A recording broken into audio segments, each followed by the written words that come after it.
It's showing up in my YouTube dashboard as excellent connection and connected.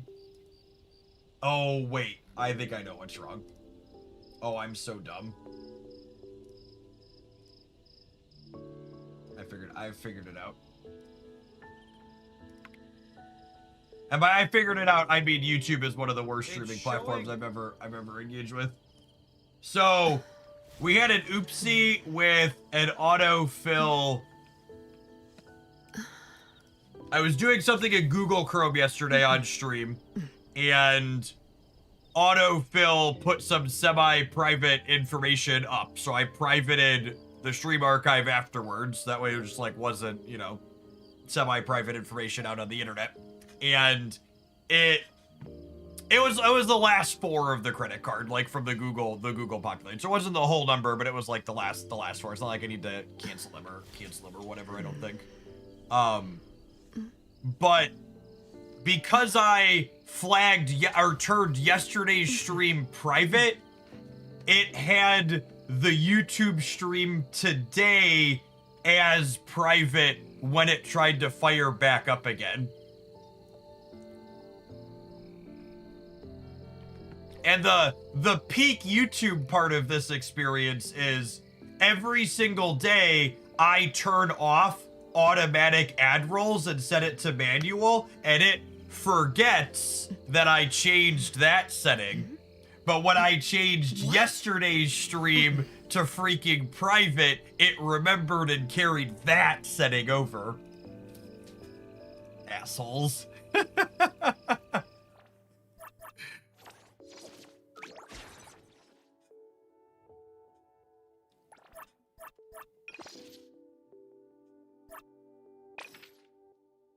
Well, this one's a 3-star. I wonder if that means there's more to it or not, or if like or if it just means like the combat's harder.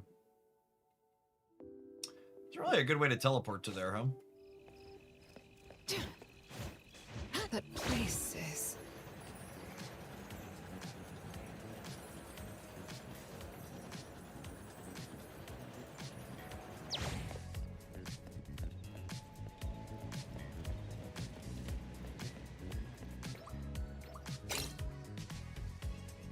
Can you not edit the VODs? I think YouTube has some very rudimentary editing sections of the VOD, but it's also one of those things where, like, the amount of work it would take in proportion to the amount of people who are going to watch the VOD after the fact is, like, really low. So, like, yeah, it's like I could absolutely edit it, but also like I'm not taking the time to do that.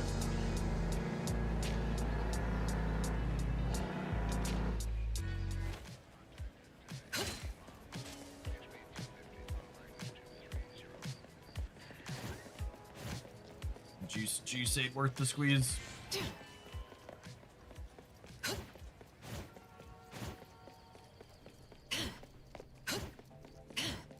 Friendly fire.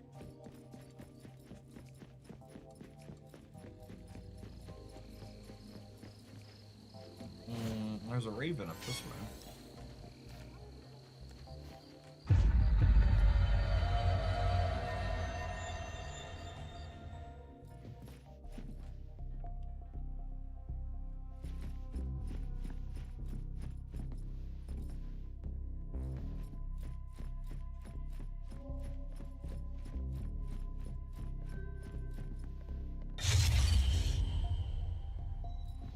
The automatic ad rolls in the middle of happening or talking is such an awful experience. Yep, that's literally, it's almost every stream on Twitch too.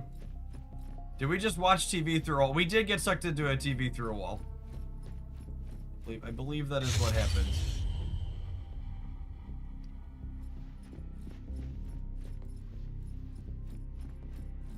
This person is moving every time we walk through here.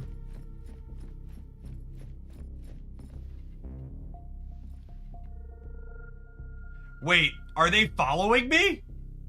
Is that what's happening?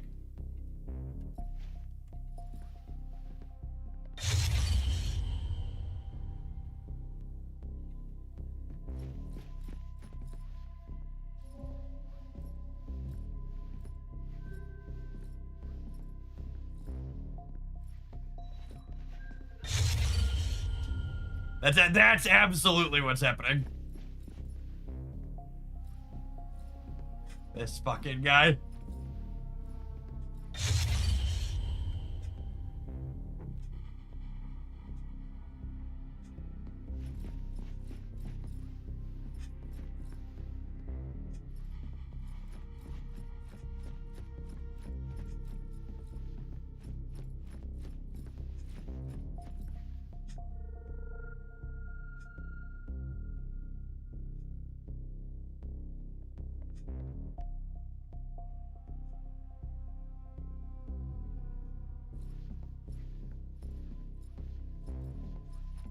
Oh, there's a second one in the classroom.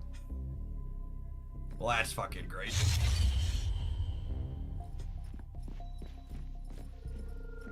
Oh, yeah, they're total. Oh, I just saw it move there, too.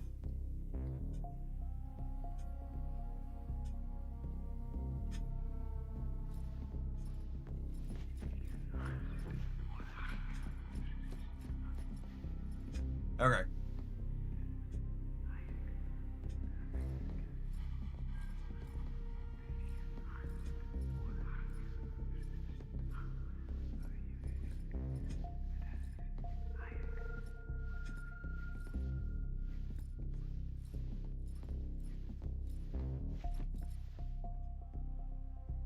Evan, thank you for the 22 months. I appreciate that. Welcome back.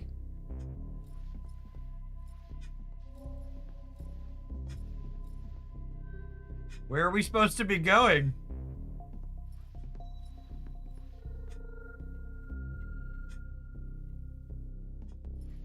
Oh, it's outside the doorway now.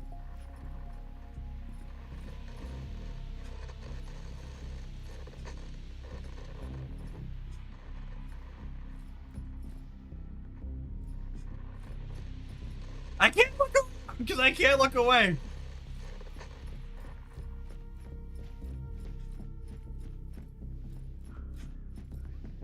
Ah, it moved.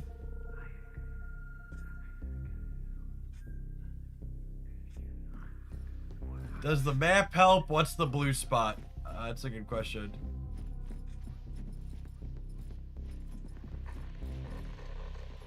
No, it doesn't look like it.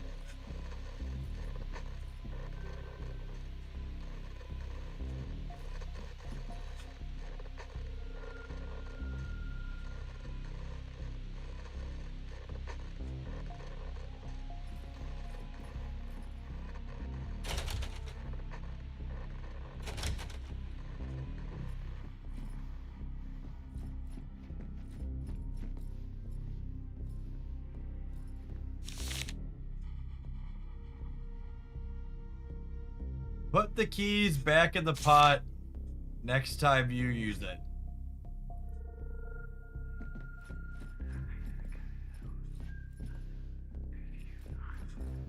Oh, fuck. Where'd the other one go?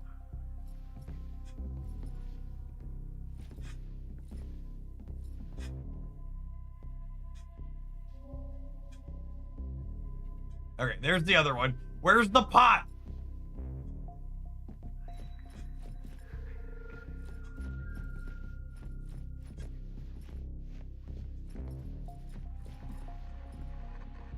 It's not in this room. God damn it.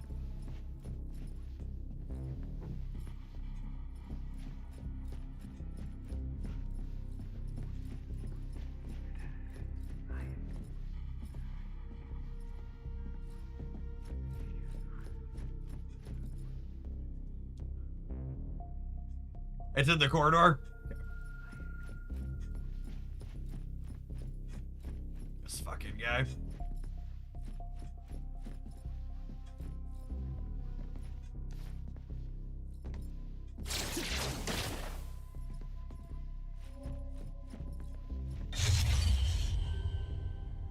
Did it get me?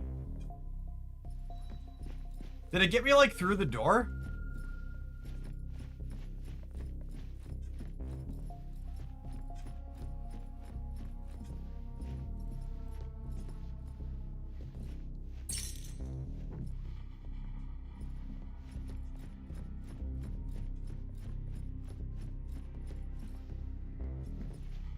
Fuck, I don't know how I'm getting...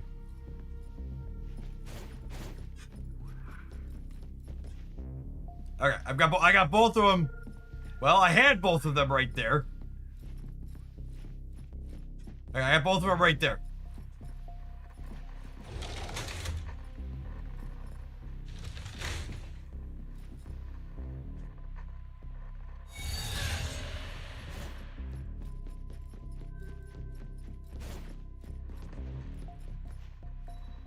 Fuck you! Ah!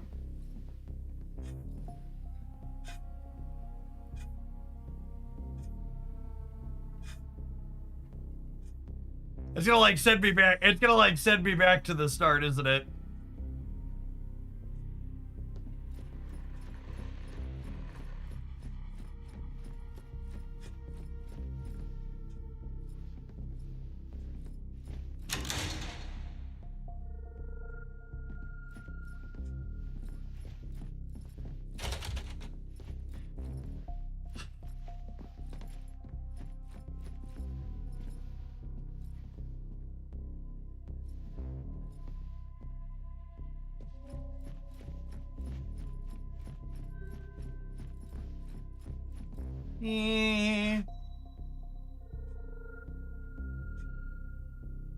Yep.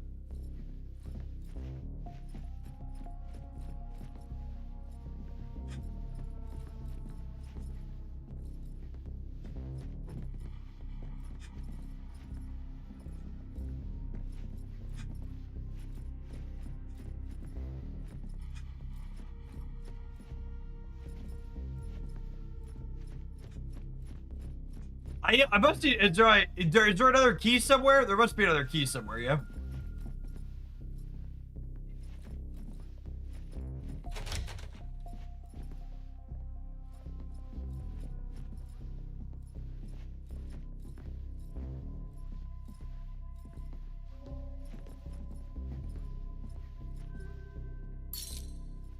It's on the shadow?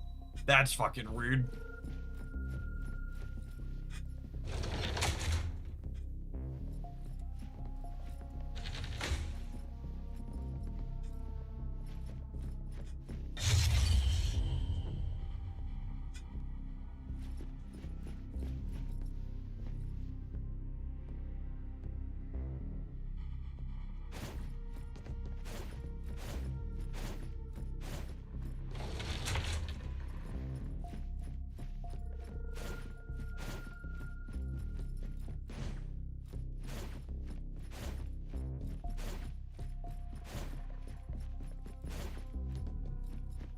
Fuck you.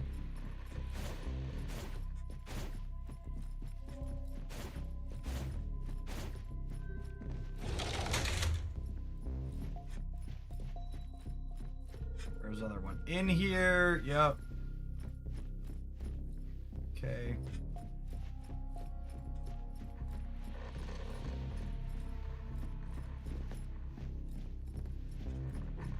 Where the fuck did it go?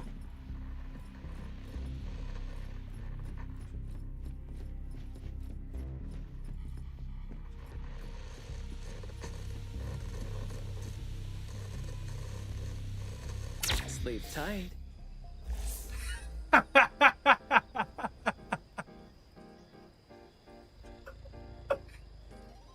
Oh, what is the... That was a 3-star. What do the 4 stars look like?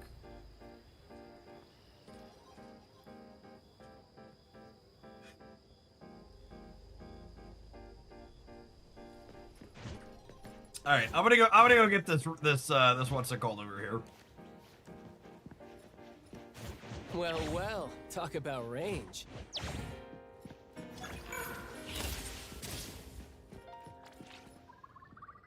My boys would probably like this game. They're into all that spooky shit.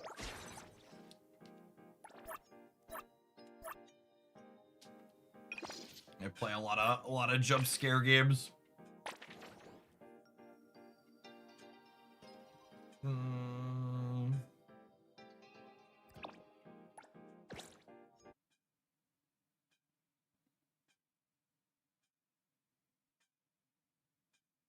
All right, let's do this last one, and then we'll kick it over to Snap It, huh?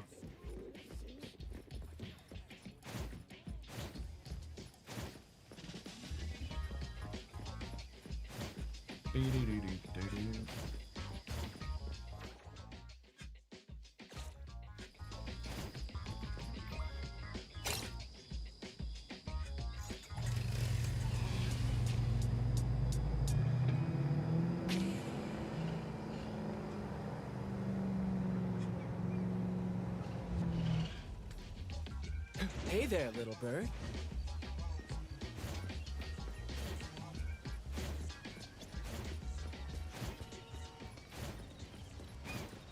Oh, good. You didn't hit the wrong button twice like I did and get transported back to the start. That would suck. I'm glad it didn't make me re-find the keys every time. That would have been obnoxious.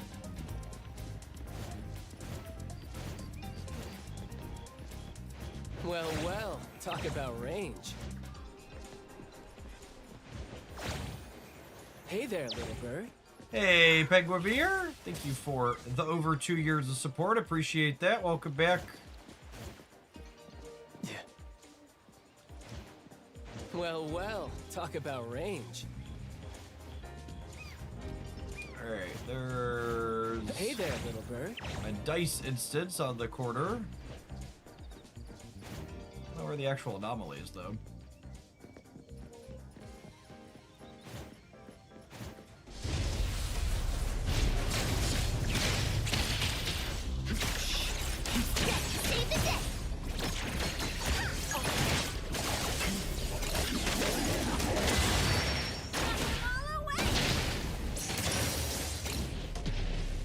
I got it. Nowhere to hide. I heard your call.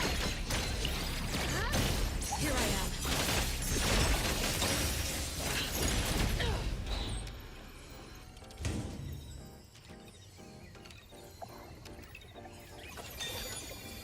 Let's take it back to A-Bone.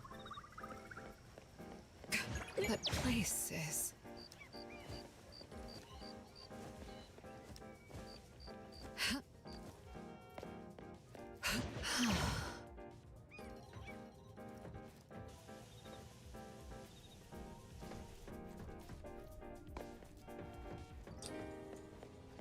That place is... I don't think I see anything that constitutes an anomaly. Across the way over here.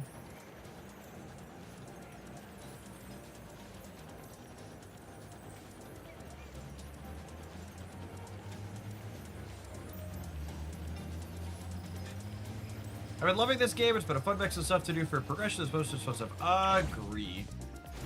That place is... I feel like the open world has had significantly more like, oh, that was neat type discovery stuff than like most of these types of games I've played.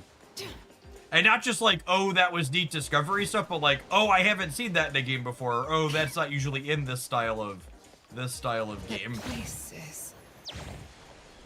It's very, very refreshing to not just get, oh, we're regurgitating the Genshin formula because we want to make Genshin money.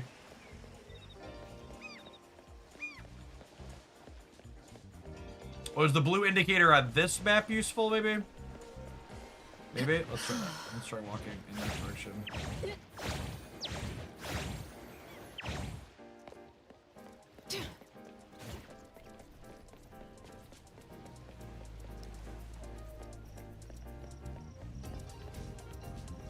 Well, no, the blue's moving.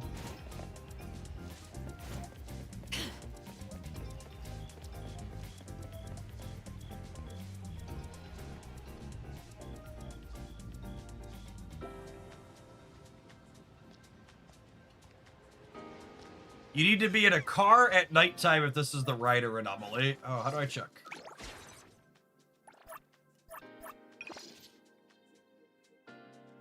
Oh, yeah, ride assault. What happens when I says this?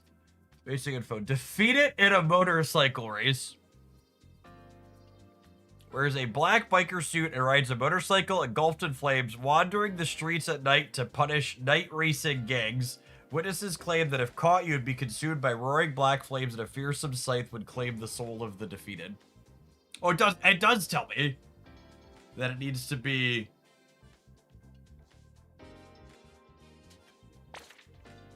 It does look like Ghost Rider, huh? Alright, time system.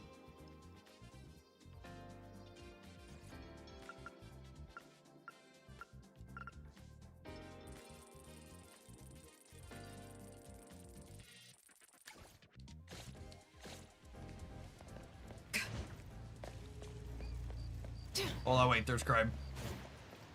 That place is. We do not tolerate crime, Chip.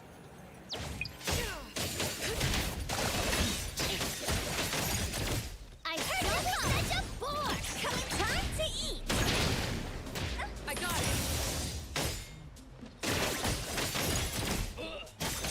Friendly fire. Words spoken aloud must be honored.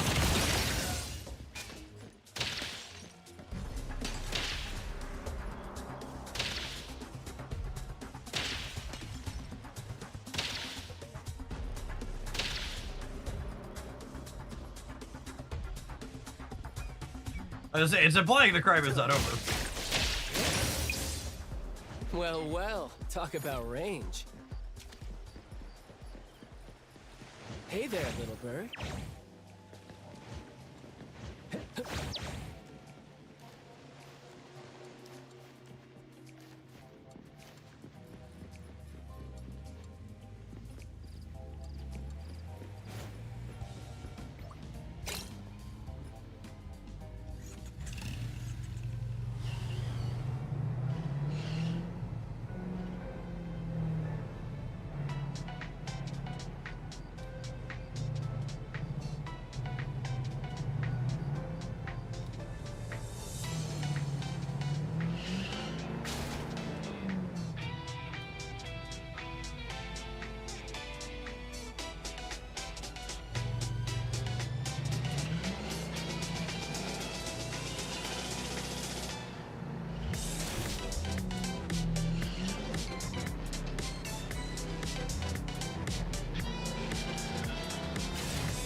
Do I need to be in a car, maybe?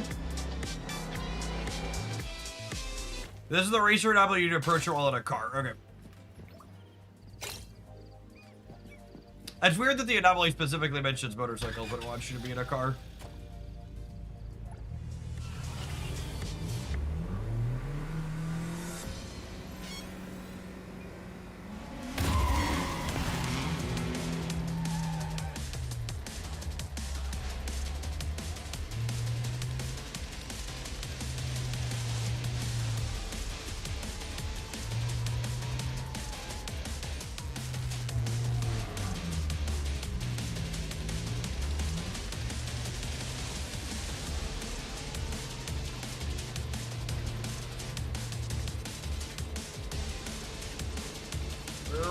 What does it want us to do?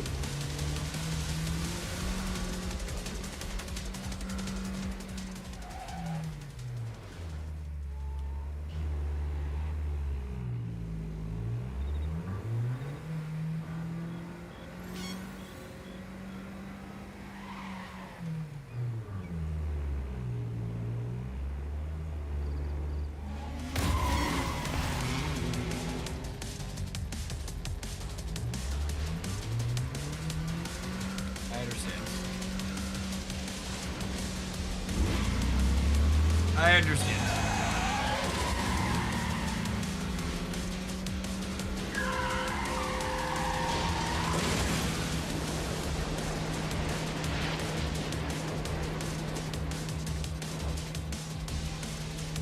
Oh, yeah. Think our insurance covers this shit?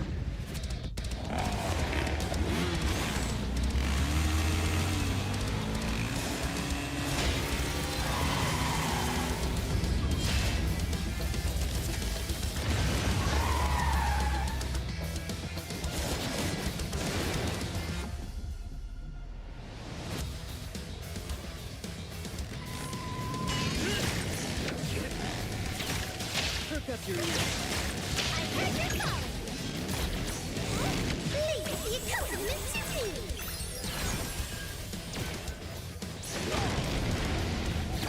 Here I am.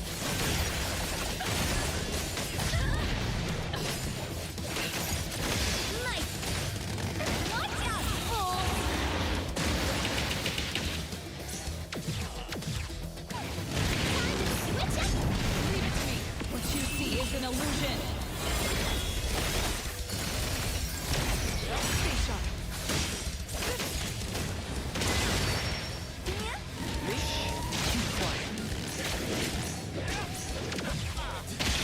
Ooh, need some of our dodges in there, Chip.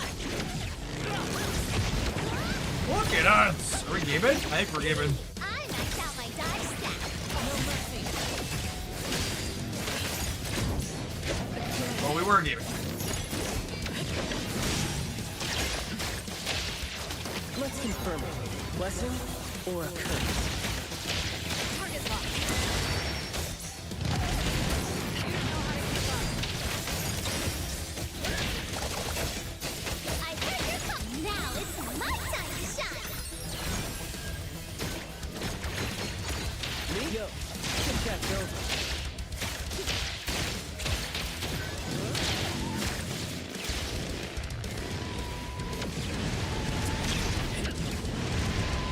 Flawless execution.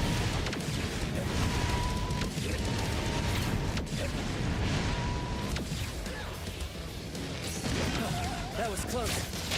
Hook up your ears. Time to switch up variation. Man, I feel like if they're able to keep up Nowhere to hide. the wide variety of, just a mix of both combat and non-combat things this game has had, it's kind of impressive. I feel like a lot of these games often end up feeling like, oh, the enemies just get bigger hit pools. How bad is the gacha in this one?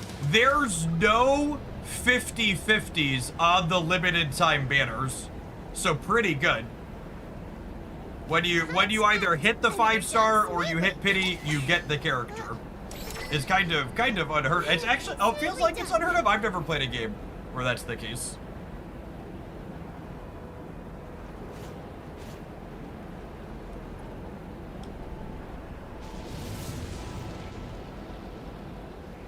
Yeah, they also have a number of costumes for things.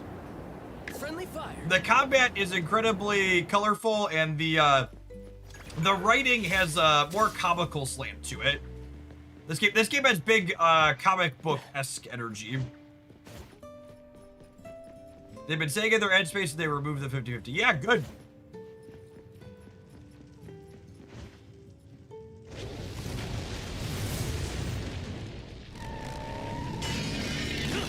Oh wait, is this a repeatable boss? Is that what this is? Got it. Alright, I've not got you much. How does it compare to Arcnights? So, Arcnights is... Well, talk about range.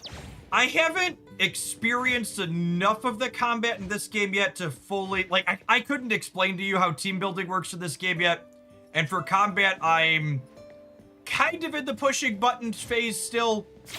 My gut says the combat in Arcnights is probably a little bit more intense or skill testing, whereas this feels a little bit more casual and forgiving. Like Arcnights, I feel like I get punched in the mouth in Arcnights a lot more frequently. Like there's dodge windows in this game, but it doesn't feel like the rotations on my characters need to be nearly as tight as they are in the other game.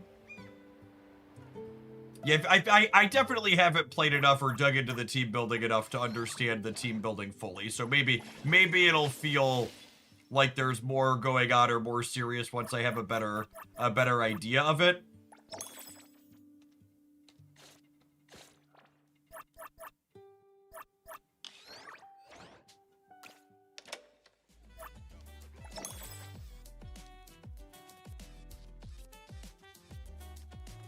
Archetypes makes you know what Mike Tyson was talking about with the planet stuff. Yeah, definitely.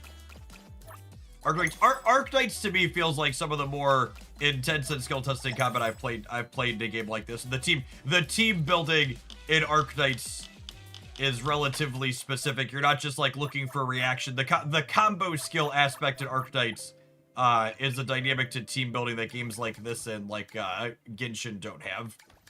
And Arc Knights has the whole if you've never seen the combat in Arc Knights before, this game is more similar to Genshin in that you have a skill and your skill has a cooldown, whereas in Arc Knights there's a shared skill point system across all the characters, and you're managing that skill point system in real time as you fight and which characters you're using those skill points on and stuff like that. So I feel like from a core systems perspective, I would expect this to be a little bit easier and more casual than Arc Knights. The look and feel of the worlds is incredibly different too.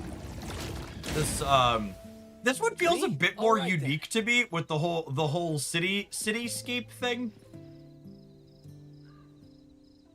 I'll be curious to see how they, because like I feel like the map in this one for the first one, like if you looked at like this is like almost the whole map, right? Like there's some other like little anomaly areas and stuff that you dive into, but like this is really small compared to, you know, like one section in Arc Knights, right? But it's kind of deceptively big because a lot of these buildings and spaces are things you can like go inside of and up and down. So there's a lot of verticality. Were you just fighting Cosmic Ghost Rider? Kinda, yeah, it did have big Cosmic Ghost Rider vibes.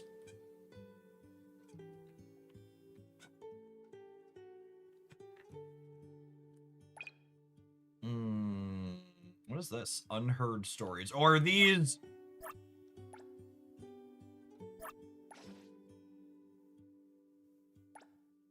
Oh, interesting. How do I collect these things at the top? Square. Got it. Okay.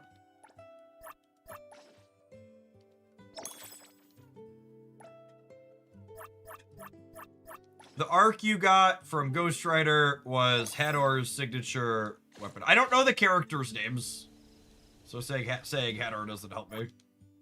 Go ahead, I'm listening. What do you... It's my duty. Me! Is there anywhere you want to... Agree. The paper. Oh, the Angel Girl. Yeah, I haven't been playing her. Everything. I'm Back's at work. These are. I really like Daffodil. I think I like her. I like the characters that like pop out there. What's that called? Quite frequently, their support skill or whatever it is. Increases break intensity by 48. Increases damage. Grants for 10 ultimate when using a redirect skill. Triggers once every 20 seconds. Oh, and break intensity is a stat too.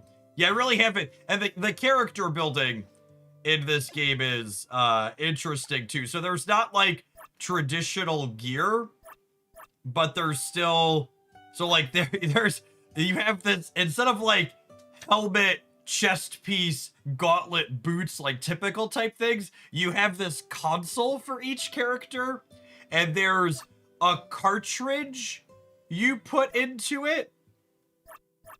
So like I haven't dug into any of this yet in here. But like, so there's stats on these. So I assume that's relevant. So she's chaos damage. I assume I want to put a chaos damage module in here. How do I put it in? Oh, I auto equipped it. I put that one in. Okay.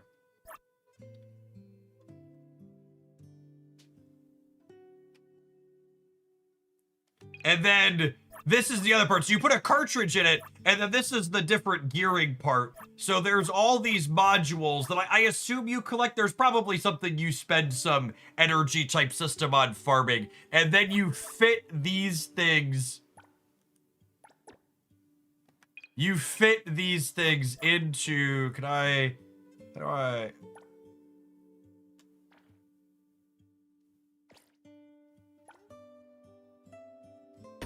So you put them in here.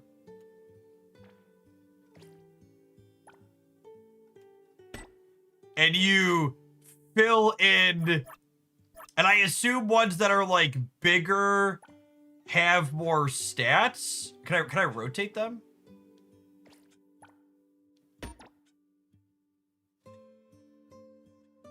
There is a Mega Man battle network type system like this too. So I assume you're not only looking for the right stats, but there's like different sizings and types.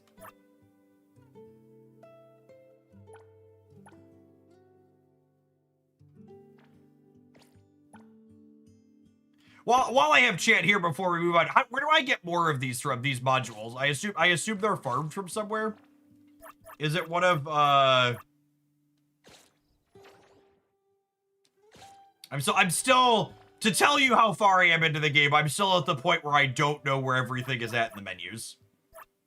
That takes a little bit. Well, what is multiplayer? Can you invite people like into your city and stuff? What is the multiplayer consist of? I know you can do like some of the mini games with other people.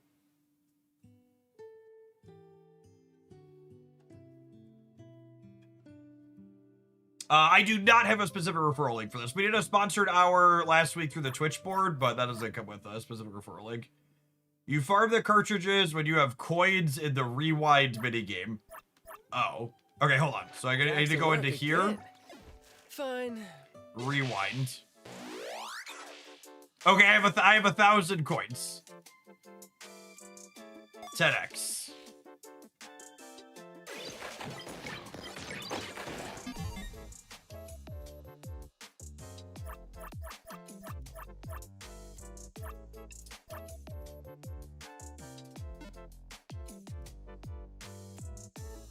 Is this an actual game or is it just a slot machine?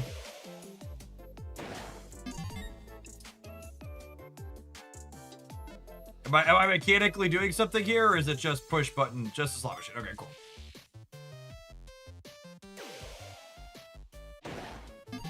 Okay, so you're not grinding for the gear then either.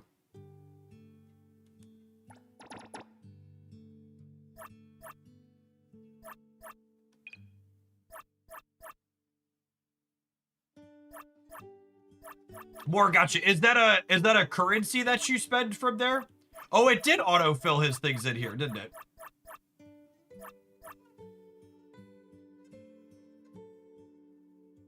The coins for that are given while artifact farming. What constitutes an artifact? And this, what do artifacts do? Artifacts are usually gear you equip, but that's different. Oh wait, are there? The cartridges. Okay, so the cartridges are the things you farm, and the modules just come along with it. Am I understanding that correctly?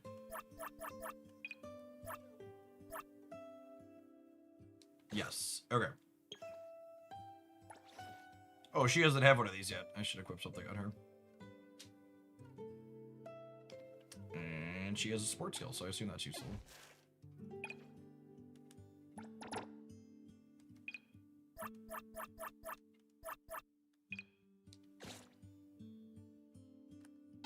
Through the rewind slot machine. Where do I farm? Unlocks the 120. Okay.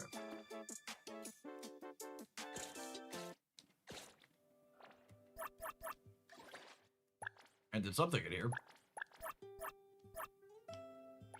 Complete console rewinds. Claim all. And where do I go to find to get the cartridges at before the coins are worth for cartridge? And where do I get where do I access the cartridge domains from? Is there a thing in here somewhere that shows me all of those? I feel like usually there's a thing that shows you all of those.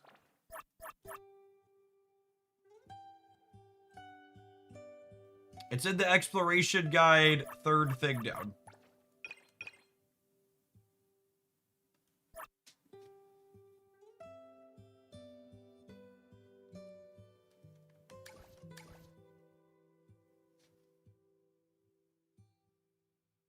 You don't want to do it until after Hunter level 30 for higher quality mods. Yeah, but I mean, like, I'm not going to spend these pixels on other things anyways, right? So you go to the console tab. Oh, okay, and then it's these. And then these ones give you... Fine. Wait, what?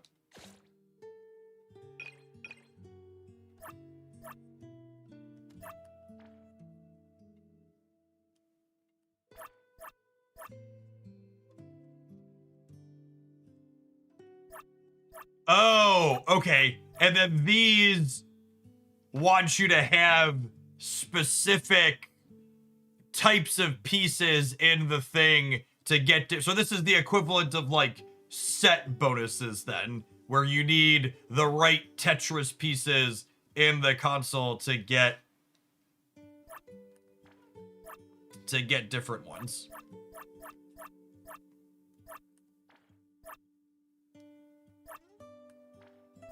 Neat. Okay, there's a bunch of different sets. There's just flat extra attack. This is charge efficiency when it pops out. These are some damage types. That's HP. This is anema damage, psyche damage, and cosmos damage. Cool. All right. Well, I want to get to snap it, but I'm excited to dig through some more of this game. Definitely gonna keep it in the rotation while I fumble around.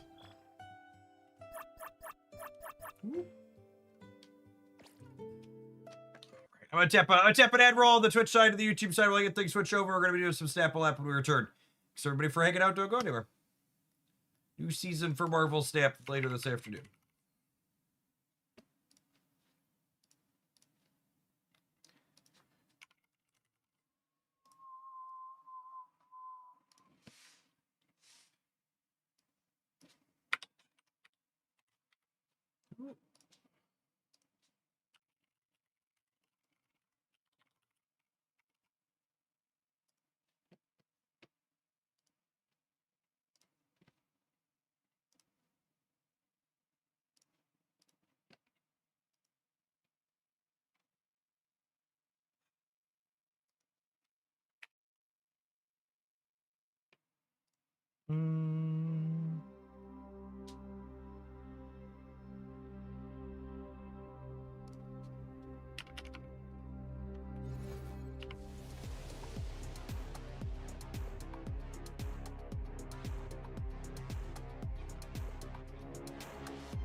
Anything queued up? I can take a viewer next submission, Jayhan. You said you wanted to, or interested in something. We can definitely do that.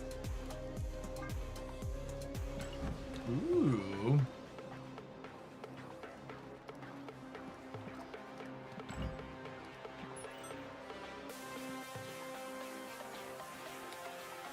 I'm close to finishing that one. Let's do it.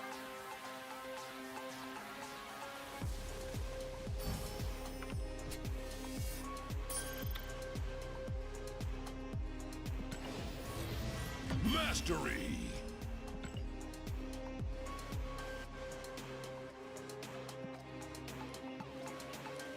Did you grab the 700 gold blobberry yesterday? Was there any 700 gold?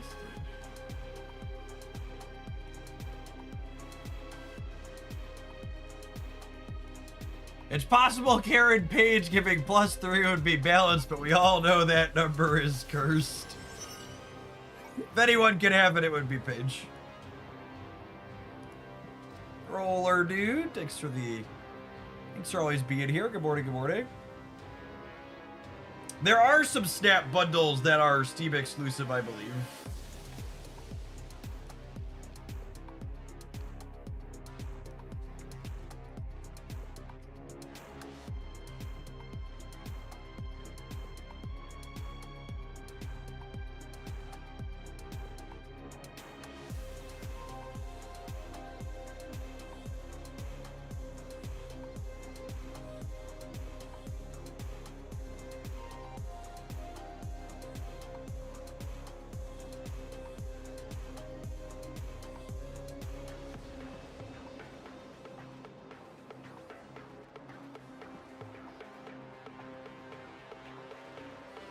Crispy Rye Bread, thank you for the 22 months. Appreciate the prime. Not my dad's. If Karen Page can give +3, so can Shoe Loud. If Shuri can give 2x, then so can Wolverine.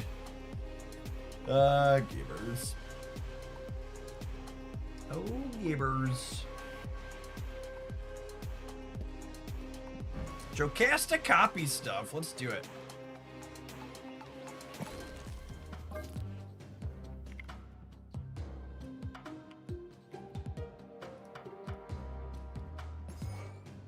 Twinjet, Kirby,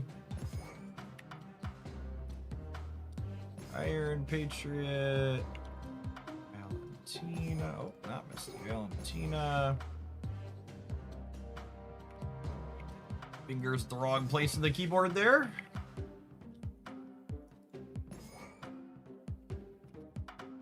Koba, Coco Melon.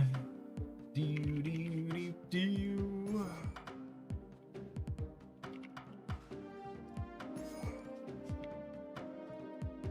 Prodigy.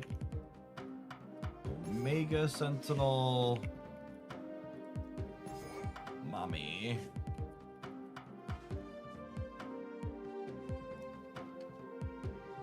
So what are we focused on copying here?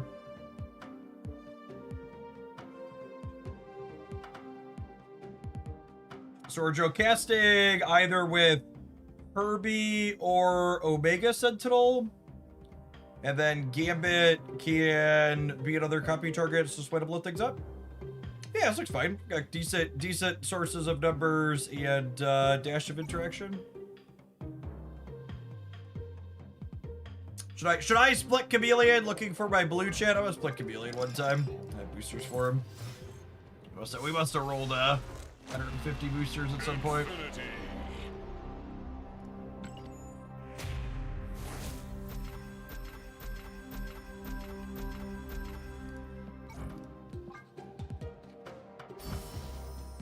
I would like baby blue, please. Mastery. Psychedelic. That's close at least. Better than nothing. Games rigged, absolutely. It can technically take up until level 9 to get the ice background that I like. It's in one of those mystery caches.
Snap. Opponent snapped.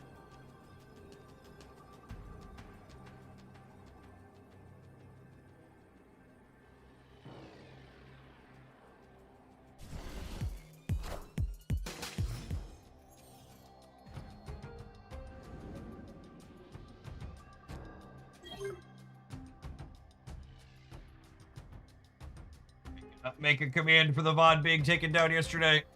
Probably get that question a few more times.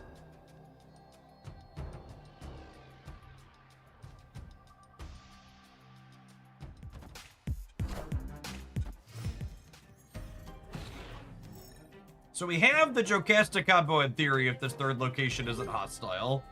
Nice. We get to do this, and then we get to Omega Sentinel, and then we can Prodigy this.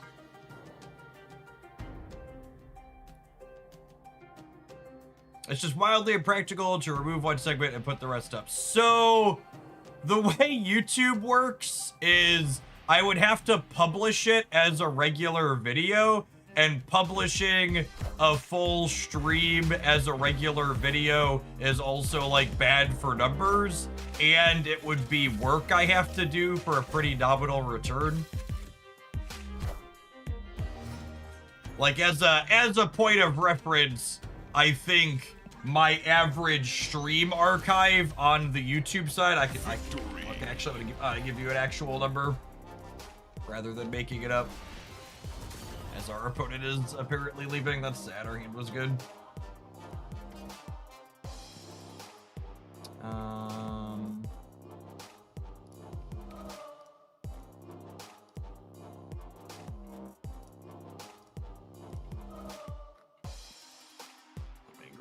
let me check a couple here. So like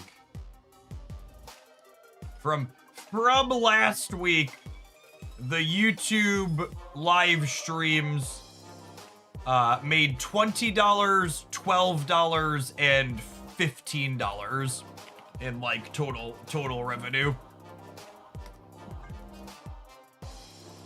Oh, this person was just doing the win all 3 locations.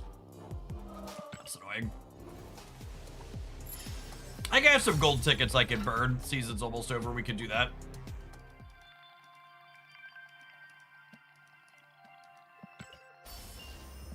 Thanks for always being here, Dance, and for all your other support over the years. Knacker, what a nice resub. I appreciate the 69 months. Welcome back.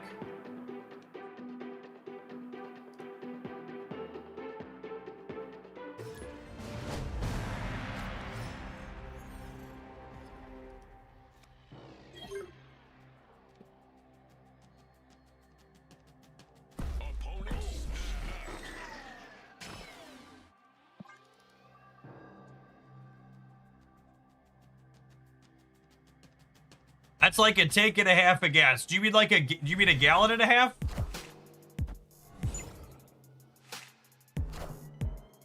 What was it? I said 20, 15, and 12. That's like $47.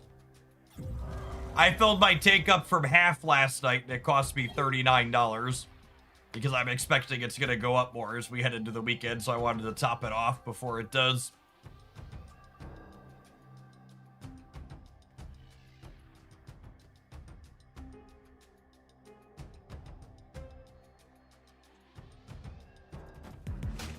This is a good Gambit copy matchup. Is it? Do you want to kill their Wolverines and their X-23s?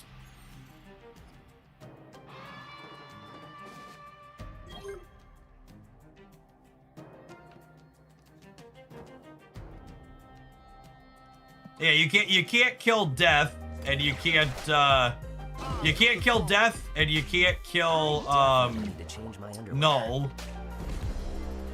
Killing exactly Deadpool's probably okay. Headpool, okay-ish.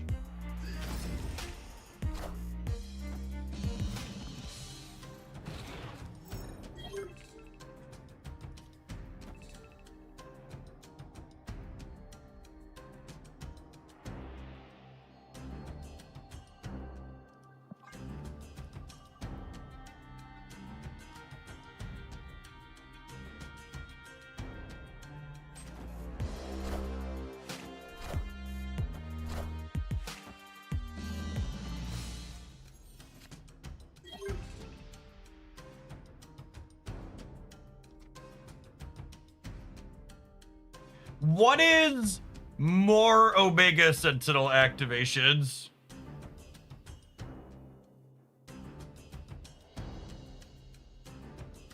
Is it Prodigy and then activate both Jocastas plus this? Or is it Mother and then double Prodigy next turn and then Jocasta this? My gut says it's double Prodigy next turn is more, but I don't know. What a game! Enough said, bub. If someone wants to count it out for me and tell me what the number, don't tell me which one is, don't just tell me what is more, tell me the exact number of Omega Sentinel activations each of these outcomes yield me. However, this is more, yeah? Because now this is double Jocasta, so Chameleon's probably the most. Which is another upside to waiting to Prodigy. Fire the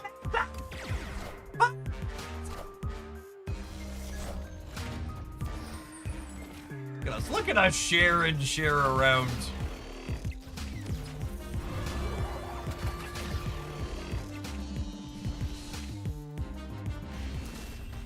Man, this deck really got nerfed a bit from the last set of changes, right? We won by one, but we would have won by a lot more had, wait, did it change? Did this one change? It didn't change the last one. That's only invisible movement, right? 'Cause this one's not doubling, it's re-triggering.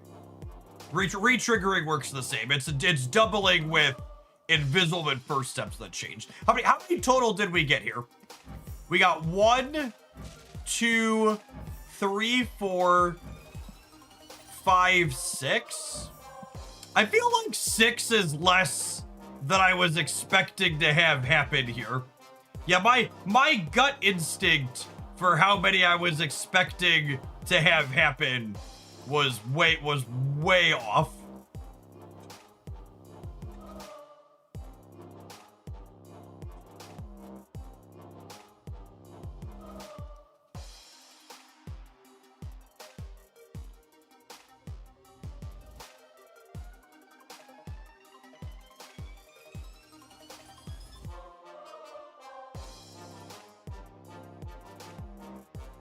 You get 5 with 3 Jocastas if you activate 1.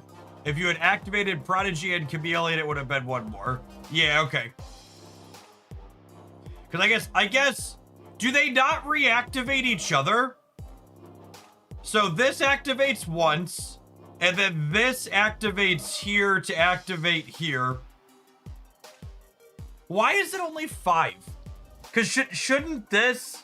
I guess it's their hard... Technically, it should be an infinite loop, right?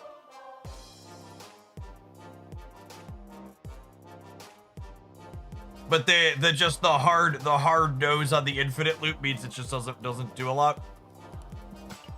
Yeah, my intuition of how many expected to have happened there was not remotely correct.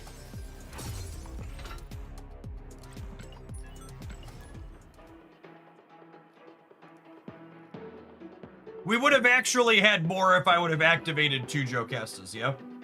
So copying the Prodigy was wrong?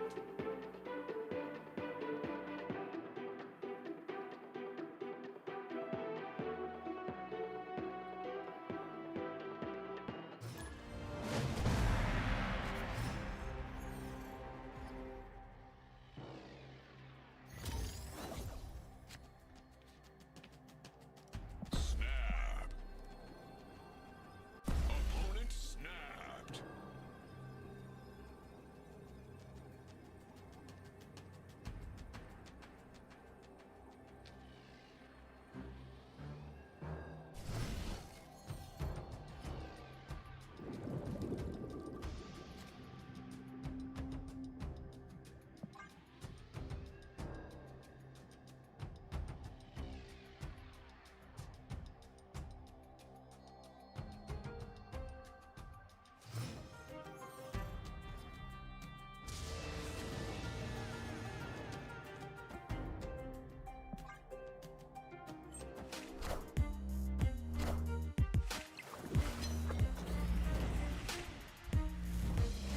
They gave me a limbo.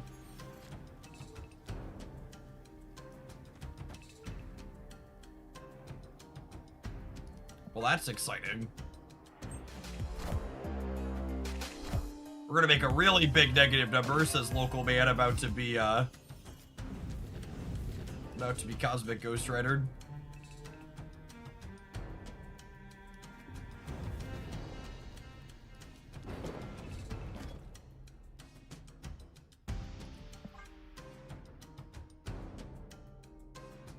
Alright, next turn we get to do the Prodigy Chameleon again, but then we're gonna get to activate all 4 on the last turn.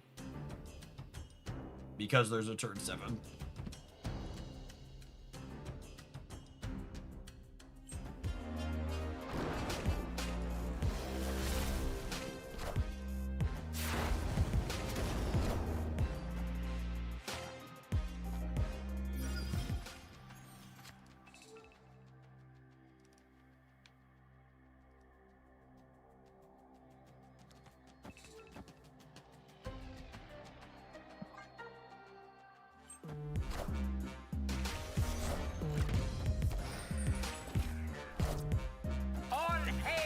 They must be a weird Mr. Negative deck, yeah? With Mother.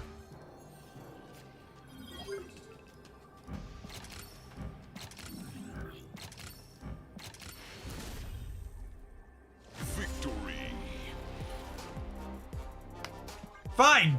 I won't fire the beam cannon. Have you watched Invincible? There's a collector style game for it like Dark Legion. Pretty fun. I feel like I would enjoy a collector style game like Dark Legion a lot less if I didn't know all of the characters. Oh, snap. Be a lot less invested in it. Victory. Not familiar with the Invincible IP. I know of it, but that's not something I've watched. I grew up with the Teen Titans. Tacky ass, thanks for the 35 months. Welcome back. Snap.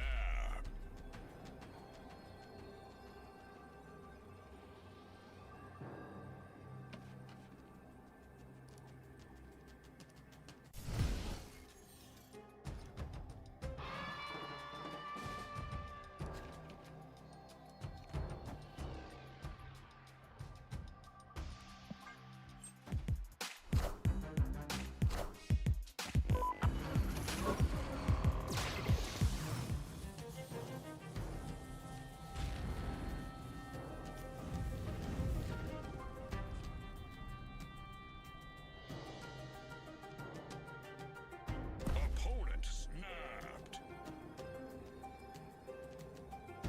I don't wait for them to make magic. I was gonna punch this in the mouth in case they play it. Can you substitute Gambit in this deck? Gamer, I don't even know if this deck is good with Gambit.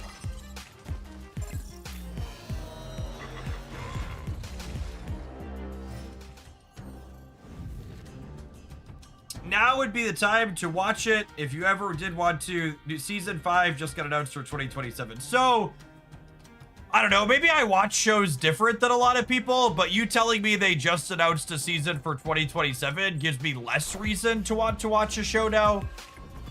I'm the type of person that, like, 5 seasons is usually the minimum number of seasons I'm interested in having exist for a show before I'm willing to be invested in it.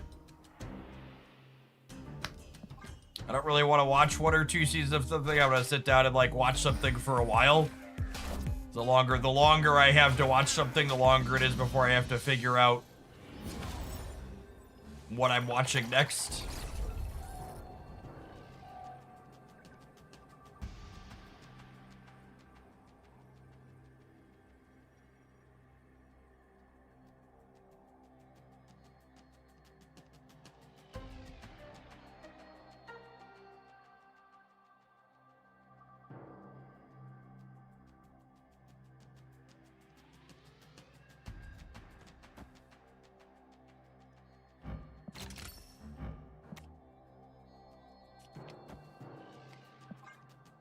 We're probably dead here. Oh, they might just be Zolag, and then I think we're good.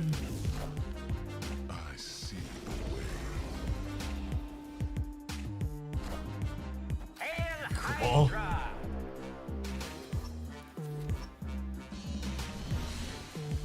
Bye, bud. Our draw wasn't very good there, but theirs was worse.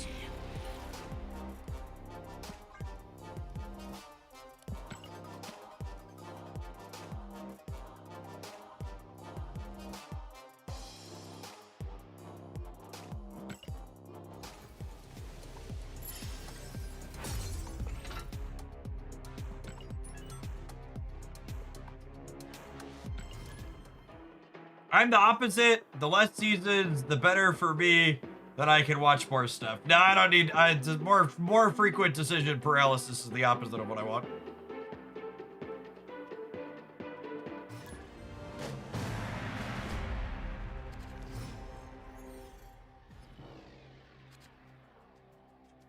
Oh, snap. If the show was worth watching, they'd make a lot of it.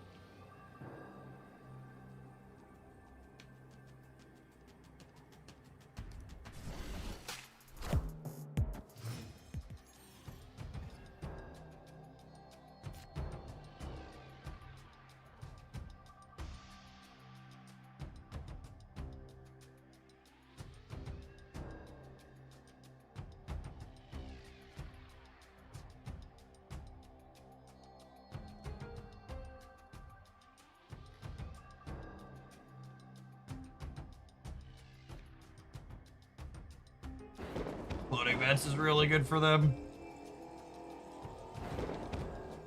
That's fine though. I guess it's decent for us too.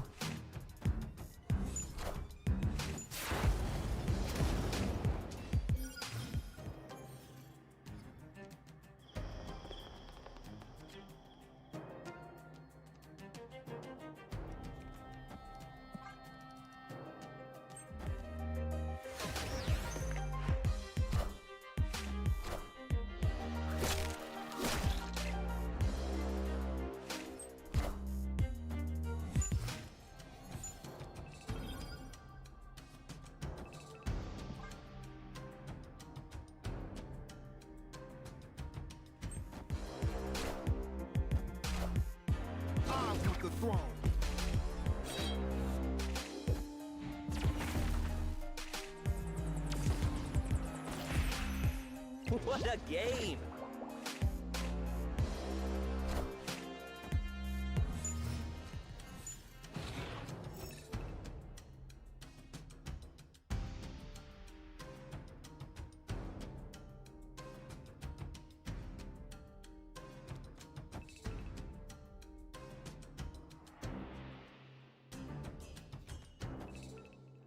Think I want to play the other Drillcast out here?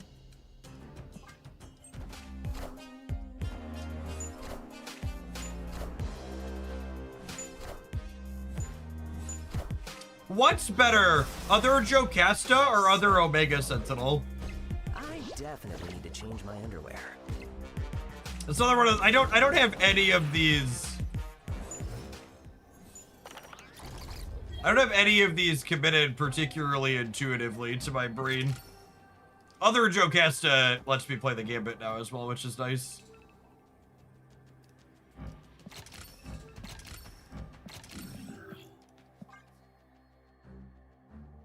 Although I don't know if playing this Gambit is right, given they have a Wolverine and X-23 in play.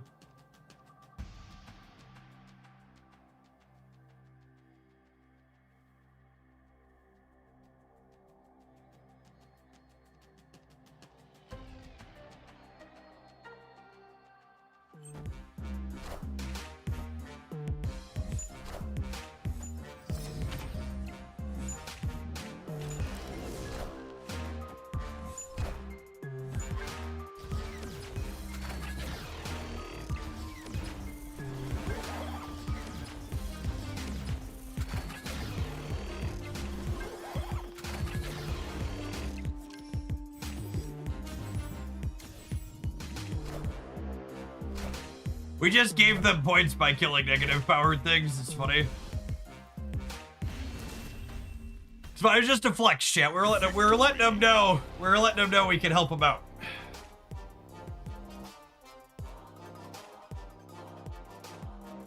Yeah, activating the second Jocasta is pretty good.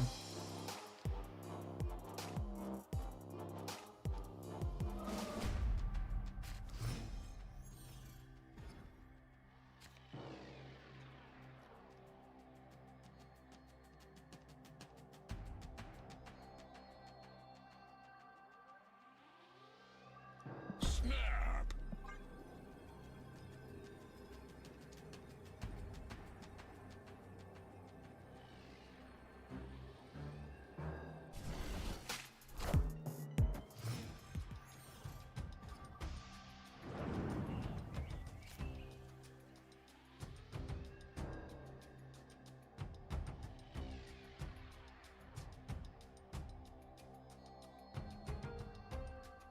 Oh my goodness, sorry. I got distracted by the subs Discord server.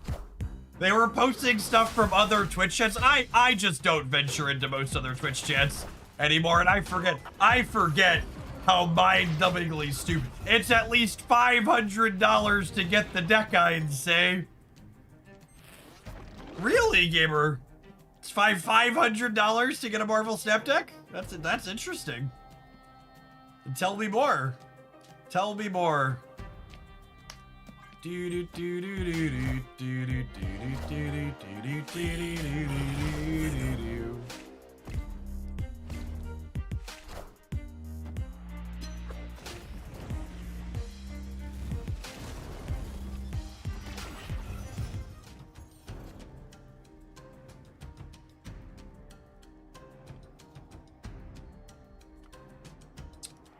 If I copy Chameleon, I can Jocasta Chameleon next turn on 5.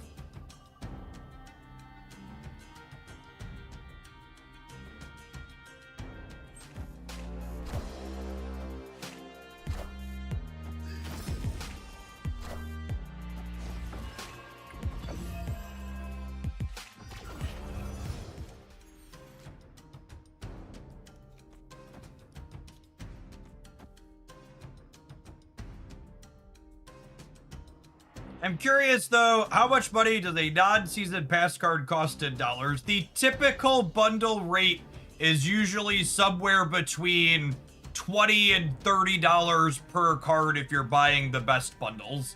Meaning even if for some god-awful reason there was a deck that was all Series 5 cards that you had none of, like the actual ceiling is significantly less than 500 bucks.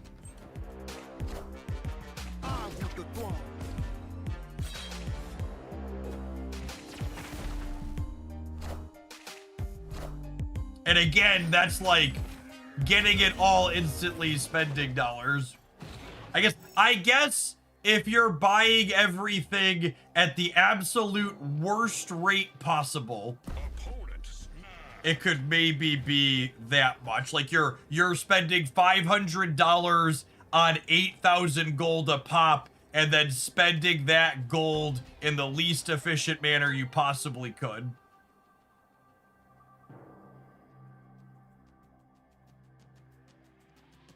Do I take the 1 in 3 here that we draw Omega Sentinel? Or do I leave? Herbie mid. How does Herbie mid win the game though?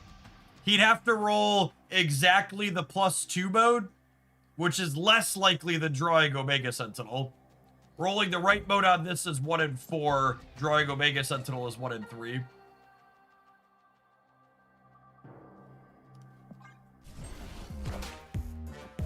I'm about to get like Galactus on the right. That'll be funny. Just like, okay. Alright, and then we'll leave when we miss. Escaped.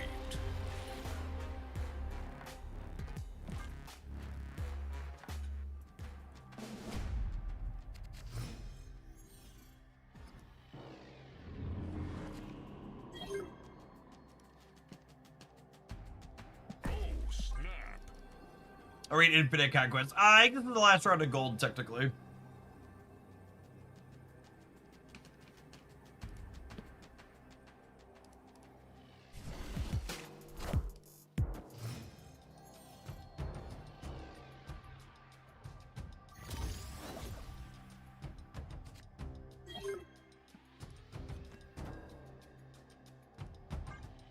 LOL.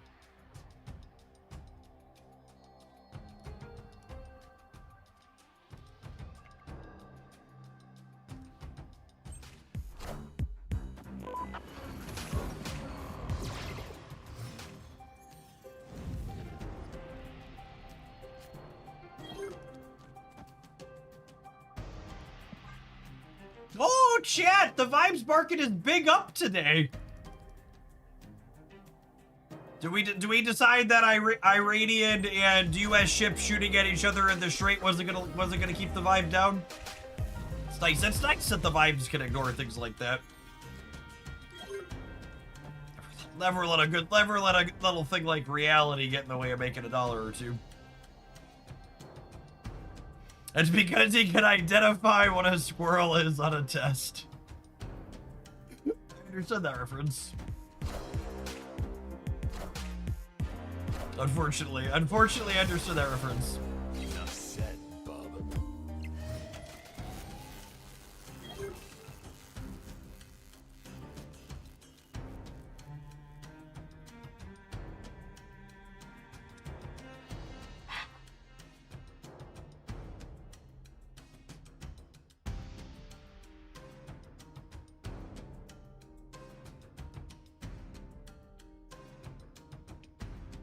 I think it's this.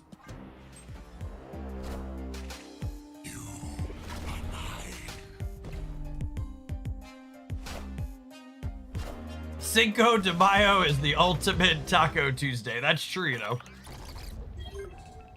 Just the facts with J. Jonah Jameson.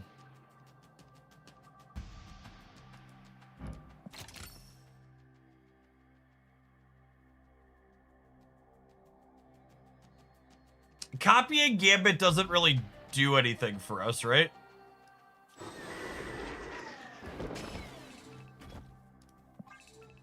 Between the Wakanda and their cards that protect themselves.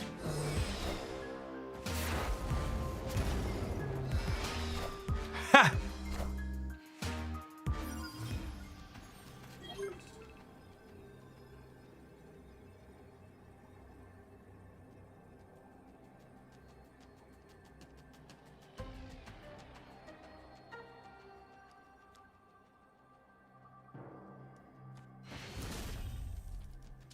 Victory.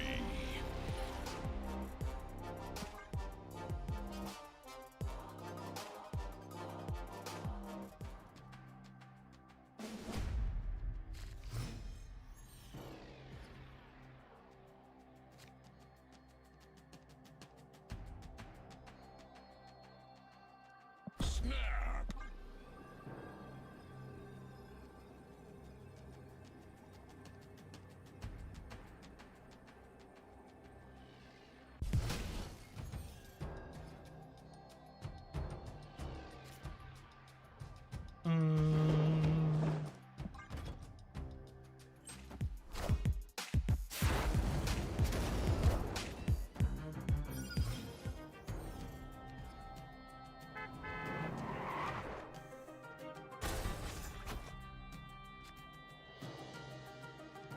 Speaking of Taco Tuesday,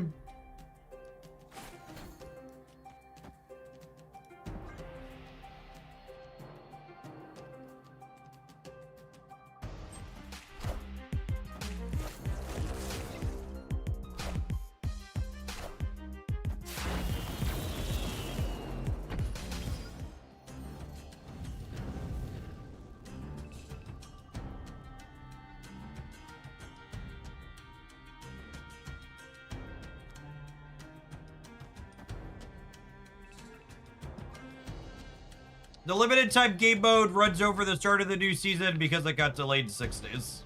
That was not originally the plan.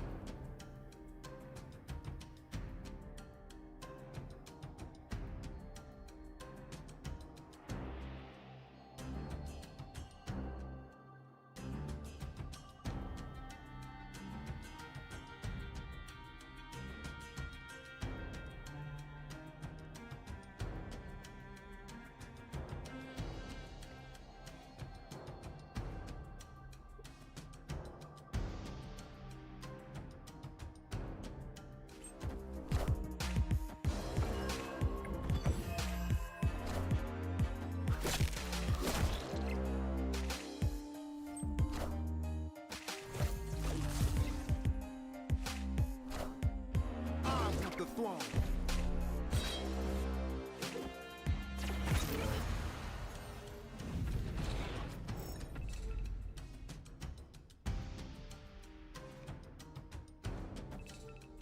Ooh, this is pretty good.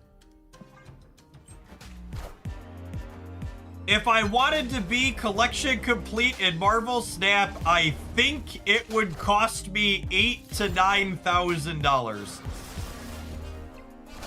Think is doing a lot of lifting in that sentence. Enough said, bub. Lot of lifting next to the word think. Probably not that gamer's strong suit. Thinking.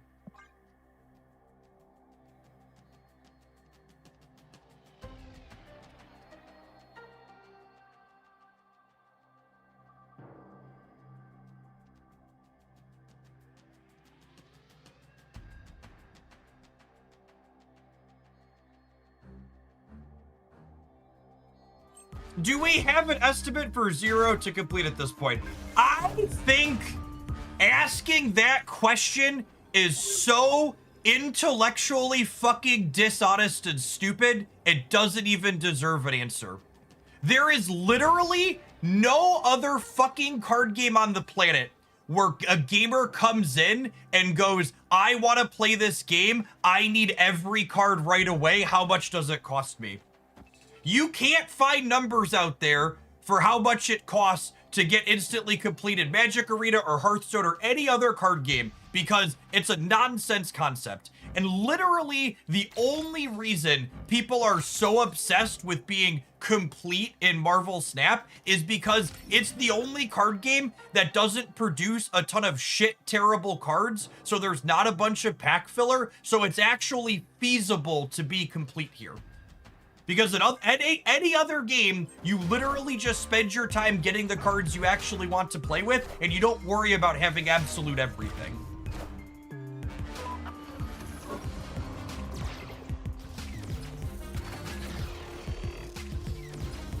I mean, you could absolutely calculate the number of coming in and spending $100 on 8,000 gold and then calculating what it costs to get everything instantaneously on day one.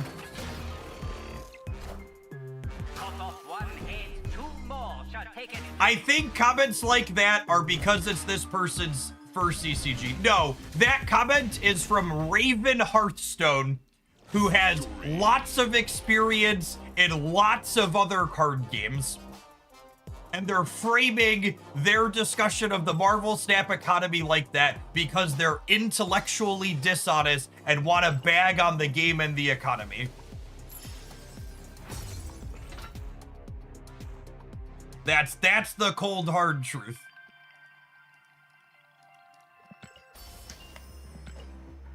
It's only framed that way because they're not coming from a position of good faith and they want to say there's a huge problem and this is the dollar amount because saying that there's nuance and you don't need every card doesn't get you a bunch of upvotes and cheering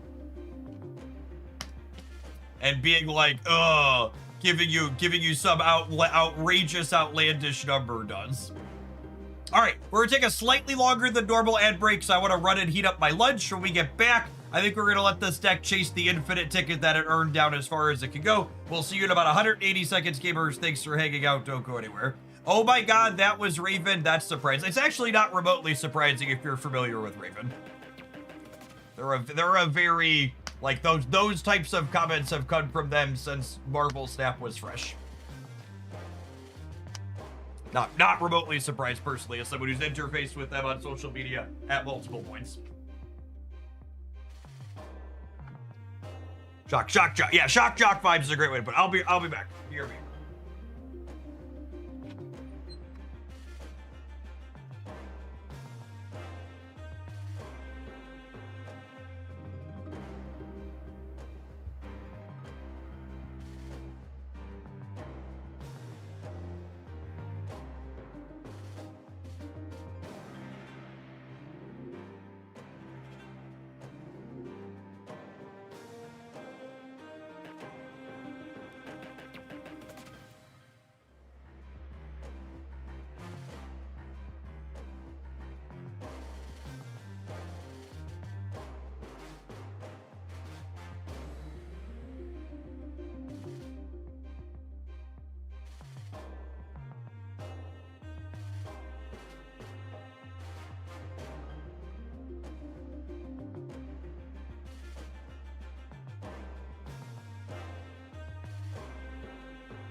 I'll tell you what, gamers.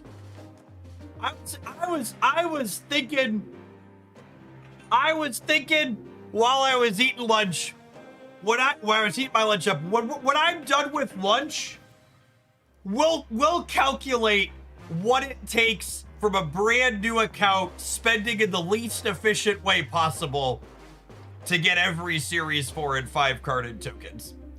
We'll run the math. It's actually not that complicated to run the math, and I'll do it so we can talk about it.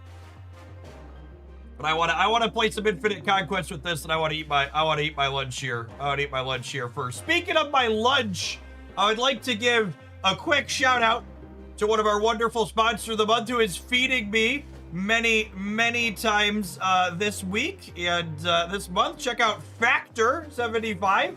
I've got some poblano potato and white bean stew, 500 calories, 15 grams of protein, and 56 grams of total carbs. If you're not familiar with Factor, they have fresh chef-prepared meals that get delivered directly to your door in a cooler box, never frozen. They come in these wonderful little trays with the sleeve on it that has not only all of the nutrition information on it, but heating instructions in the back. I'm lazy and just heat mine up in the microwave in a couple of minutes. There's also instructions for heating them up in a regular oven if you prefer that. Peel the plastic off the top, and it's ready to be delicious here with a side of peppers and onions. Smells so good. I love them, chat. I personally am a vegetarian and have been for a number of years. I always have a wide selection of vegetarian meals for me to pick from, and their menu changes week to week, so always different things for me to try. They also have keto and low carb options and other sorts of dietary things up there.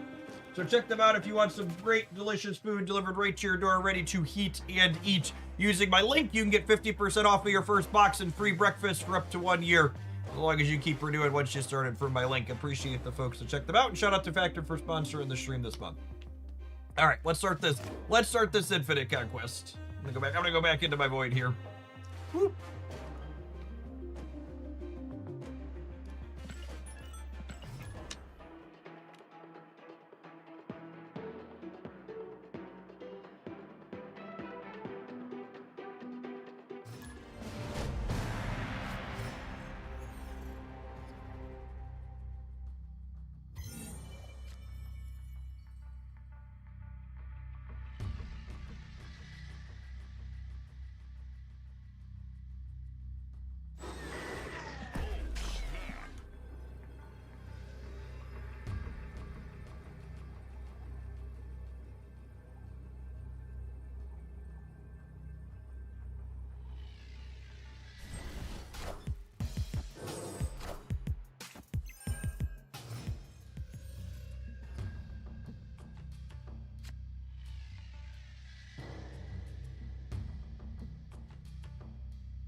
It's kind of interesting.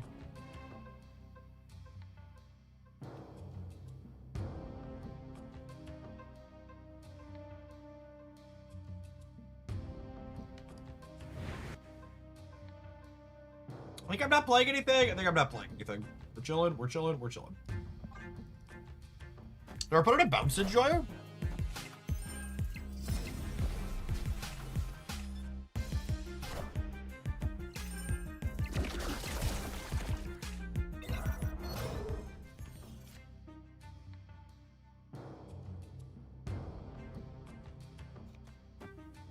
I'm just doing this. It's a shame we couldn't Odin the Valentina last turn.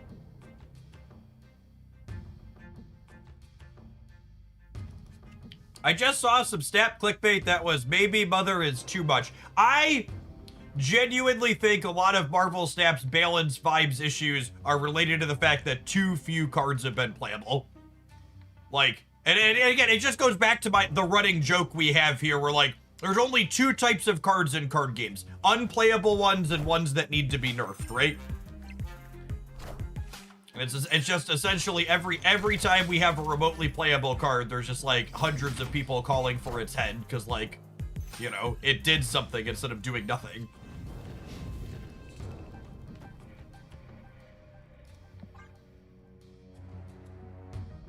One in 4 to hit Joe Cast next turn is what we need to find.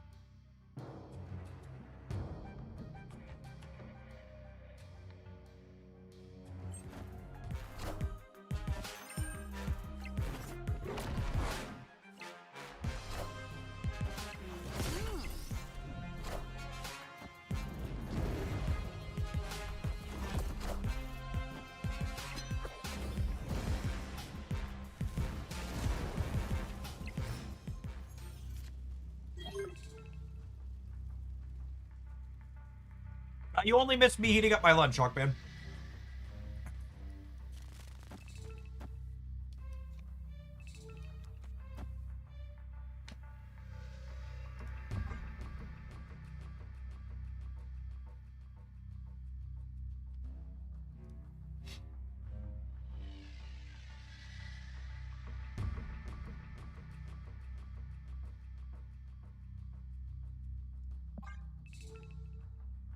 Oh yeah, are we just gambiting them? I guess we can gambit Chameleon them next turn. Yeah, that's real. Opponent snapped.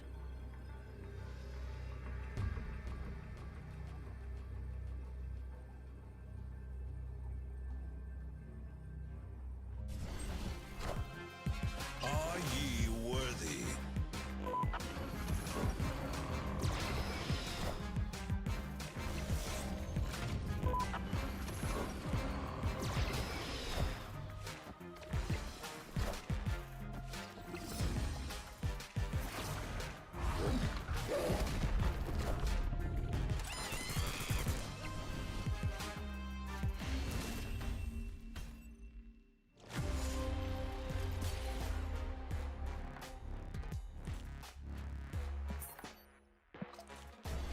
Easy come, easy go.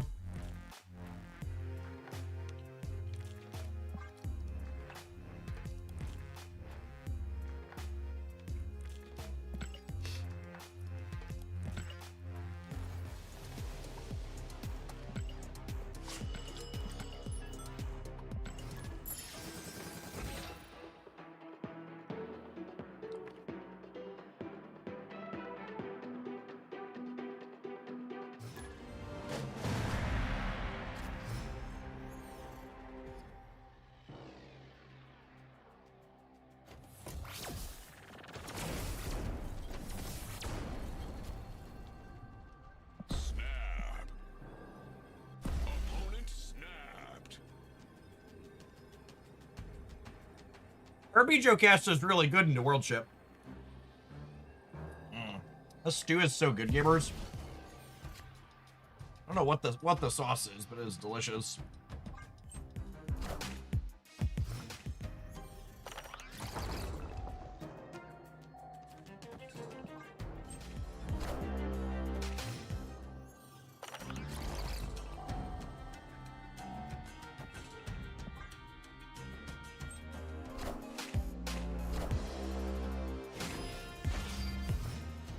Oh no! Oh no! Not an Iska! Please, no, what if she keeps doubling? Iska's gonna keep doubling, chat. Oh no! Don't keep doubling, Iska! Please don't stop!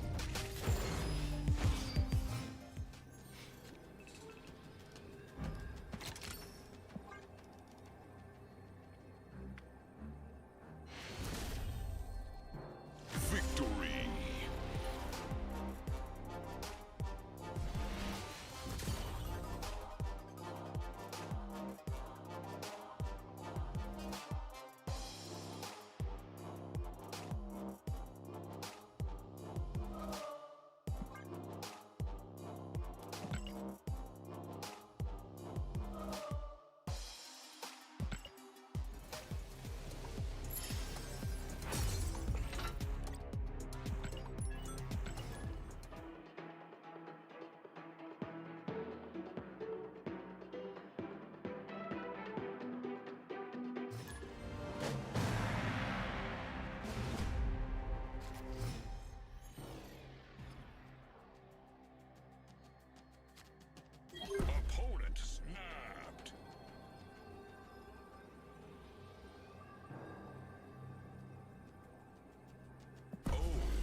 just want you to know, it's incredibly, this just goes for everybody.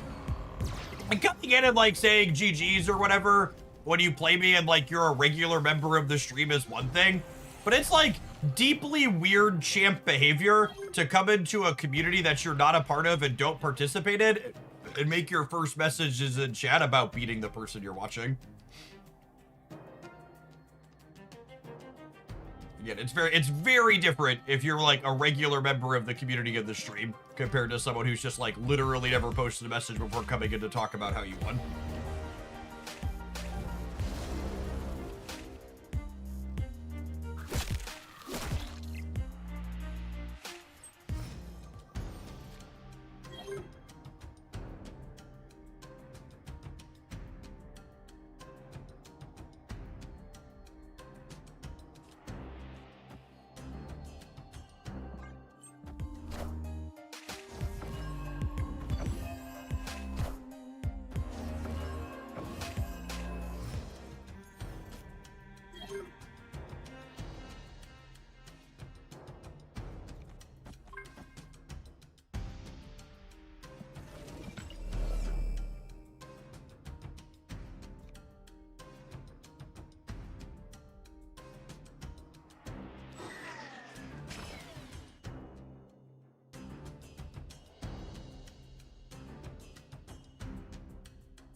Sorry.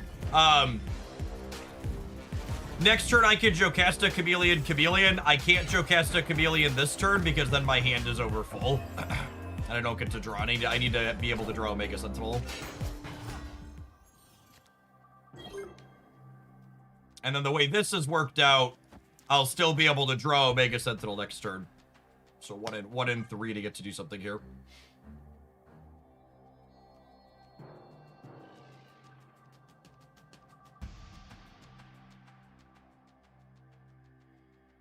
No, someone asked, are we gonna like sweat through Infinite Conquest today? No, we don't have time for that. Season rolls over in like 2 hours. How do you feel about the Daredevil season? You can find my Daredevil season review on the Hooglandia Staff YouTube channel.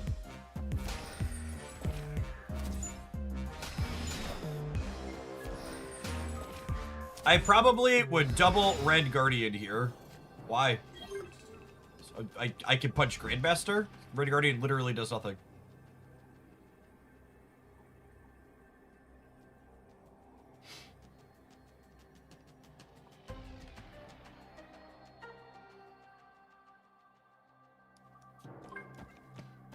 Alright, Gambit, hope for the best.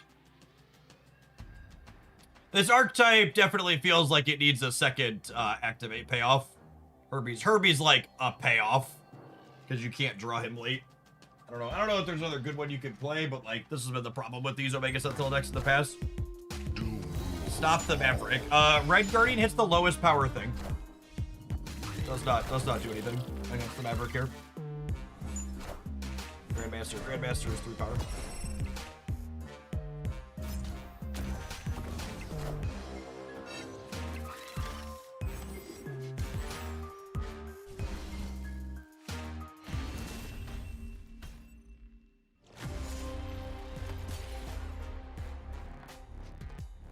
Yeah, I don't think killing 3/3 drops is enough here on average, right?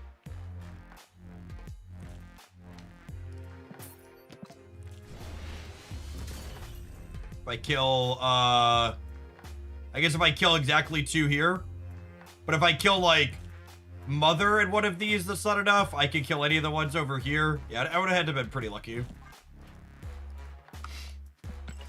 All right, let's do some math.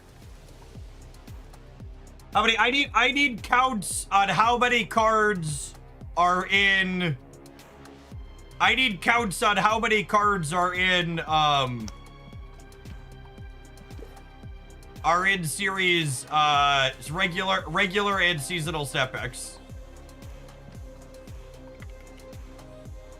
Let me pull up a Google Doc here. We can chicken scratch some stuff out.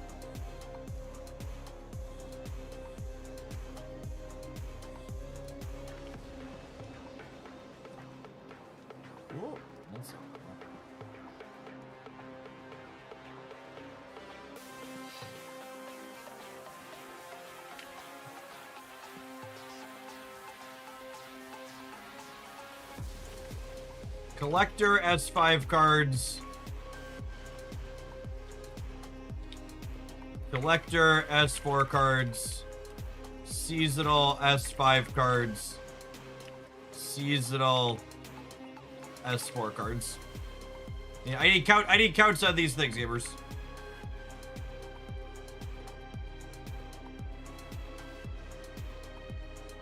There's 152 S5 cards. But that includes seasonal ones. Alright. All cards, sort by release date. Seasonal. There's 152 S5 cards. So there's how many are in seasonal right now? 1, 2, 3, 4, 5, 6, 7, 8, 9, 10, 11, 12. The 12 in seasonal. It's only the last 2 seasons in seasonal, right?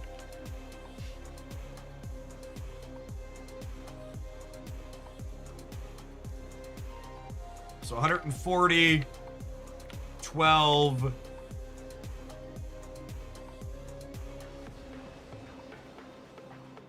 Check DMs. You got numbers for me?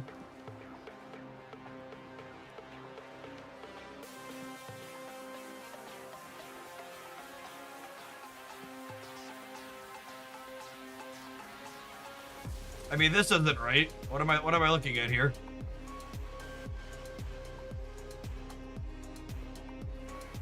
I don't know what you just linked me. This is way fucking wrong. You look at what you sent me?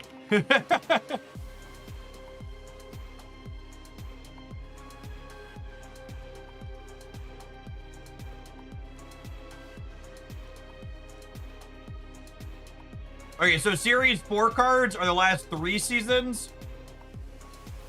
So Series 4 cards are 1, 2, 3, 4, 5, 6, 7, 8, 9, 10, 11. When did this one come out?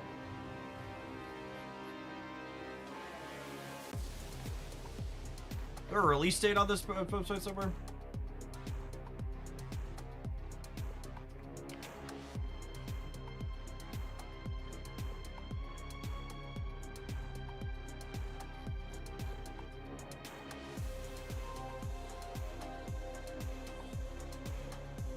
Lying on the internet, something like that. Oh yeah, I guess the season's about to roll too, technically.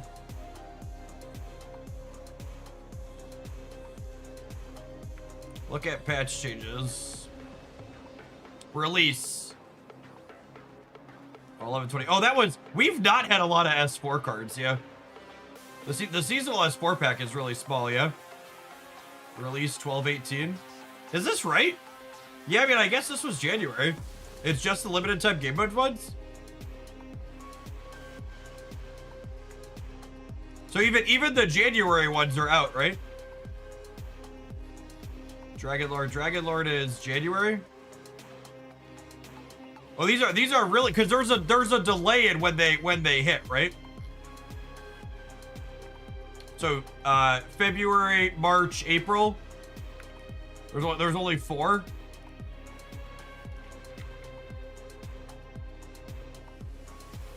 Yeah, they cut. I forgot how much they cut down on it. Okay, collector S4 cards. It's just however many is on here minus 4, yeah.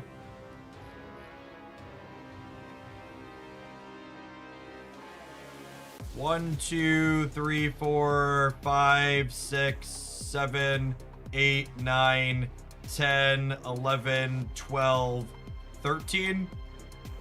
13 by 6 is 78, so 74 regular Series 4 cards. I don't think this shows all of them. I mean, 74 sounds right. This is sorted by release date, filtered for Series 4. It's got Darkhawk down here at the fucking bottom.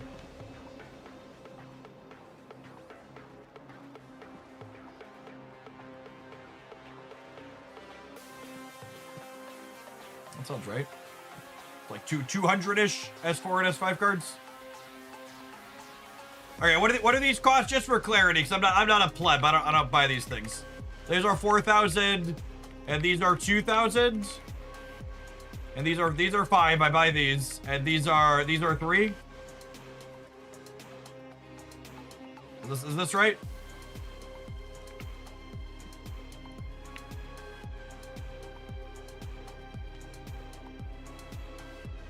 That's 2,500 for seasonal S4. Got it. Cool. Okay, so 4,000 times. So it's 4,000 times 140. No, wait. You get 1 bonus card per 9 packs, right? It's per 18 pulls.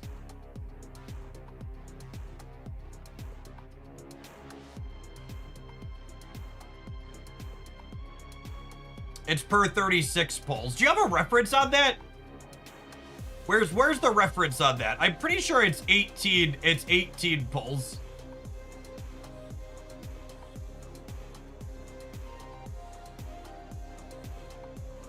Is there a loot box question mark in game?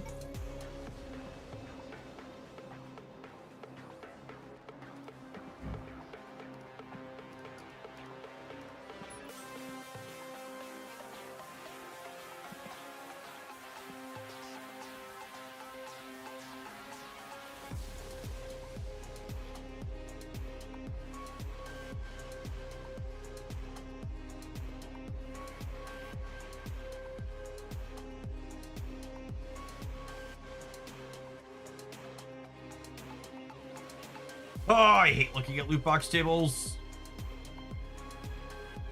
This is a Spotlight Series 5 pack.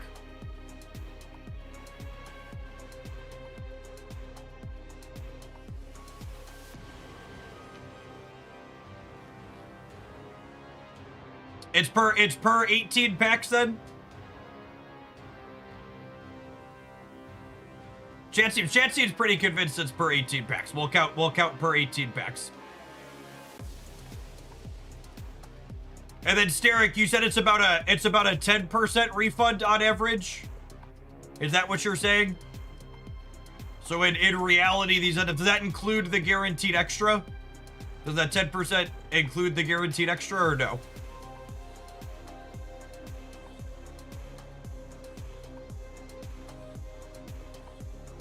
I just want to know what the number is, because someone said $8,000 or $9,000 to catch up, and I want to know, even if you're an idiot, what does it cost? Okay.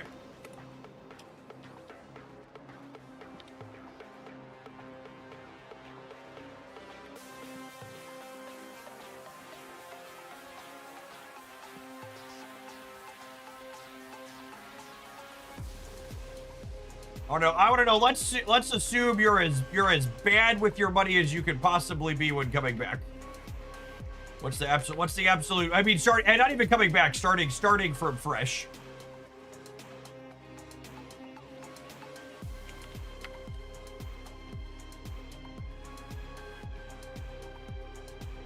Okay, so 3,600 times 140.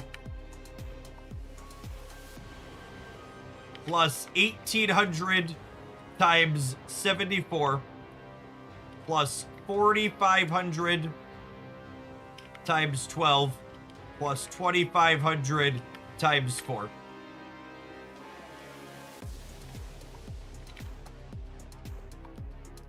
That's 701,000. Okay. PEMDAS, did I have something wrong here? I want to multiply and then add. That's correct.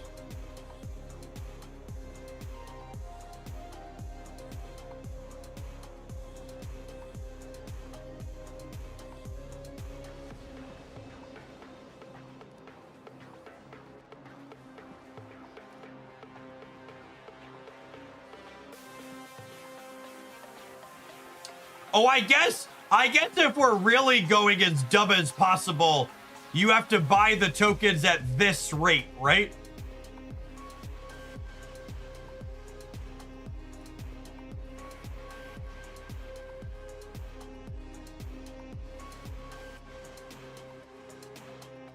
So you have to assume you're buying gold at the worst possible. So what's the most bad faith number we can come up with? How do I convert this into a does this ever turn into a multiple of 8,000? Does 1,300 ever multiply?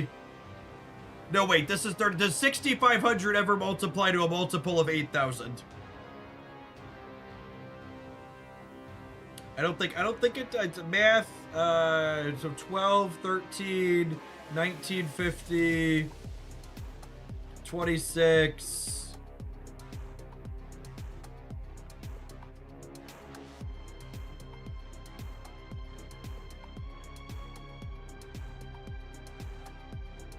$6,500 times 8,000. I mean, what's the least common multiple, chat? Because I need to convert this into tokens into hundreds of dollars.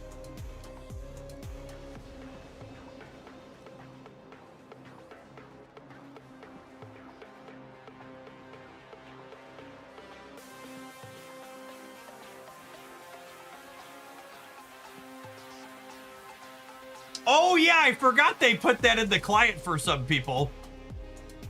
So 5,000 tokens is $91. Is that right?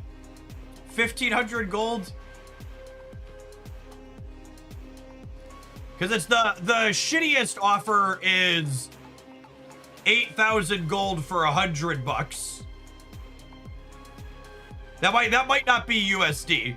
I don't know if those numbers are USD. Is it USD?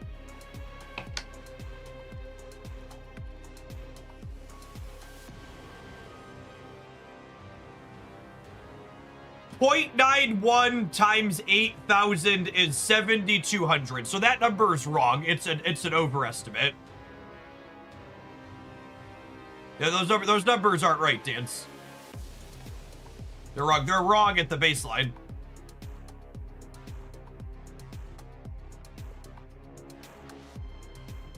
$16 times 6,500 equals 13 times 8,000. Okay, you keep sending me links and then telling me it's not your fault other people are wrong. I'm asking you to verify information before you send it to me.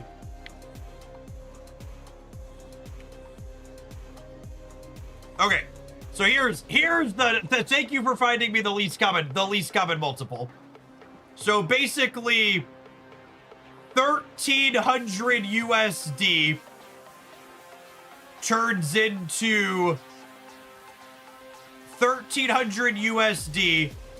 into 16 times 5. 1,300 USD is 80,000 tokens.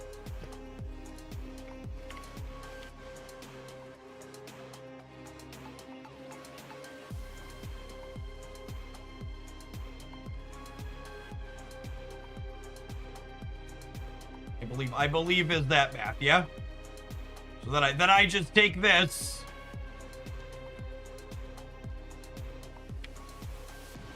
Oh. And I divide it by 80,000.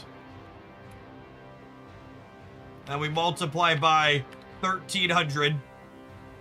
And the most I have $1,300 in tokens, I'm rich.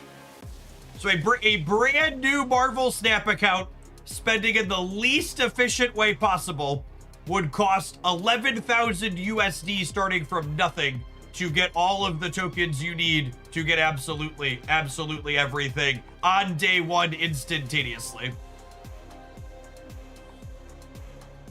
So there you go, Chad. If your collection complete, your Marvel Snap account is worth $11,000. Good luck finding someone. Good luck finding someone to pay that.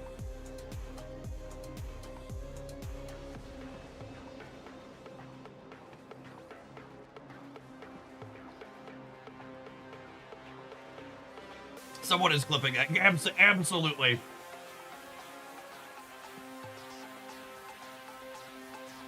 What does it take to get S3 complete? So, the actual answer is, to get S3 complete is probably even less efficient than that, because to get S3 complete right away, you have to spend gold to buy boosters to level up your cards, because you can only get collection level from upgrading your cards to get the cards. So we could technically run that number too. How much gold does it cost to buy 155 boosters?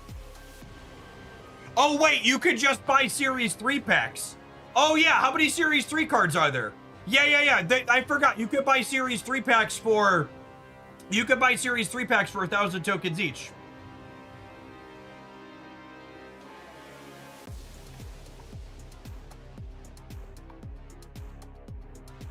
Now I'm curious. There's 125 S3 cards, so it's 125,000 tokens. So it's another $2,000 to get all the S3 cards right out the bat. Oh, they're 650. Are they 650? I have no idea how much things cost. They're 650 now, I think. Okay, so it's only 1,300 more.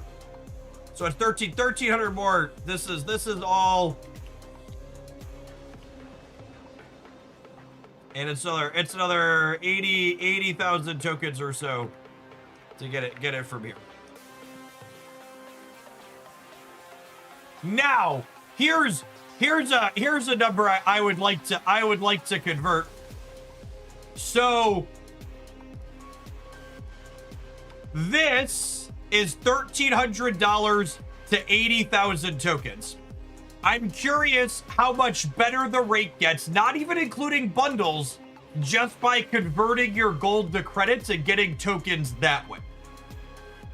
So 8,000 gold turns into 6,400 tokens off the collection level track.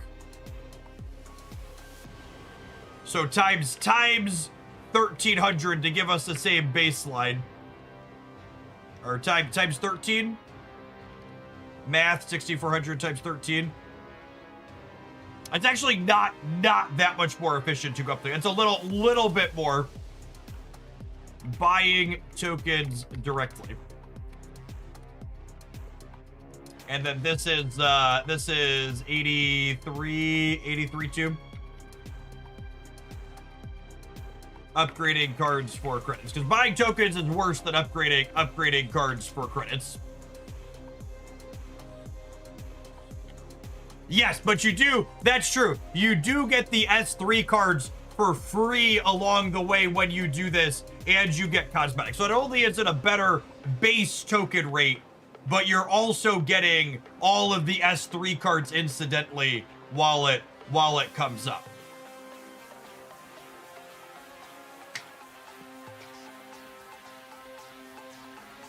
People don't earn tokens at that rate. No, this is the pre-S3 rate, Azazel. When your S3 complete, you get 3,400 tokens. So this would be 6,800 per 13 once your S3 complete, which actually takes you up to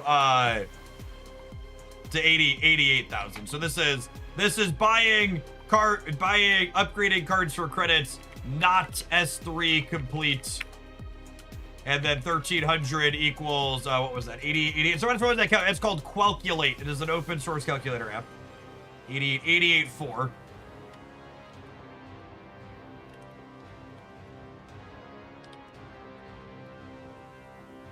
That doesn't take into account double card packs, does it? This takes into account hitting the pity. It's wrapped up in the 10% discount of the pack. So this is basically with the refund that you get for the pack rolls that includes that extra card.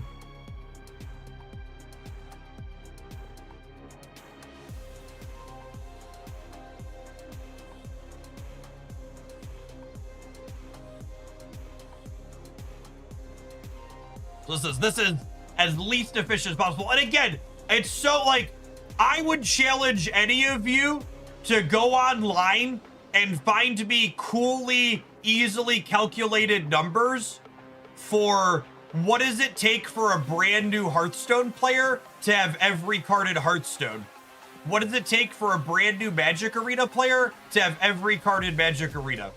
And those numbers don't exist to my knowledge because it's just such a stupid fucking premise. Because Marvel Snap is literally the only digital card game I've ever played as someone who's played hundreds of them, where dozens probably, where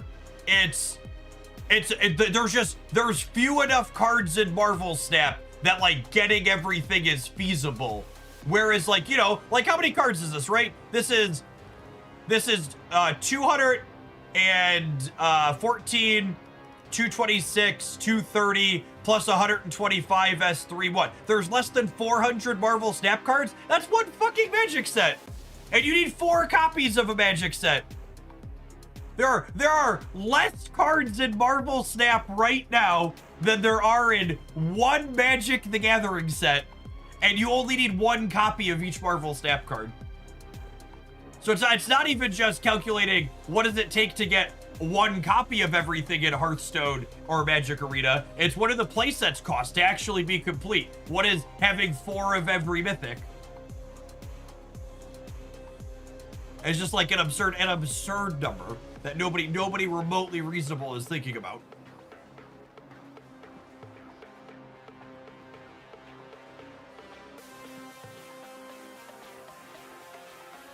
Yeah.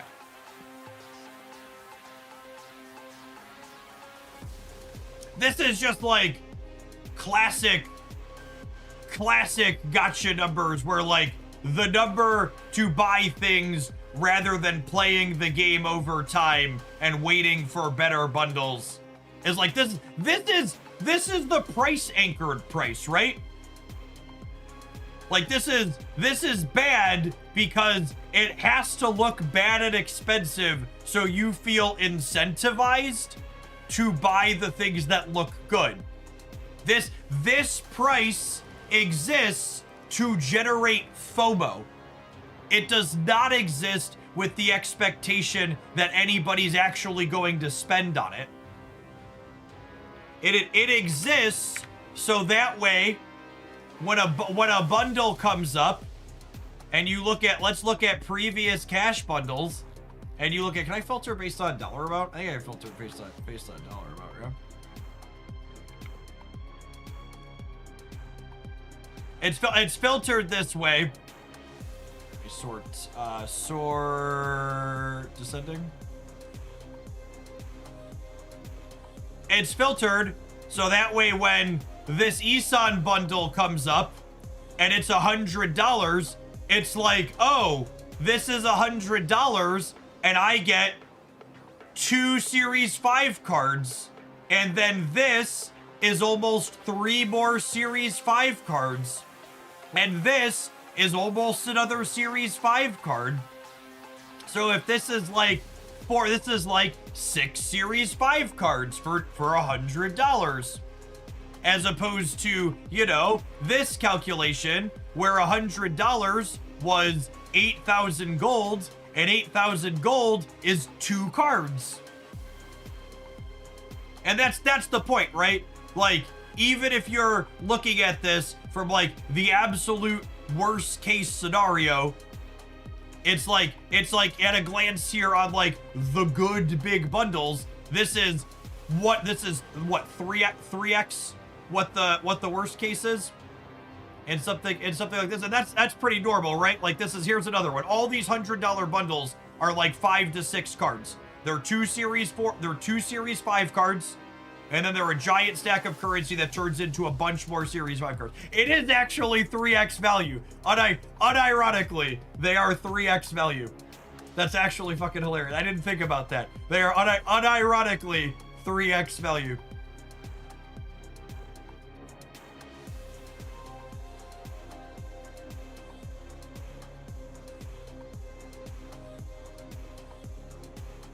Sometimes they're almost 4x, yo.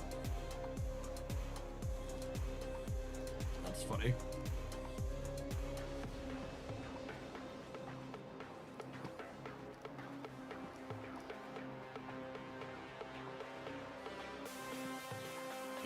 I don't know. That's funny. I'd good to know what the number is offhand.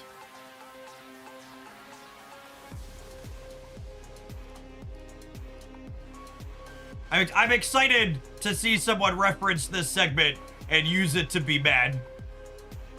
And be like, "What? Greedy are." Actually, you know what the funniest part is? This is kind of a hamstring. People always talk about how Marvel Snap is more greedy today because there's all of these bundles than it was when Marvel Snap originally launched. Chat, when Marvel Snap originally launched, this worst case scenario, most expensive option was the only option.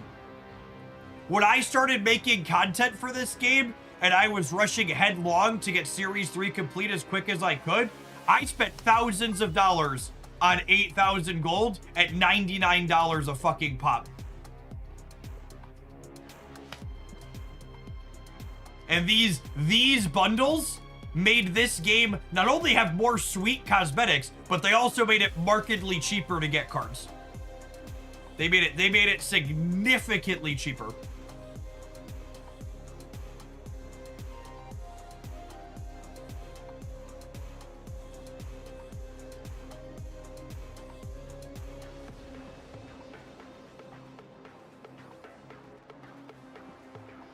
Doesn't the web shop have larger gold bundles too now? It does, yeah. It has like $100 and $500 type things up there too. Maybe 1,000?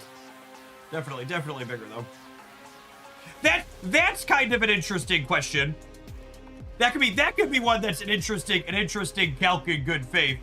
What do you get if you come into Marvel Snap and spend like $50 a month or $100 a month?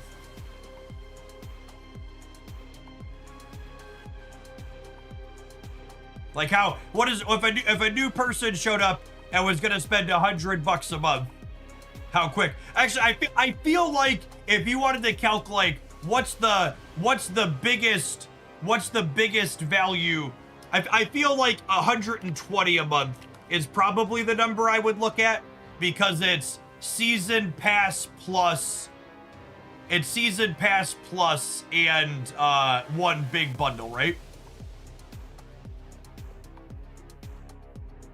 Oh yeah, that's true too. You also spend money on the web shop to get.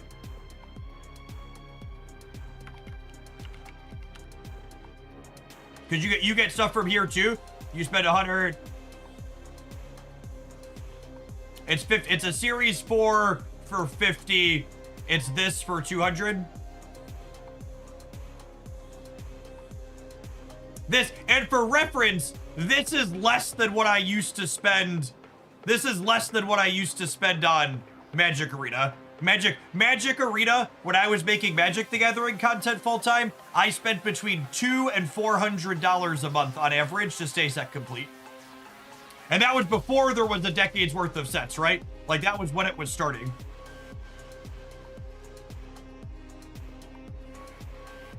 I spent so much fucking money in Pokemon Pocket, man. Probably $5 or $6 grand at least. Over the short period I played it. It was a lot.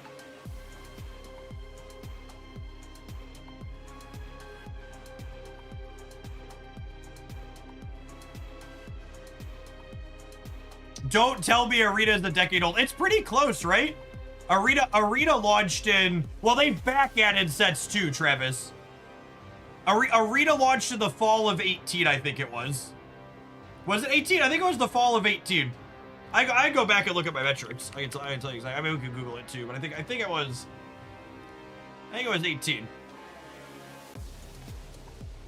That's close. Yeah, this was not this. 18 was my year I picked up.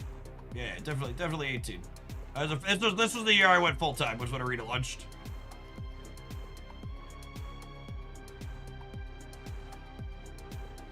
As someone who has spent 4 figures in more mobile games than I can count on one hand, I think Pokemon Pocket is the only mobile game I regret spending my money in.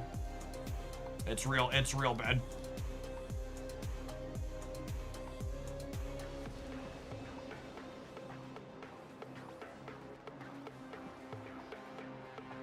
I'm gonna run an advert. We gotta run an advert on Twitch. Don't go anywhere, gamers. We might play some more Snap. We got season dropping in 90 minutes-ish. Don't go anywhere. I'm kind of curious what this number looks like. I'm kind of curious. Well, I might look at this number and see what is 120. What is 120 a month to? How long does it take you? Because like this feels like a real number Second Dinner should care about. This is not a number. This number is not real. This number is not real. I don't think Second Dinner should care about this number. This is a price. This is price anchor bad faith bullshit. Like what is someone new coming in, spending a bit of money like this? What's the expectation on getting everything? How long? But even that is like, it still plays into the what is the everything, right? Like, because it takes significantly less than whatever this calculation is to get the cards you actually want to play with, right?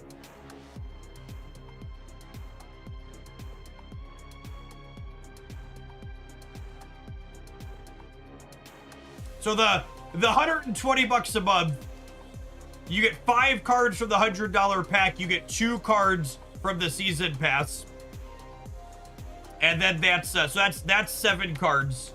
You get 7 plus whatever you're getting for free, and then you get an 8th. You get plus 1 S4, so you get 7 S5 and 1 S4 from the web shop.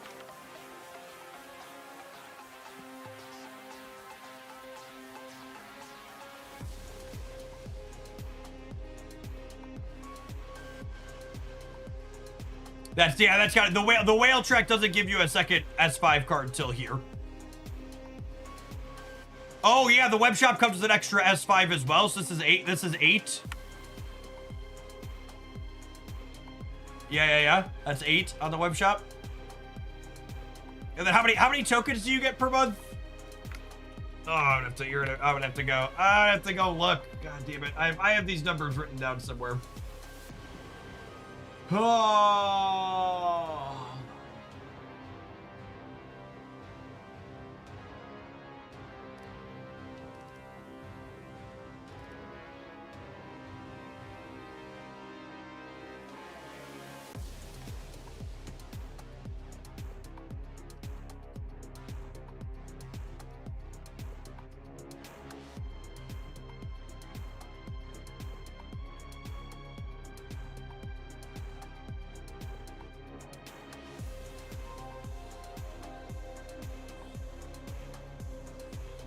Alright, season pass tokens earned.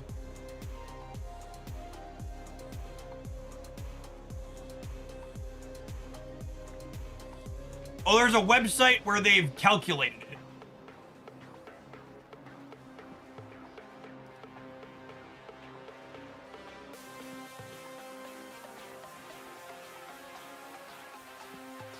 Wait, I don't understand. Oh, this is like you enter your own specific information, and then you enter specific bundles.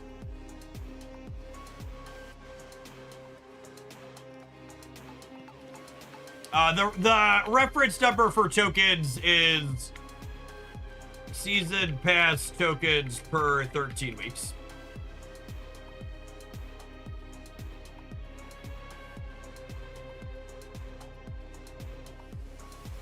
That's not really what I'm looking for, Buckeye. Which turns into...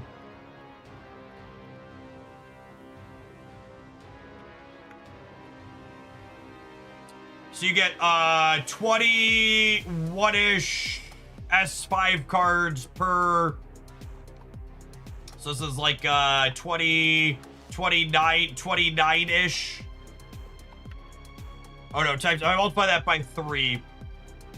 It's 24.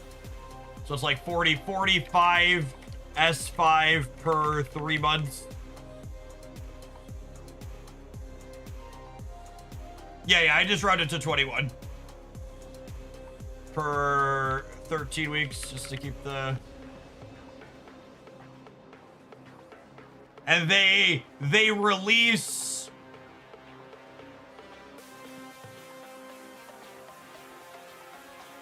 we release 6 or 7 cards per season, right? It's 1 per week and then 2 extra at the start. So it's 12, 19 per week. So 19 new S5 per 13 weeks. The limited time game modes are S4, and if you're playing the game, you should get it. I'm counting these, Steric. You're getting 8 with the spend. This is with the spend. I'm counting numbers. So you're 45 with this spend. You're at 45.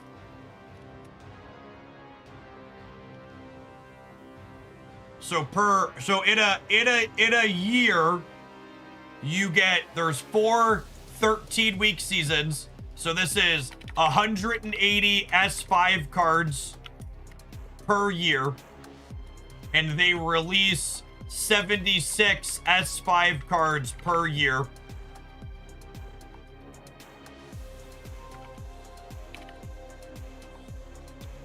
So you, with 1 big bundle plus the season pass per month, you catch up 104 S5 card releases per year. And there's currently 152, so it's about a year and a half to get absolutely everything. Spending $120 a month, it takes about a year and a half. What is the typical? How much does the needle move if you get this? Because you'd get what? You'd get like two other bundles in there.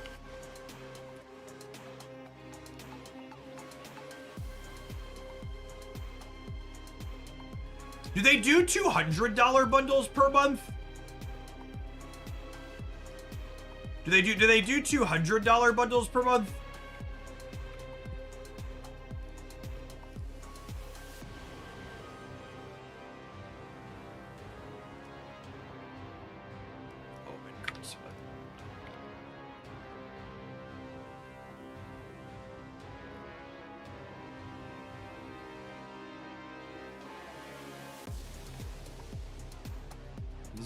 These are upcoming. I want a historical.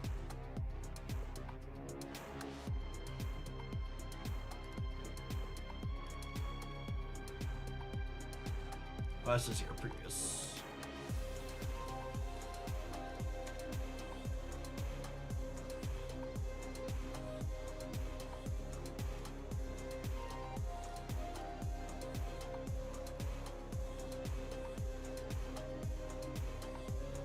This was April. Yeah, these were both April. We didn't have one. Oh, May is just starting.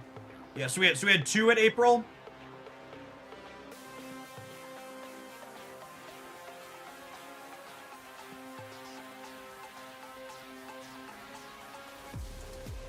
Two in April. March had 2.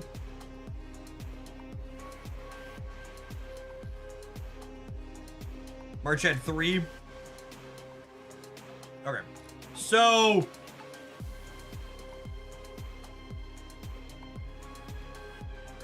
where'd my thing go? I've lost my. There it is. Okay, so it was the same. I'm just in a different tab. My brain is bad. So if you did 2 big bundles per month, it's what? That's another big bundle. Gets you loosely 5 more cards, we were saying, and it gets you another snap pack, so it's 6 more. So 14 S5, which then turns into 14 times 3 is 42, plus 21 is 63. Yep.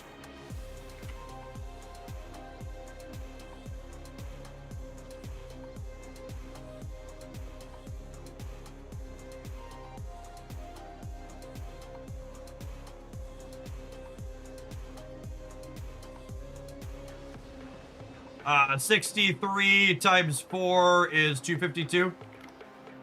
It's actually less than a year then, yeah. At that price point.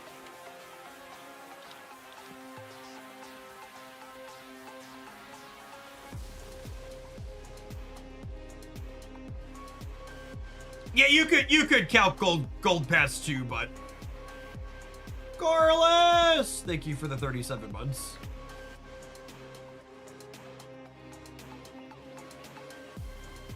So at 63 per 13 weeks, it's like three. This is like three quarters of a year, like three seasons. What? There's 152 here.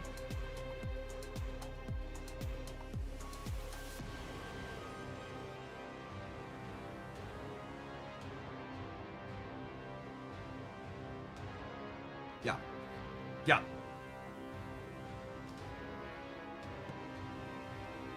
So the price point. So price point here. This is 100. Just even assume you do 3 13-week chunks. That's nine months. That's what that is. So it's 220 times 9. This is I think this number is realistic and fair to quote. If you were a brand new Marvel Snap player coming in today with a fresh account, if you spent about $2,000 over the course of a year, you would catch up to absolutely everything. Somewhere in the $200-ish range per month.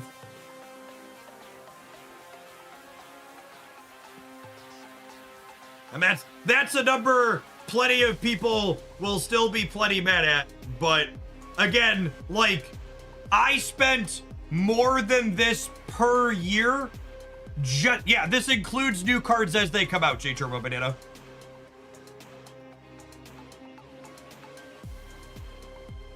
At this current point in time. And like, obviously this number moves as more cards are released. But like, compare this, right, to like buying things in the least efficient way possible. It's 1/6 the price, right? Yeah, and once you get to here, it's only $10 a month to stay complete. This is the 9-ish months of a big spend playing the game from nothing. You get full, and then it's $10 a month from there on out with the current economy to stay complete.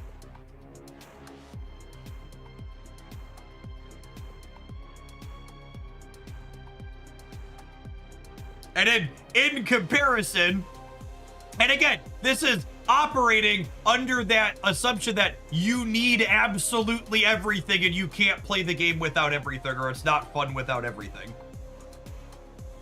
Yeah, and in Magic the Gathering, it cost me this much or more just to keep up with new releases on their digital client, on Magic Arena. But I need meta staple Emperor Hulkling. Yep. Well, I mean, honestly, and just to really hammer it home that you don't need everything. Here's my last tier list video, right?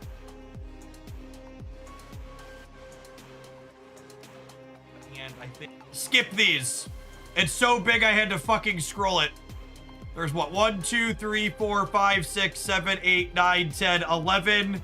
44, over 50. And this is what? This is from a month ago, so there's 8 less cards in here. So a third of the Series 5 cards are just like, like, they're not really good enough.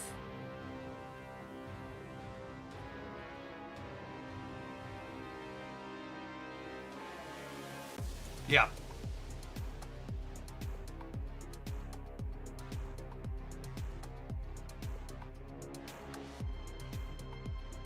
Yeah, the economy today for Snap is like very, very reasonable.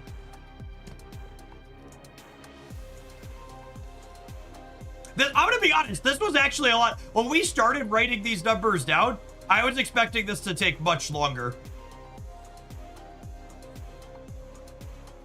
I'm surprised I'm surprised it's less than a year at this spend and just over a year at this spend.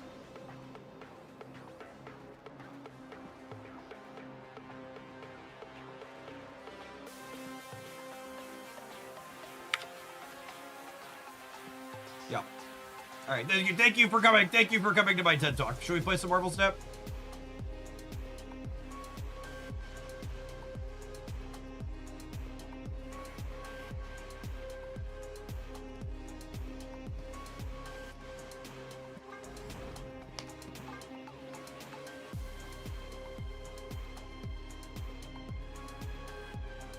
Yeah, new Daredevil, Wilson Fisk, and what's it called today? One other. Kick Page, who's not very good.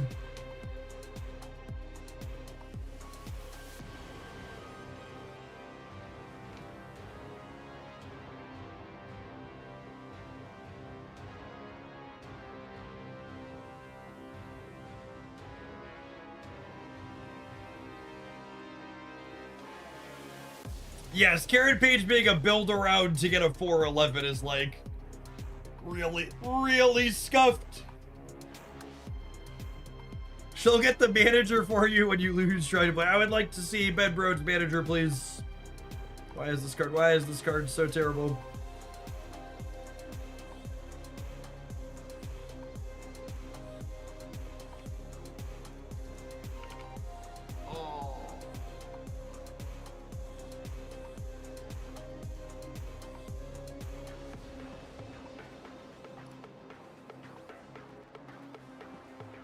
We need Foggy as a card next. We do, yeah.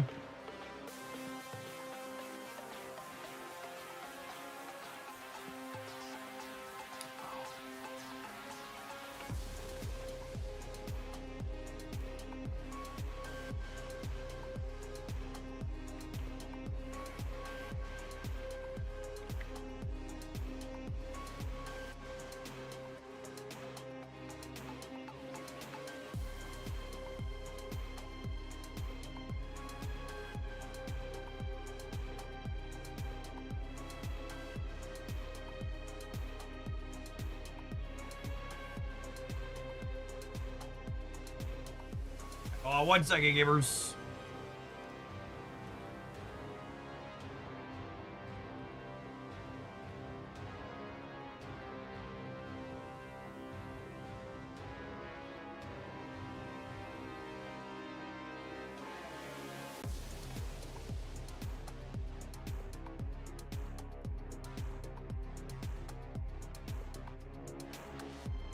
All right, we have about 90 minutes till the new Snap season releases. I just remembered we have a sponsored hour I want to do for Marvel Rivals. Released a new game mode that we're going to check out today. They released a brand new 1v6 PvP mode called the Avengers mode. As asymmetric gameplay. So we're going to check that out for the next hour here on stream.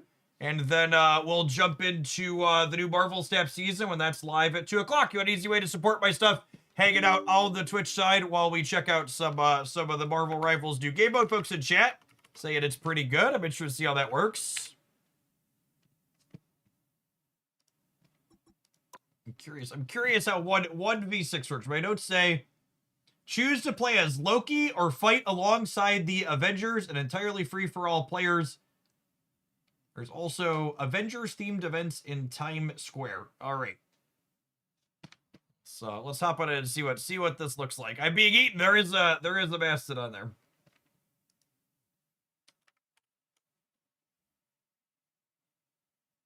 I took it to Avengers. That is Avengers one, isn't it? I mean, that was when the series was peak. Yep.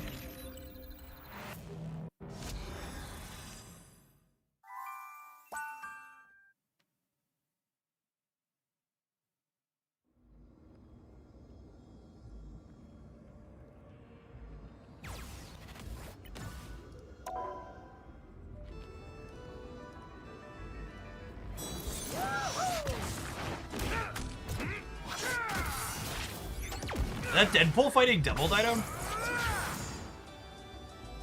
Wait, is Devil Dino in this game?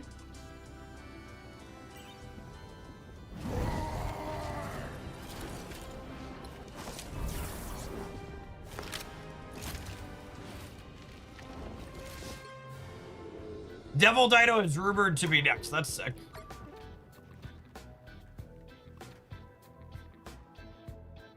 Is it? Is this it? The Path to Doomsday Avengers?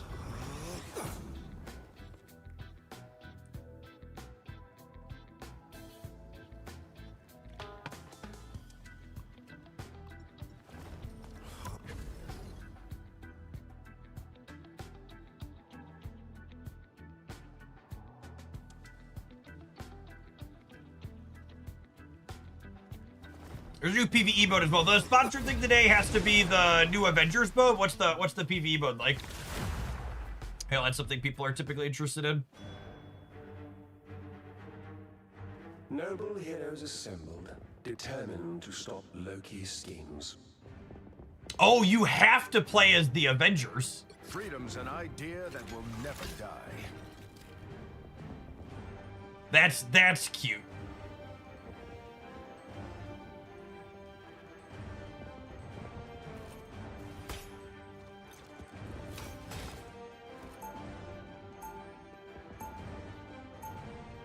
The PvE mode is a Diablo-esque looter against vampires. That's interesting. Flag.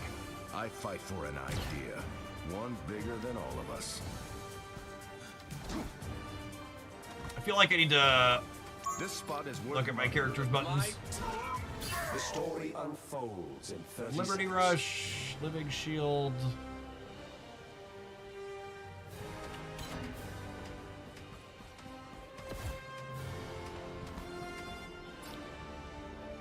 So we are so patriotic. Hurl the shield, raise it.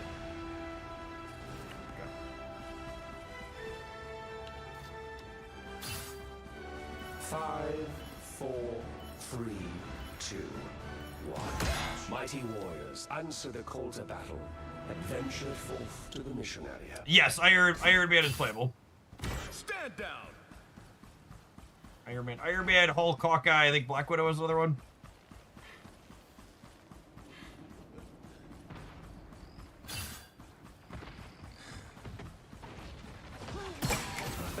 We got company.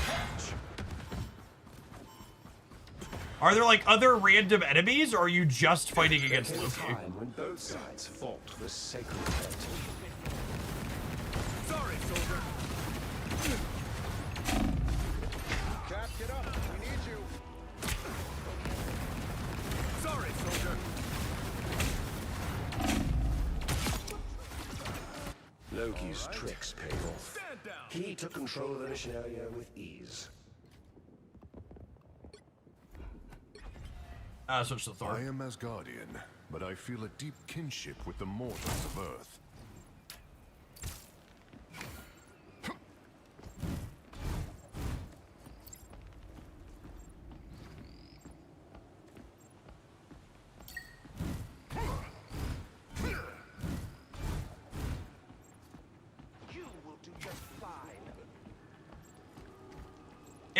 It's interesting that there's no are none of the Avengers that you could pick from healers?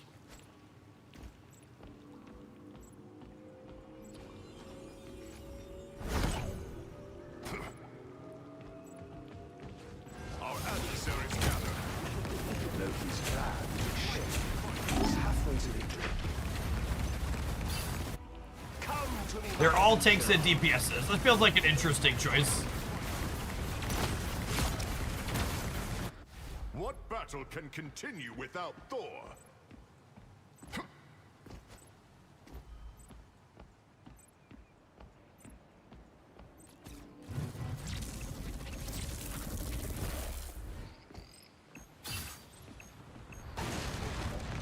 We're about to learn that the Avengers movie was not particularly accurate. The son of Laufey nearly had victory in his grasp.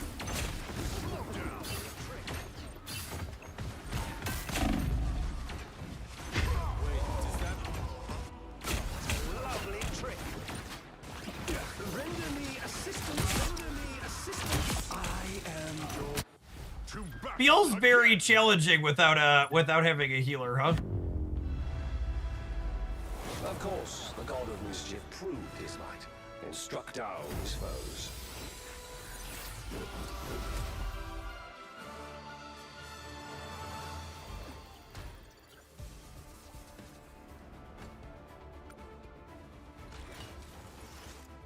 is that the whole thing?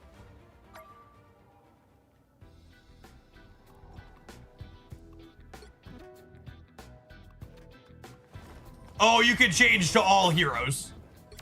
Okay, that sounds way better.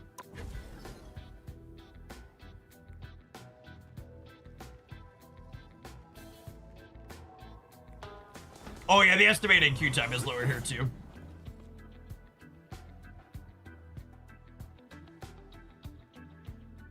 That seems completely not feasible without someone to heal for you. Feels like they should probably make sure they have a healer in it. The Snap DLC bundle on Steam, I believe, are new for this new season, Rictus.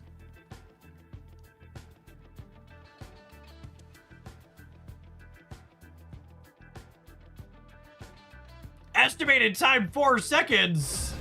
I'd like to.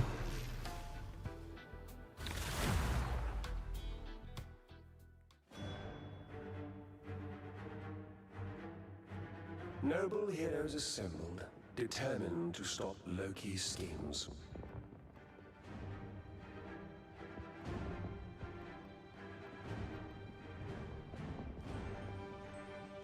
Who is White Fox? Agent F1. I'm going in. I'm not familiar with that. Characters that we don't have in and fear. oh, we don't have in Marvel Snap. Light can heal and light can harm. Same with me.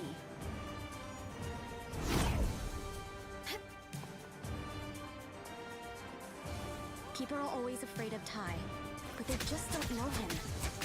The story unfolds in 30 seconds. My time to shine.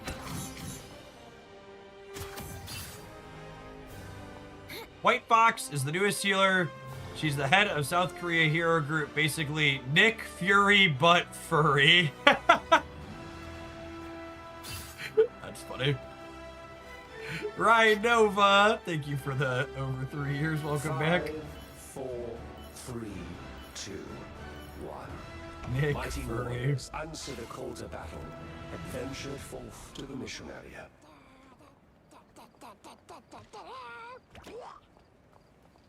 Thanks so much. We've got trouble.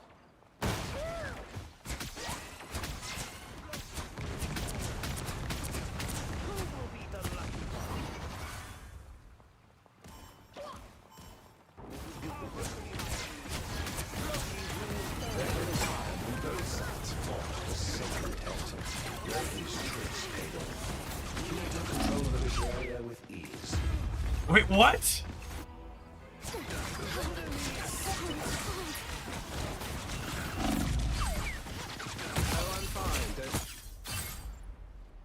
He mind controlled me? The heroes summoned a monster. Get in here, y'all. That's wild. My time to shine. This game too, if you haven't played it before, gamers, it's the only monetizations in it are cosmetics. Literally every character that they release and all of the content is 100% freely accessible right out the gate. No waiting, no nothing.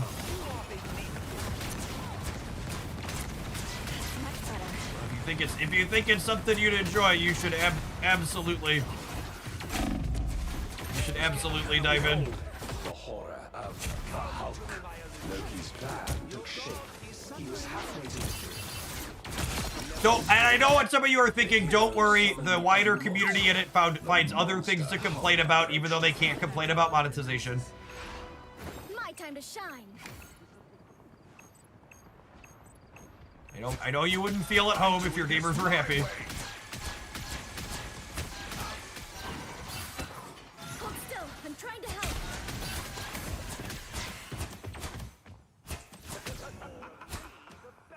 They complain about the other players, so that's true. Had victory within Teammates are the variants in games like this.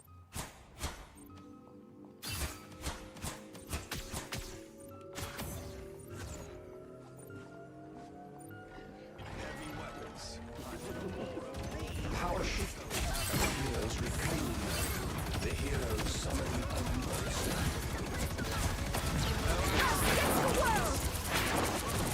Why do they keep mind controlling me, chat? My time to shine. Taking it.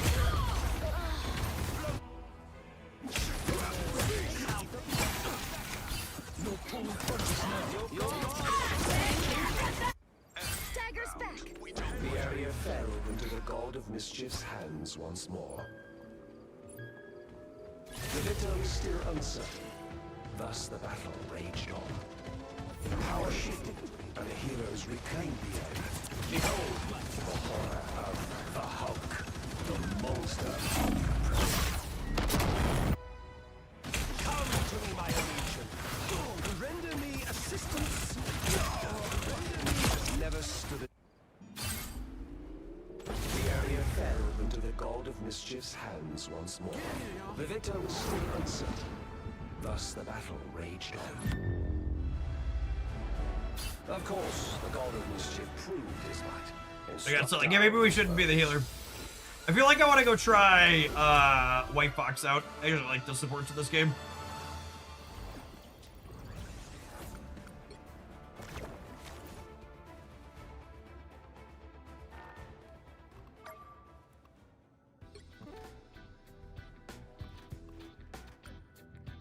Where is...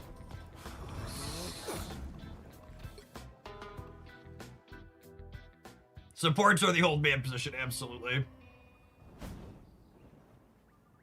You gotta know your range shit. I don't raise my voice. My actions speak for me. I sense them. Close. All right, number one question is, do our auto attacks heal? Bounces off terrain or heroes, that homes in on nearby heroes and damages enemies, heals allies, and restores Spirit Tail. While awakened, dash forward, hit an enemy to slow or flip over them, enabling a second dash that knocks enemies back. Teleport to a chosen ally, instantly healing White Fox and allies in the area while generating a shield. Enters awakened state, transforming Spirit Tails into physical tails. While active, the tails drain energy and heal nearby allies. Striking provides additional area of healing. She's a low-end Ninetales. Ancestral power.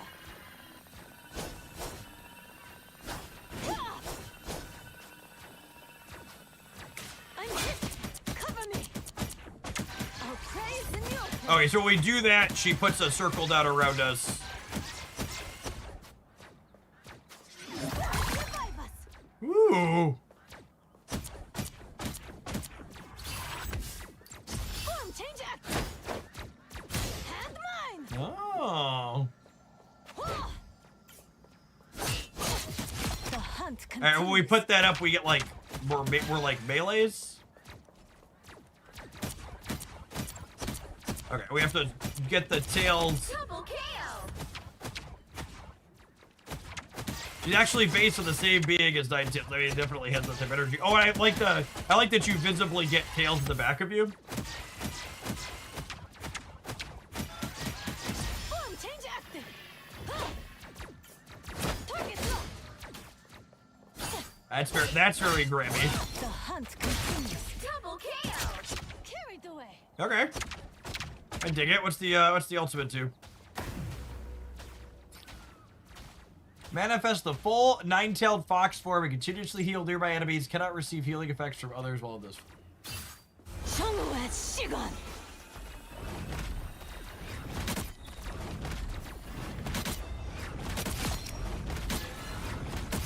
Double kill. It's actually just Ninetales. Okay, cool. Shangwat Shigan. Oh yeah. Oh yeah. I wasn't joking. It is actually a low end Ninetales.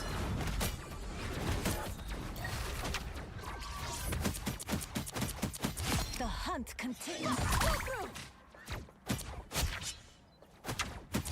Double kill. All right. We'll play this character next.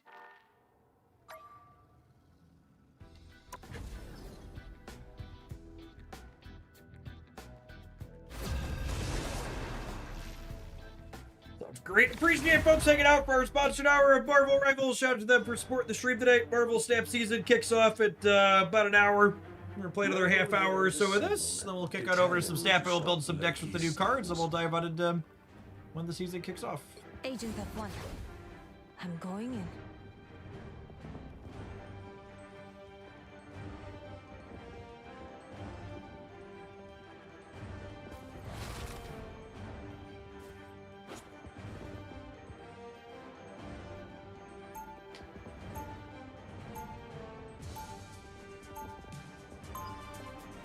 Heroes don't. They added Black Cat to the game as well. I doubt she's a support character. We There you go. strike first.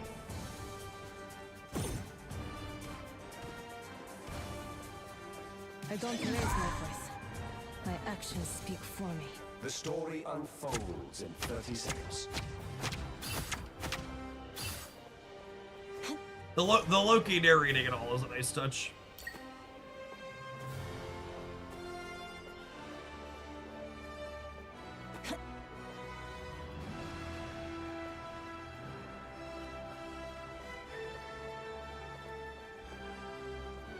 Five, 4, 3, 2, 1. Mighty warriors, answer the call to battle and venture forth to the mission area.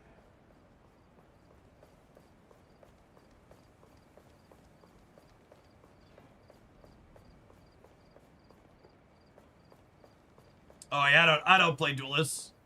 We play supports chat. Oh, I have to actually aim at people. Look who's here.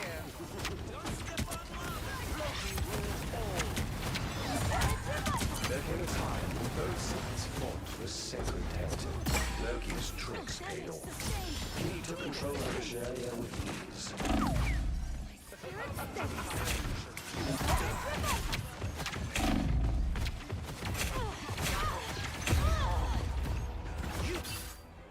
Come to me, my enemy. I don't know that I dig the whole mind control thing. The hero summoned a monster.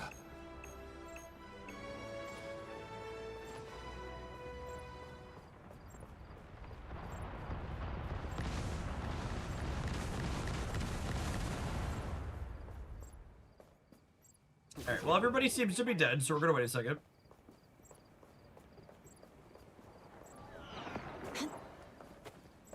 Enemy located. They look like they mean business.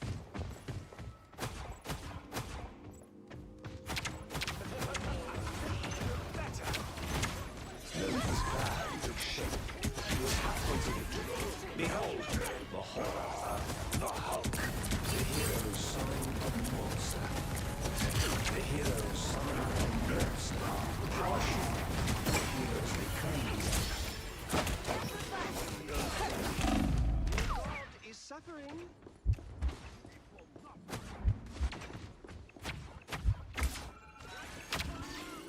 The area fell into the God of Mischief's hands once more.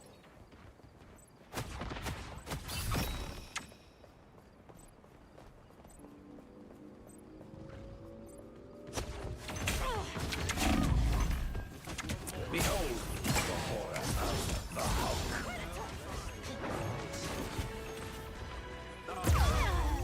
The son of Laufey nearly had victory within his grasp.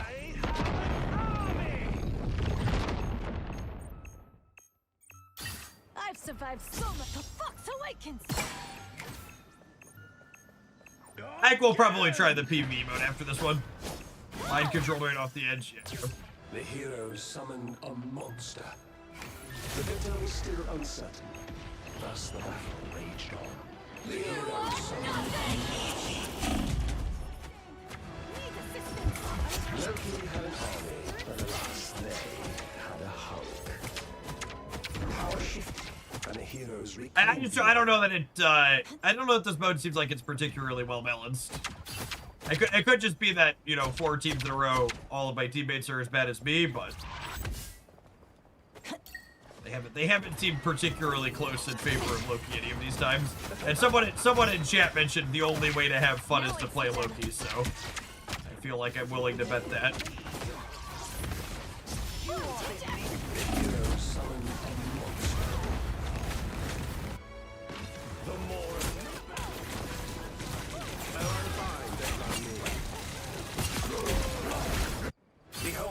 Diablo SPV mode sounds kind of neat. Alas, Wanna the try that? scales of victory began to tip in the hero's favor. Yeah, I see the sum of the Hulk. Into the god of mischief's hands once more. The victor was still uncertain. Thus the battle raged on. The monster approached. Oh, I had ultimate, and I died. At least I summoned my Hulk that time.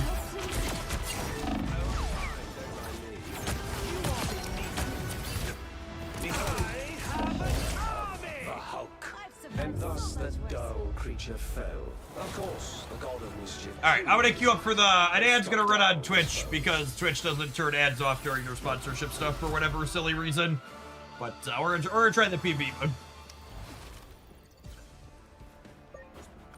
I assume the sponsor would rather I have fun rather than sit here and lose the Loki mode. And not have fun, so let's try changing that. What is it called? Blood Hunt to the new one? Eliminate Dracula and his vampire army.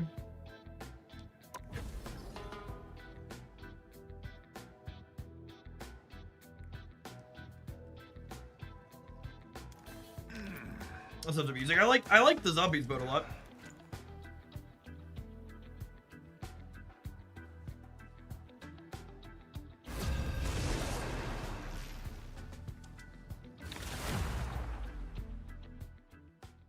There's skill points. Okay.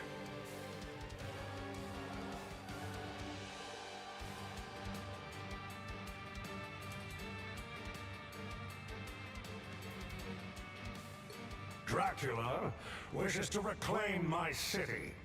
You call yourselves New York's guardians. Now is the time to prove it.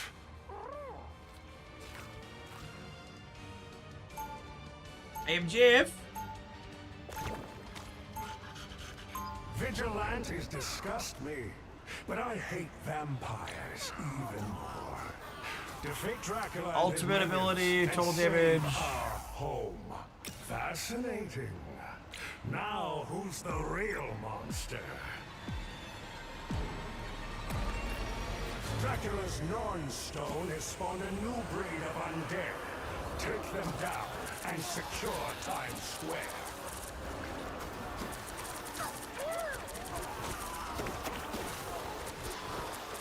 Jeff doesn't heal. Wait, does it not? I mean, it looks like it's healing move.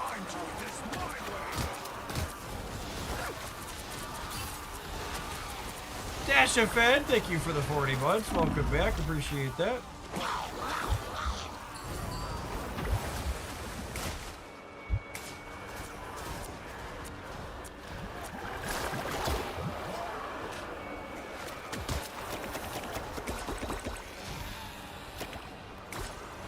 Oh, you only heal yourself. Interesting.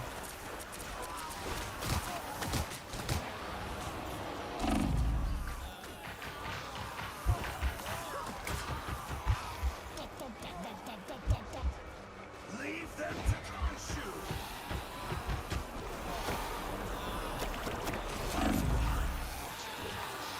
I'm doing this my way.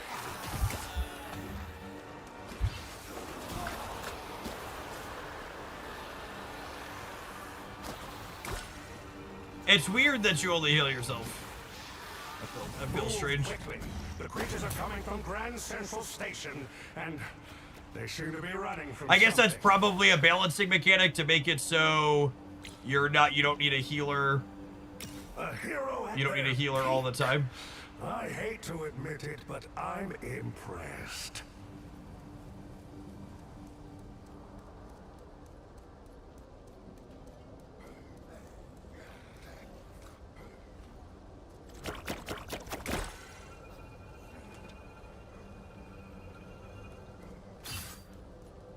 Everyone has their own self heals. I mean, our heals are not a lot. What does this do? Vampires everywhere. Stick Oh, together the D-pad and has a make built-in them heal. all knowing. Got it. I understand. Oh, diving heals you. That's good to know. Another less than noble sacrifice.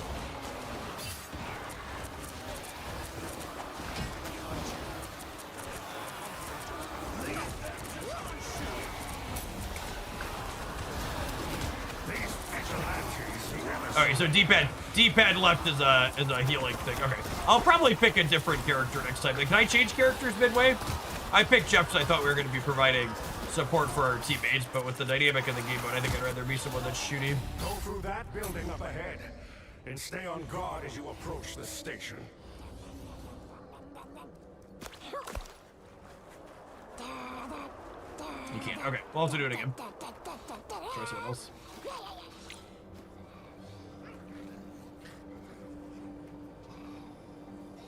Such remarkable power. I hope you put it to good use for once. More vampires. Fight your way through the hall.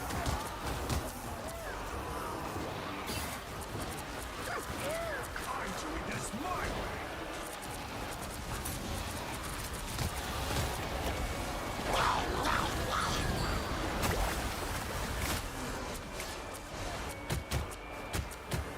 Leave them to consume.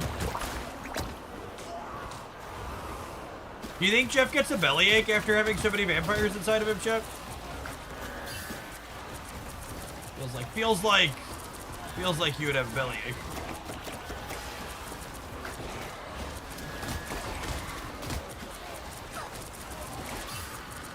It's not good, that's for sure.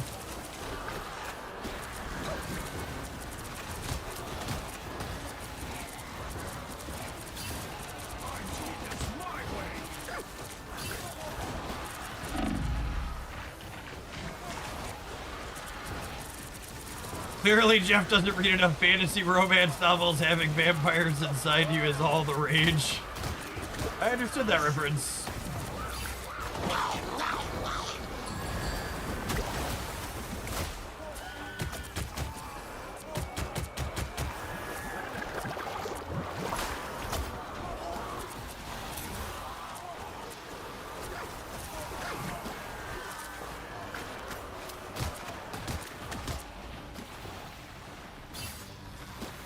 Grand Central Station is just across the bridge. Break through that magic barrier and brace yourselves for company.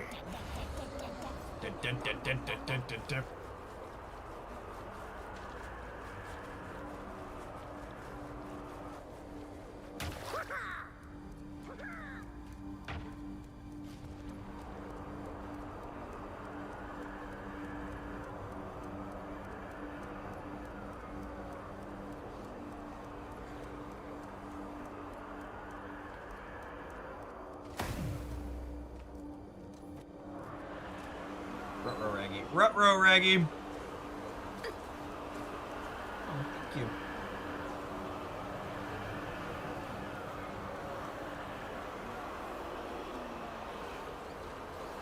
The little Jeff footstep sounds are cute. They are. Another wave is coming. Don't let them stop. Smash through that barrier as soon as possible.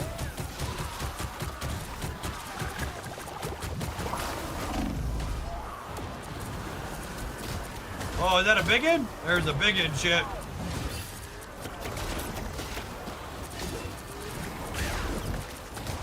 Oh, there's a couple of biggins. Uh-oh. Another less than noble sacrifice. These vigilantes never surrender. Another less than noble sacrifice. These vigilantes never surrender.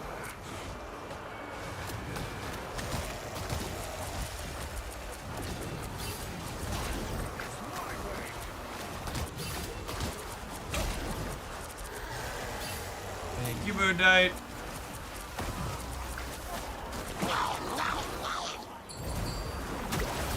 I didn't eat that many of them, Chip. I made a mistake.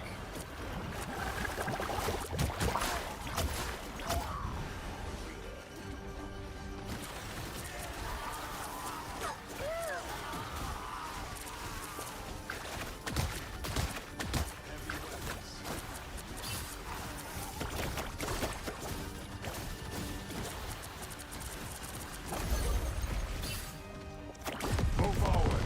Carefully. I swear I just saw something enter the station, and it didn't look human.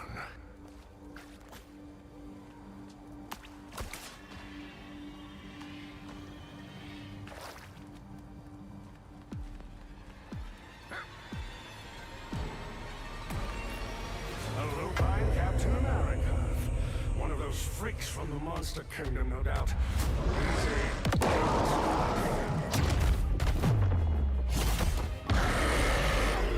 Bogies incoming. Oh man. Do you think this ends up being... Do you think Capwolf ends up being a skin for Captain America at some point, or a different, like, playable character? I feel like you don't make that model and only use it in a mode like this, huh?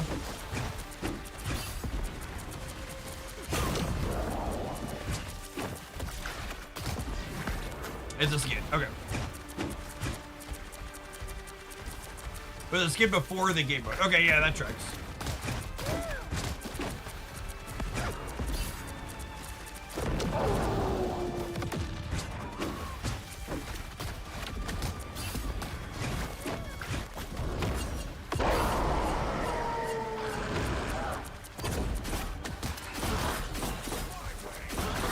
Another less than noble sacrifice.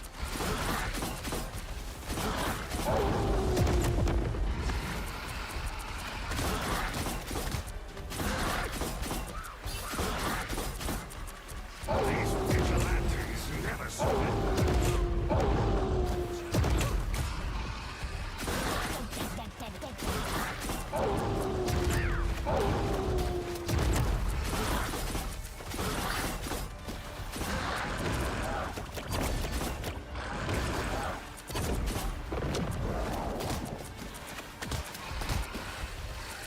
Only 7 health bars left, chat. We've almost got him.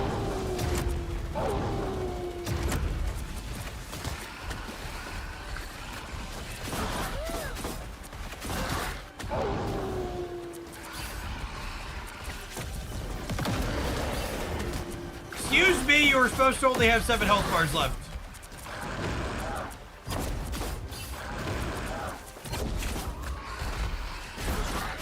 Another less than noble sacrifice.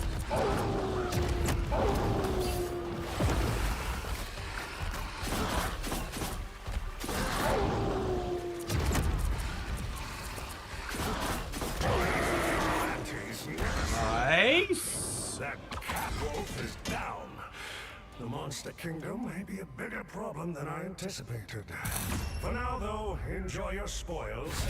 Once again, the Vampire King is defeated, and the darkness has been banished. Oh, is it a different boss at the end each time? I saw people mentioning there were different bosses you fight at the end. Story.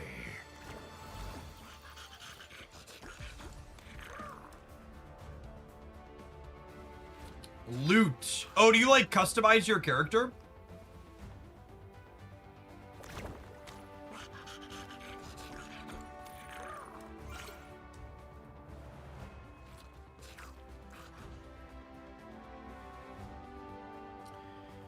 Yeah, you get gear. Oh, neat.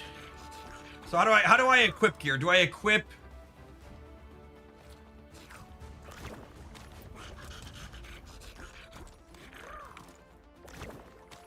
What's the prepare tab? Is that once I'm already in the game mode, or something else?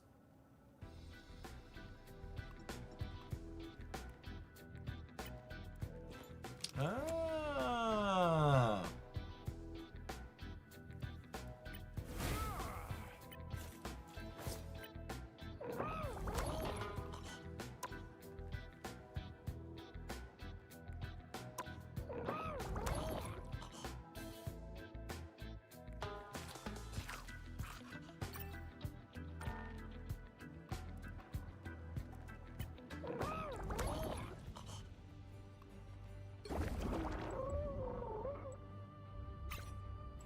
Neat.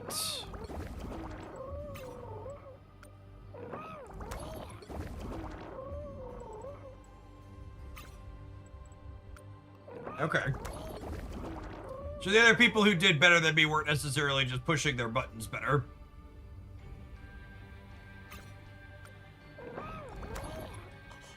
Could... Oh, is the gear per character? Oh yeah, it says Jeff is level 6. Okay.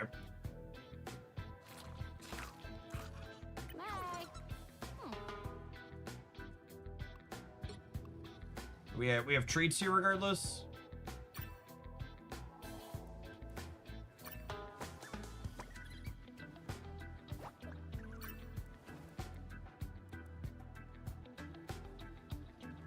How many skill points do I have? Is this one done? So Jeff probably has more because he's level 6 now. Oh yeah, I have 7 points there. And she only has 3 to start. Got it.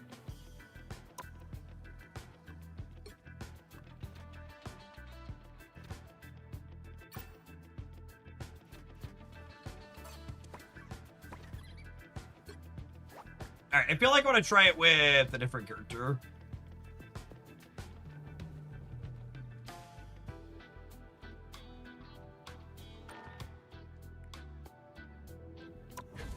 So let's do this one more time.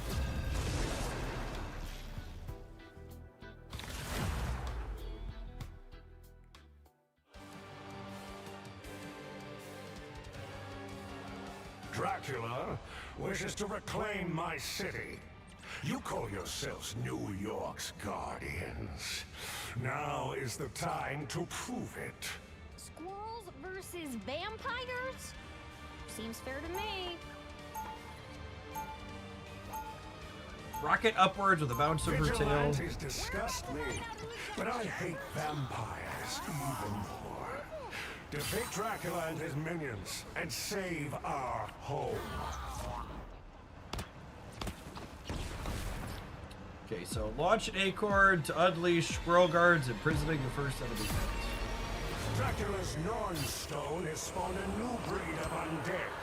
Take them down and secure Times Square.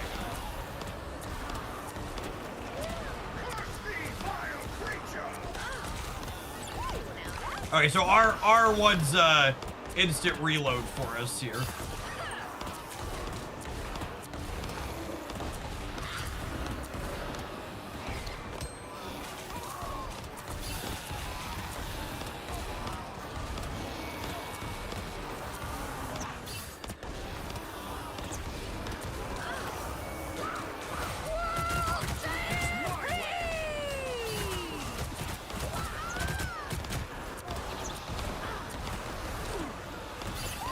R1 also resets the cooldown of your bounce. That's sick.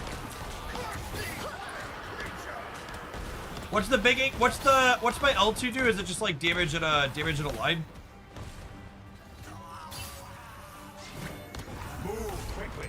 The creatures are coming from Grand Central Station, and they seem to be running from something. I'm really looking forward to Daredevil, Slacky. I'm glad we're getting it on day 1. If you check the Hoaglandia Stamp channel on the YouTube side, there was a full review of everything coming out this season.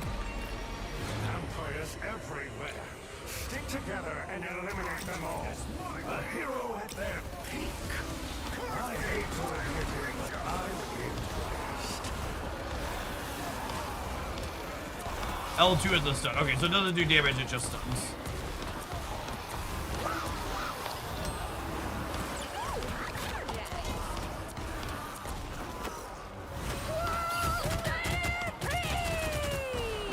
Ooh, the squirrel stampede is real good, huh? Go through that building up ahead and stay on guard as you approach the station. Later on, your L2 upgrades and immobilize the entire... Oh, nice. Oh, and I saw there was difficulty settings. Yeah, so like once you level your characters up, you probably want to play on hard versus normal.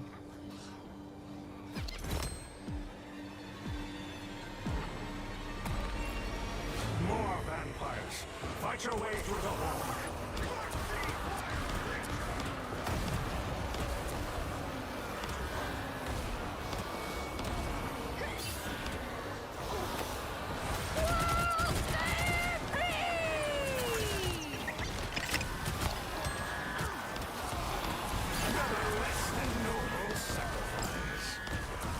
What, did someone die? He says less than noble sacrifice when someone dies, yeah?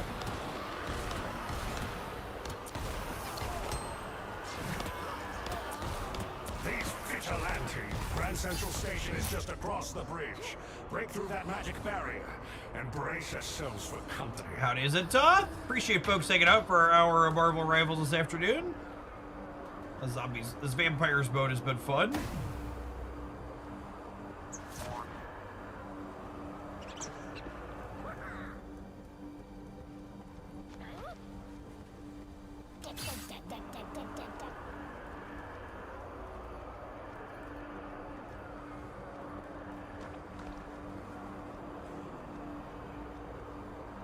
keep forgetting I have bonus points here too. Increases ultimate ability recharge. That sounds great. Yep.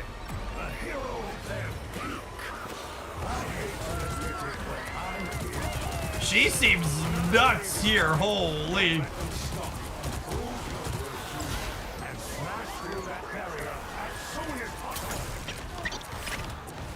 That was great.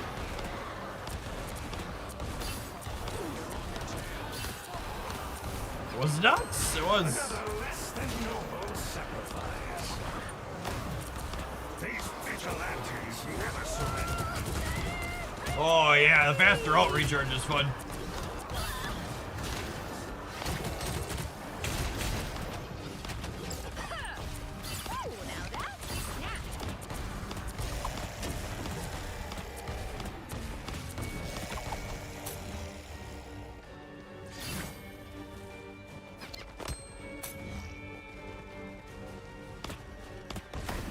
Seems like COD Zombies very clearly inspired Wilker. Move forward, carefully. I swear I just saw something enter the station, and it didn't look human. Oh yeah, the character building aspect's unique. That's true. Such remarkable power. I hope you put it to good use for once. A lupine Captain America. One of those freaks from the monster. Easy. He looks quite special.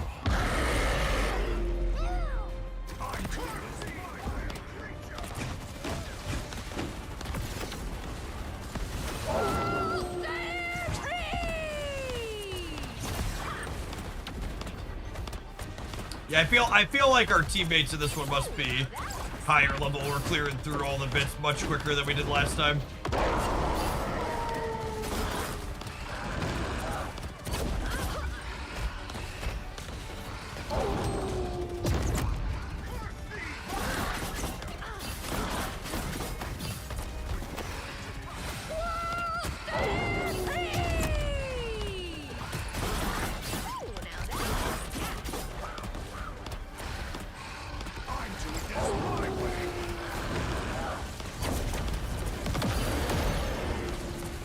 Get him! Wolf is down. The monster kingdom may be a bigger problem than I anticipated. For now, though, enjoy your spoils. Squirrel Girl was more fun than Jeff. Again, the Don't tell my baby land shark friend. And the darkness has been banished. The squirrel stampede in the mode where there's 100 guys on it once is great. Hey King, thanks for always being here. Good morning.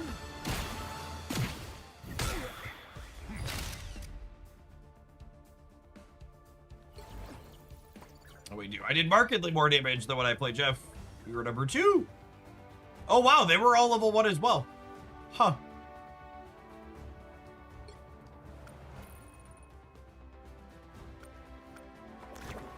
Alright, I want to put points in Squirrel Girl and try it again.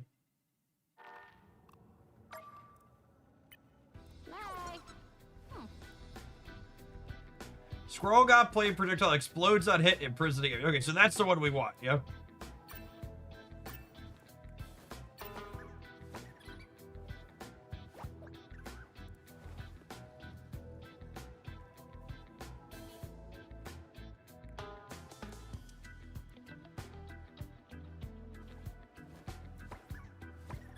So it's 7 projectile friends on hit. Oh yeah. Like I feel like I want all of these.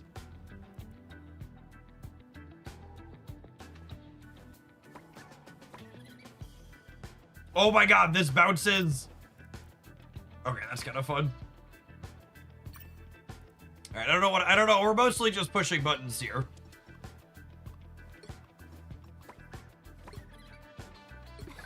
But those sound amusing. Squirrel friend base damage +2.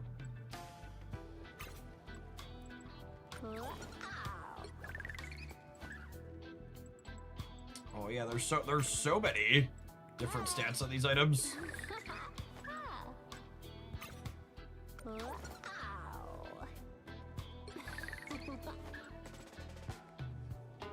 The size of all A-counter projectors and derivatives as well as their spell field radius. Lag. Look at that truck, of course it bounces. All right. Higher difficulty available.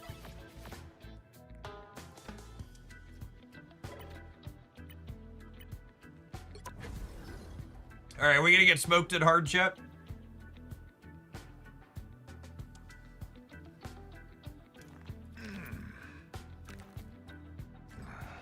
Do we need to be higher than level 6 to play through hard?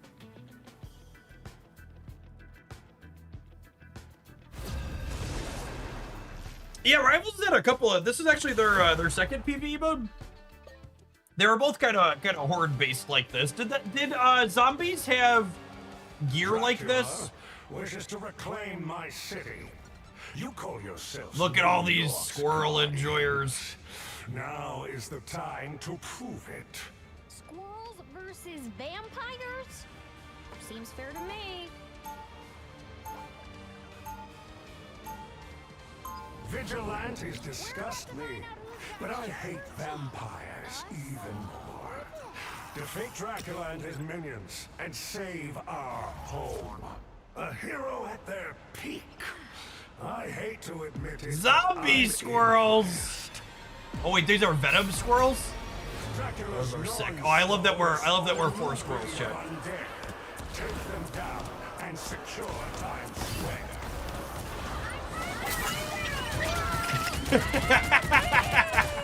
All of our friends are here. That's so great.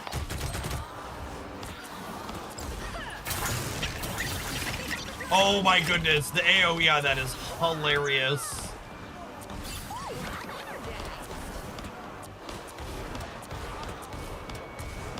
Our squad's going nuts, shit.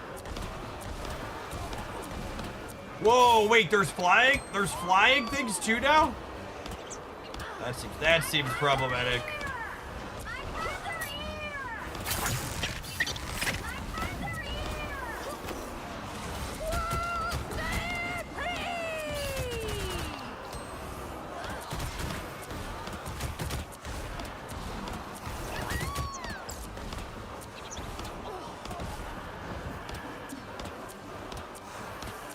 I feel like we need like a Punisher or something that can shoot at the sky.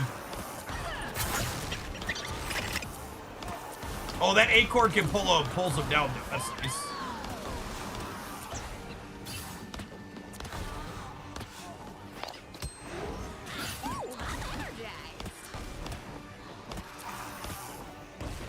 Move quickly. The creatures are coming from Grand Central Station, and they seem to be running from something.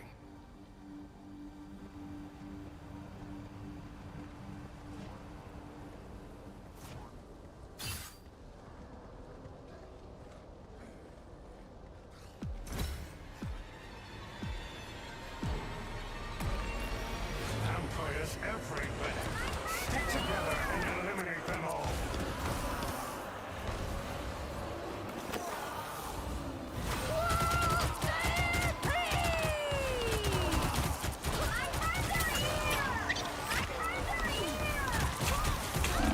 Ah!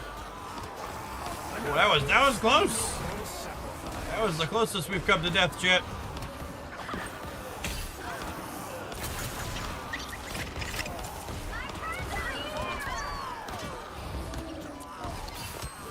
These vigilantes never surrender.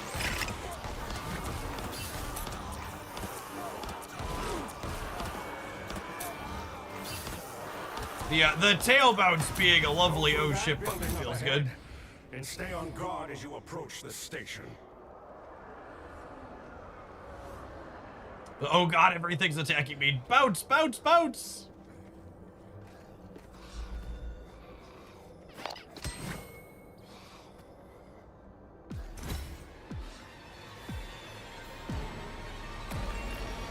More vampires. Fight your way through the horde.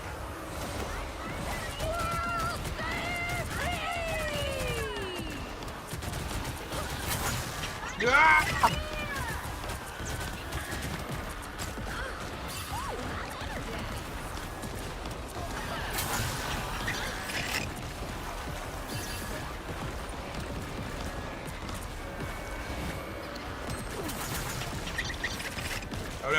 Oh no! My mouse button's on cooldown!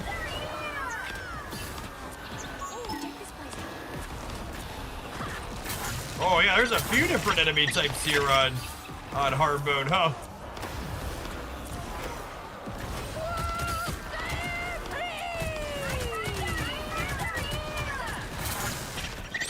I'm so glad my friends are here, chat. We wouldn't be able to do it without my friends. If we win this, it's gonna be dedicated to them for sure.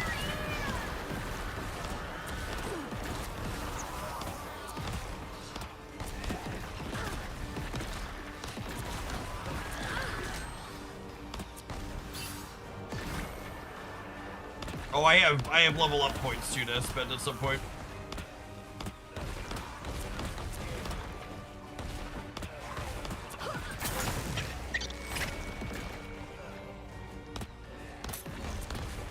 Grand Central Station is just across the bridge.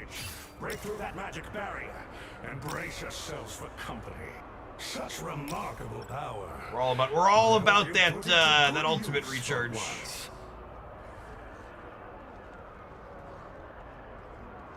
All about that ultimate recharging.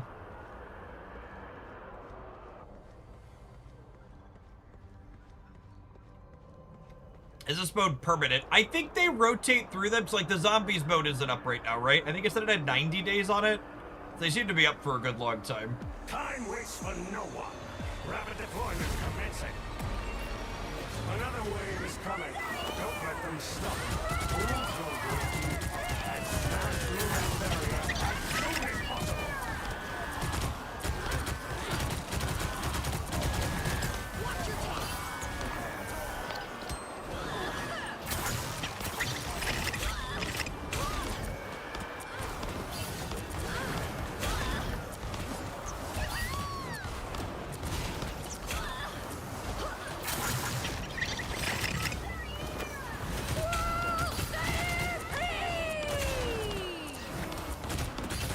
Another less than noble sacrifice.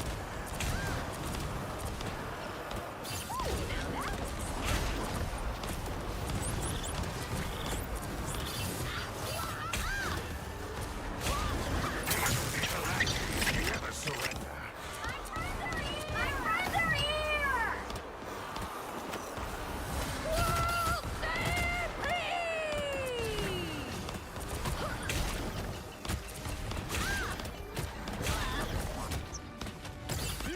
Time to go nuts.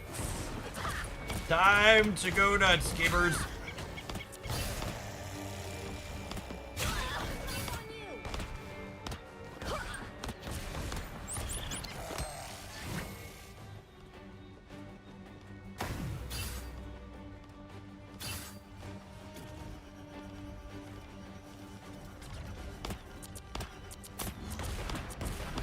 Alright, boss time. Boss time. I feel like this is about to be harder. Carefully. I swear I just saw something enter the station, and it didn't look human. Such remarkable power. I hope you put it to good use for once. A lupine Captain America. One of those freaks from the Monster Kingdom, no doubt. Did folks say there was more than one boss? Have I just rolled the same one 3 times, or does something else trigger the other bosses? Uh-oh, they don't look friendly.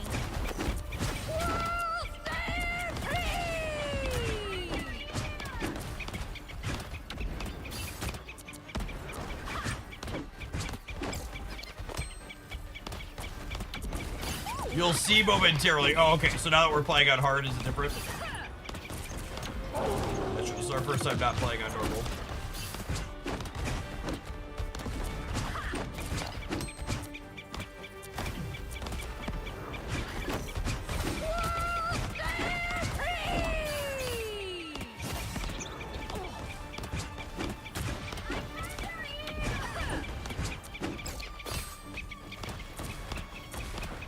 He does have markedly more health bars.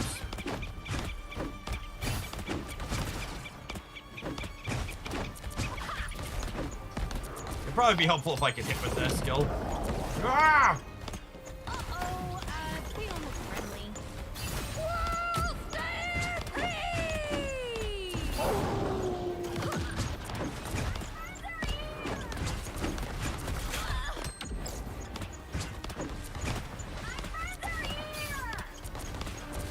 Does he keep healing? I feel like he said 18 million a couple of times though.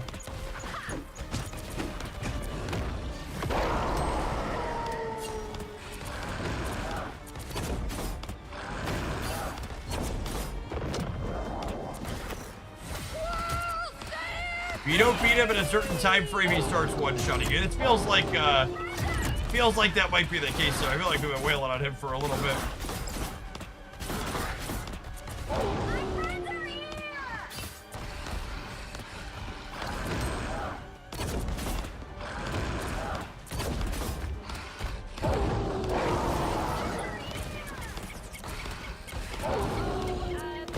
There's a timer at the top. Okay, got it. Yeah, I see it now.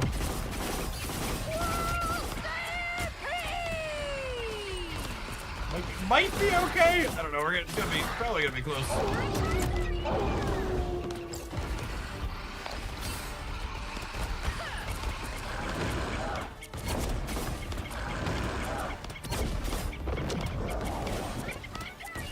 Can I get a flavor judge ruling on squirrels beating wolves?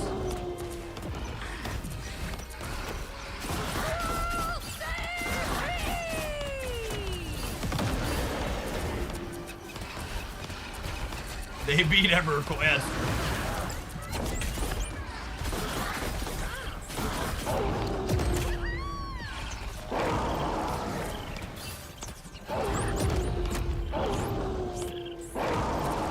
Jan, I think we're about to get cooked.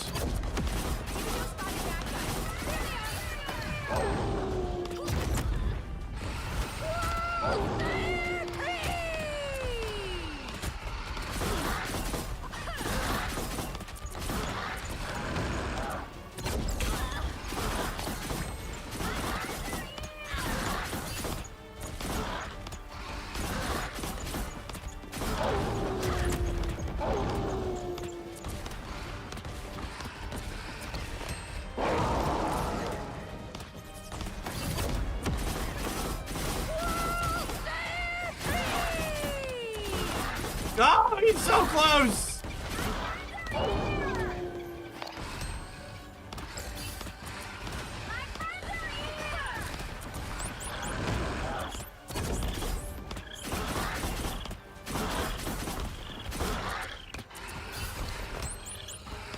We're almost to the single digits!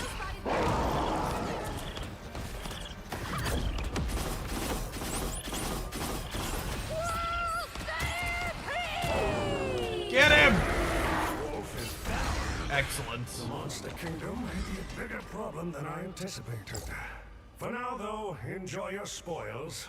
I've arranged a special transport just for you. All aboard. Next stop, Dracula's castle. Oh, it's longer?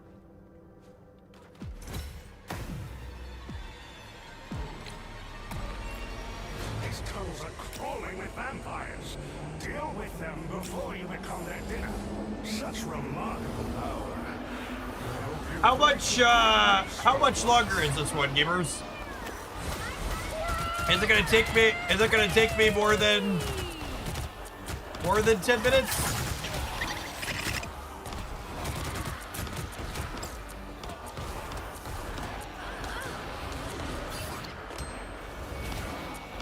This is my life now. I don't want to give up on my teammates, but I also we have a new snap season happening.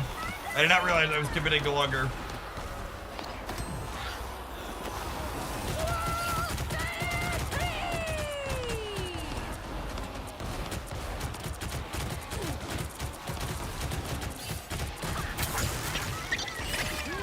Time to go nuts.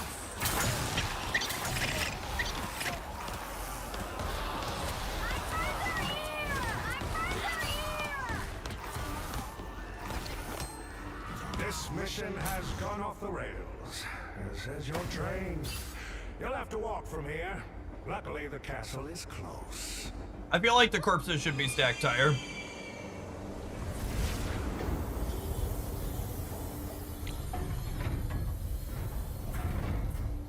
Such remarkable power. I hope you put it to good use for Oh, I once. see at the top now, 7 out of 9. That dark seal atop the tower is likely the source of the castle's magic. Get in there and destroy it. Curses, there's no way in. It looks as though you'll have to cut through the park instead. Be ready for a fight. Alright, we're gonna play until 5 to 2.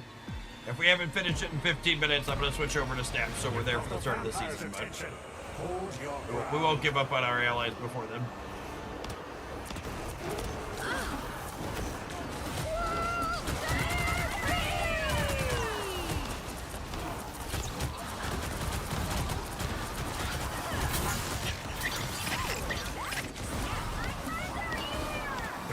I guess that assumes we get there, though. I guess there's a world where we die before we get there too, huh?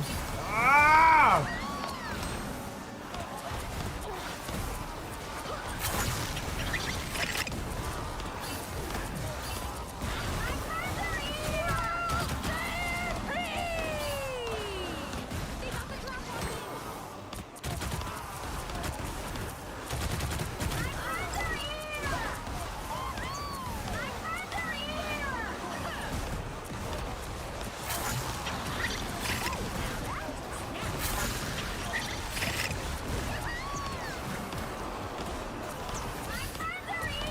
Marvel Rivals Dynasty Warriors. It does have Dynasty Warrior vibes, doesn't it?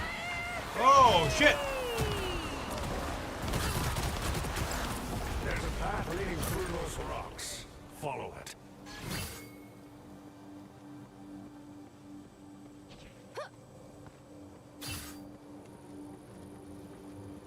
Yeah, that was only a couple minutes. Only 2 more phases. A hero at their peak. I hate to admit it, but I'm impressed.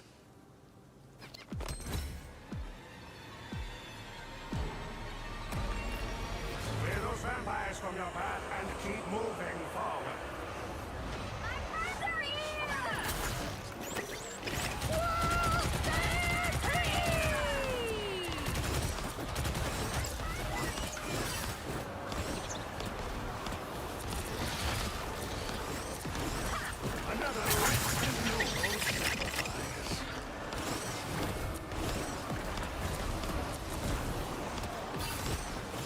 Oh, some of the flying ones have lots of health though too.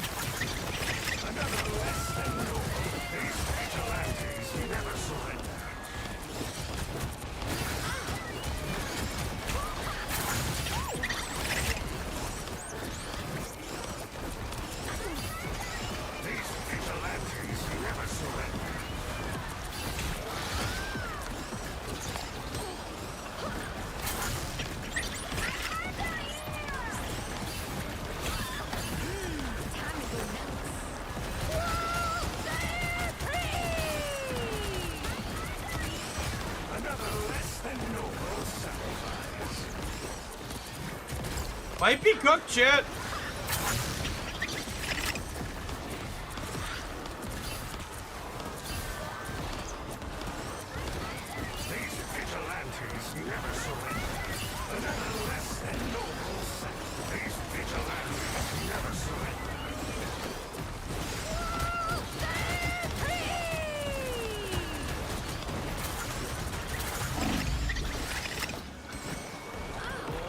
We're trying.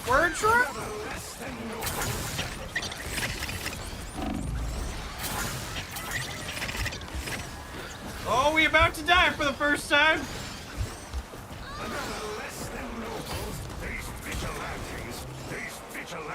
These vigilantes never surrender.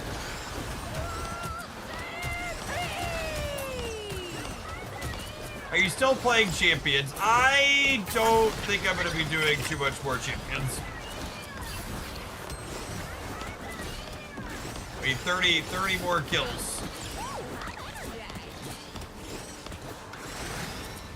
After thinking about it a lot, I came to the hard realization that I don't think champions wants casual people to play it.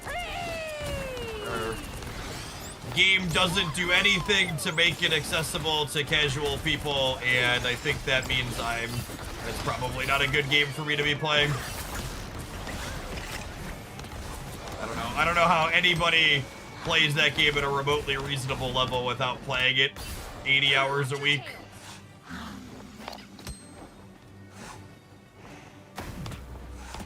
The great lawn lies ahead. I do hope that hideous squirrel creature has returned to Igsgard by now. Here's the neat part, they don't. Yeah, I think that's it.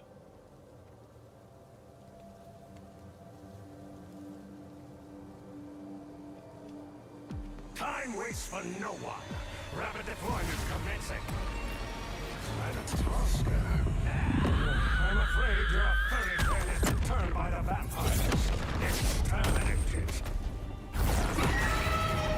My big thing on champions is like I know enough about champions to understand what I'm doing wrong, but I don't have enough. I have enough understanding to know what I'm messing up, but I don't have the time to dedicate to be able to memorize all the stuff I need to do to actually get better at it. Which means I'm basically always gonna be hard stuck and feel bad about being hard stuck. I don't have time to memorize 800 speed tables and what my damage. Yeah, the final boss here being squirrels into our all squirrel girl competition is very funny. Run while you still can. Fascinating. 10% extra damage here real quick. I didn't read most of those. I seemed to click one.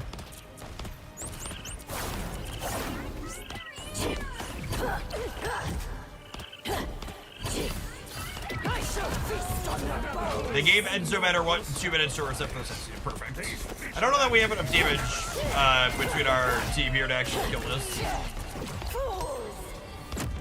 This mode needs to all be the same champion. It does not. There's like 6 different champions you can pick from. We just all happened, me and my teammates all happened to pick the same champion this time around. Understandable, honestly. Squirrel Girl's the most fun. Run while you still can.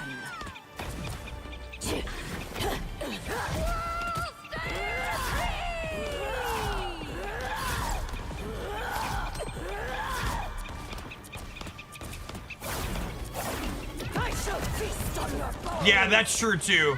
I think there's a good chance the complexity of Pokemon Champions only gets higher as the game gets older, as they add more items and more Pokemon ability. They're gonna add more Pokemon to memorize, like.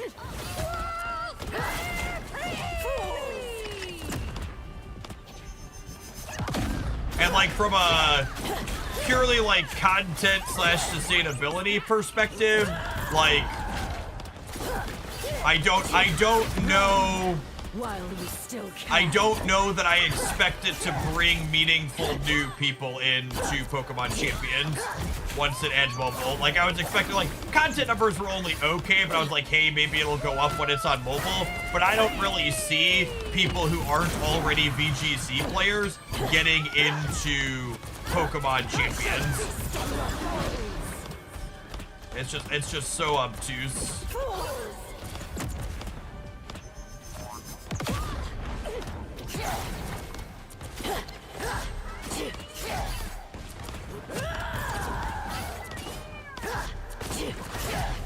Bearded Bee, thank you for the 36 months.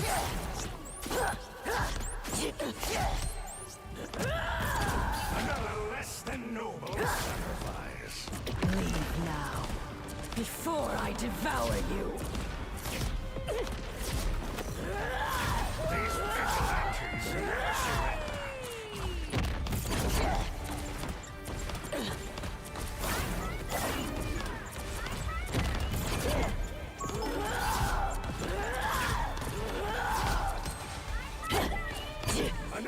Part of it too is, and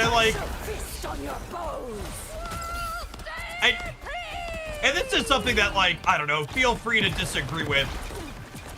I actually don't think the Pokemon Champions as a whole is actually all that complicated, so much as it's just a fuck ton of memorization.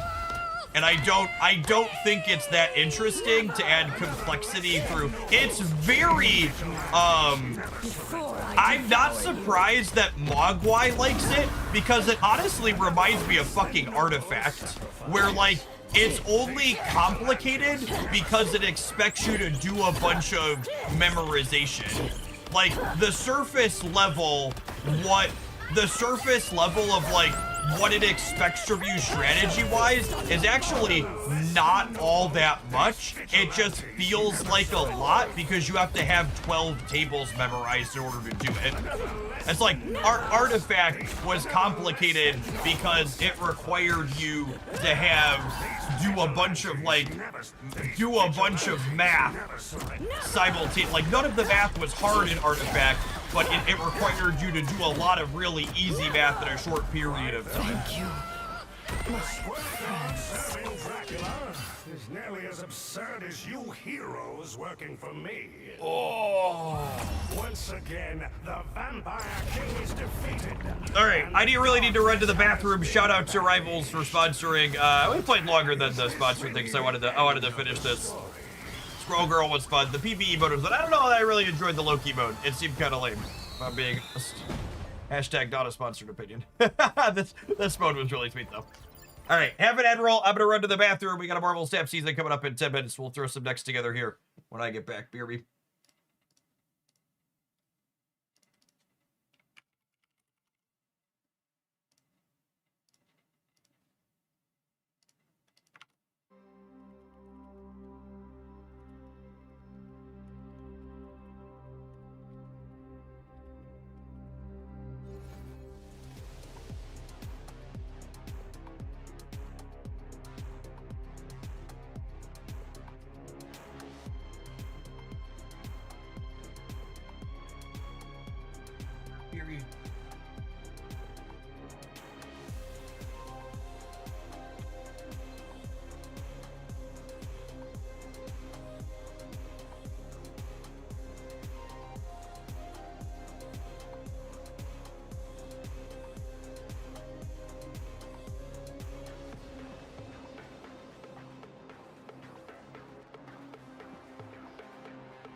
Does New Daredevil make Fastos Fringe playable? Absolutely not.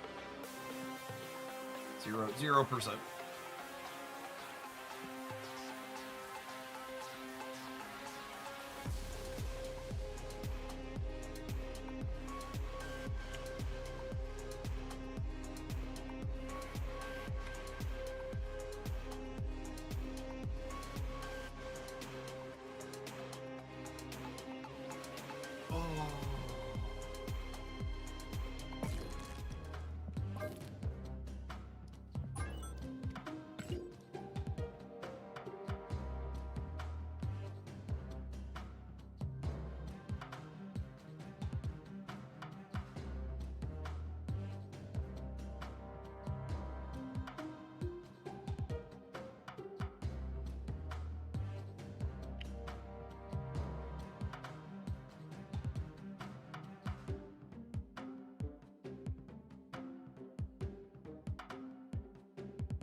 Happy Clea Day, assuming Karen will make her play. Well, I would be very surprised if Clea or Karen moves the needle on Clea.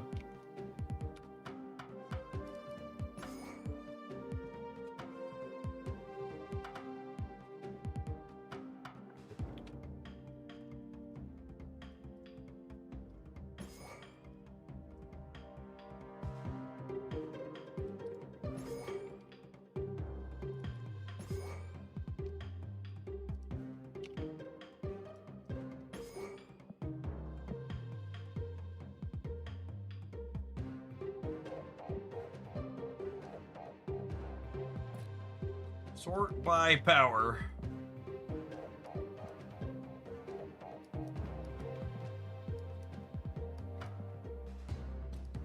Are we a swan deck, baby?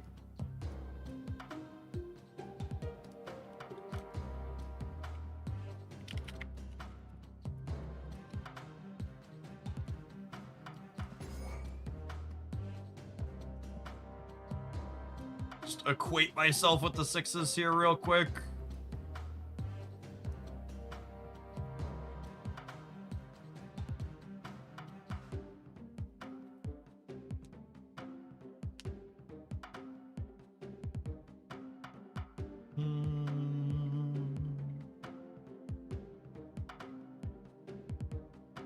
How many cards that don't trigger Daredevil can I afford to play? I don't think the answer is a lot.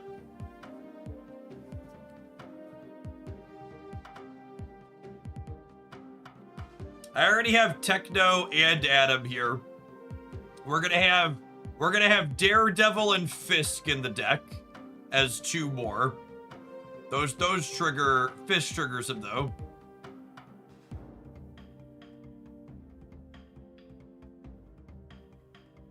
Hellcow is finally playable. I don't know about that one, boss.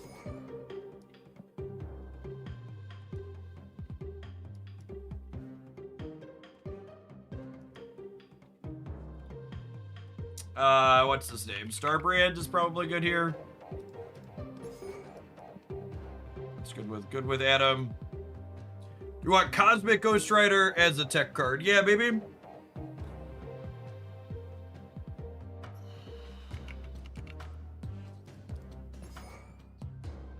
Are we a Viv Vision deck? Yeah, maybe, probably. She's another card that doesn't trigger Daredevil, though.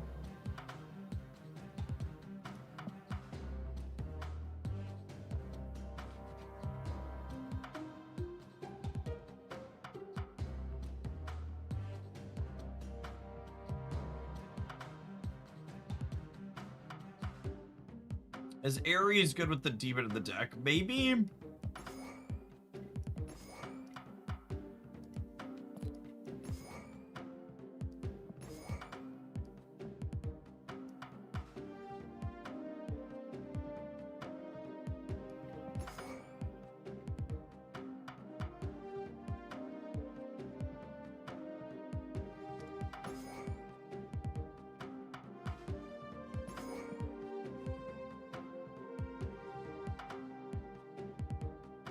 Kind of feels like this is a just play the viruses out organically. Do you want Luna? So I think the average opposing deck is going to benefit more from Luna than we are, Duck.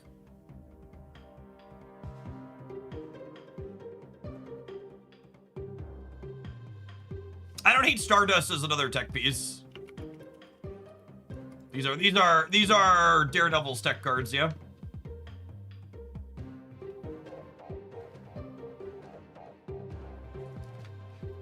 Yeah, this is 12. Daredevil and Fisk are the last two.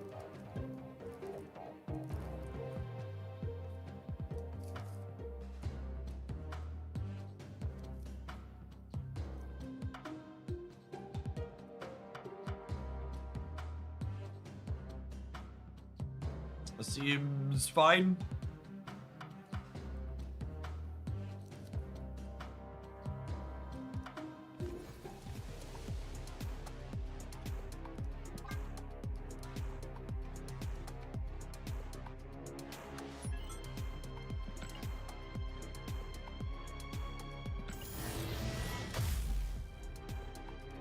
344 Iceman boosters. I'll try not to spend them all in one place.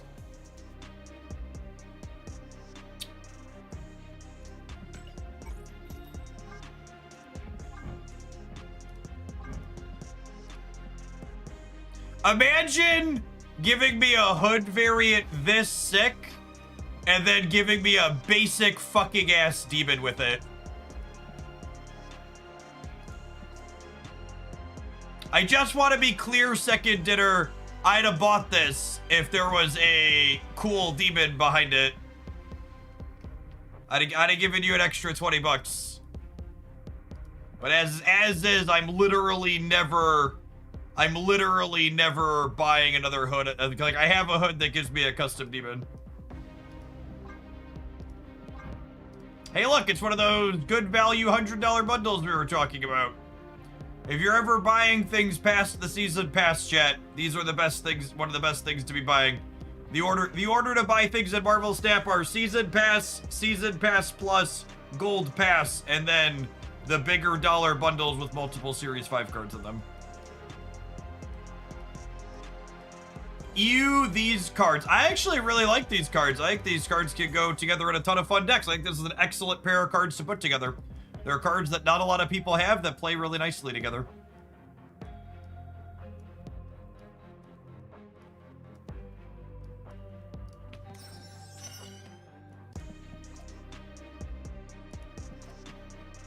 Alright, let's see if the web shop will work for me.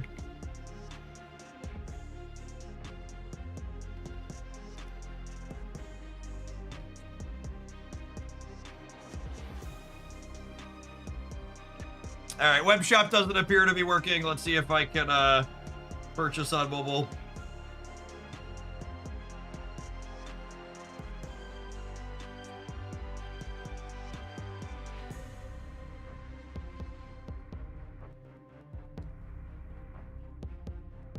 You do get a Series 5 snap pack if you buy on the web shop. However, my web shop currently looks like this.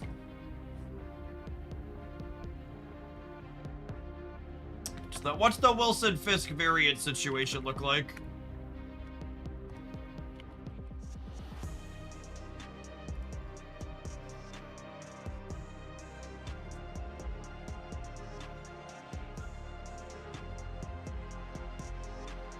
I don't really love this, if I'm being honest. I think I might just buy the regular pass here, gamers. I think I'm just buying the regular pass.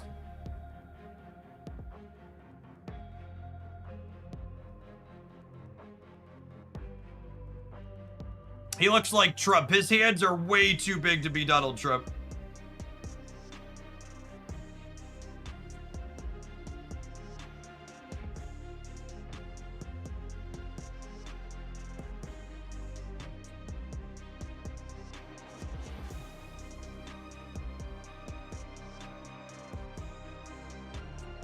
And remember, and this is, a lot of people don't seem to know this when I talk about the economy. So I'm buying just the regular season pass because I don't want the Fisk variant. You can get Wilson Fisk day one from a snap pack. So Wilson Fisk is available in the seasonal snap pack starting today. The only card that's time gated is the season pass card.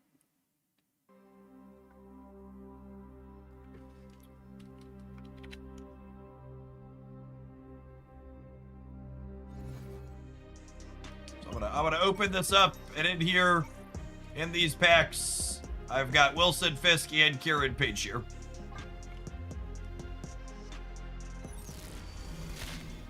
Web shop does currently appear to be broken. I bought mine on the mobile. Yeah, they probably should have made sure it was working for the new season. I know waiting sucks, but you do really want to wait. Mastery. There's a free S5 pack on the web shop. That's 4,000 tokens if you're complete. Wow, that's good. That is very good. Maybe they'll make this card playable someday.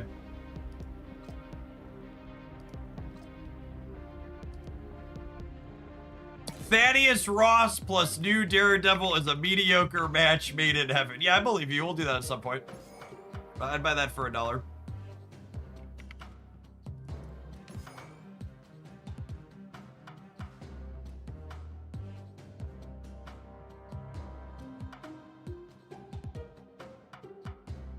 Yes, the super premium pass card is only in packs. It will not show up in the rotator. Is accurate. Oh, I did get a variant for this, didn't I?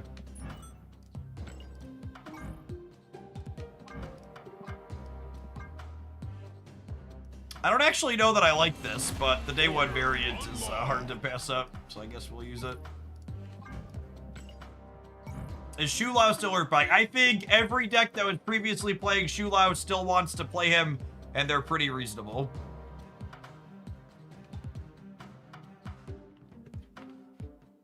Yes, and it goes into the rotator after the season ends. So it's not out of the rotator forever. It's only out of the rotator until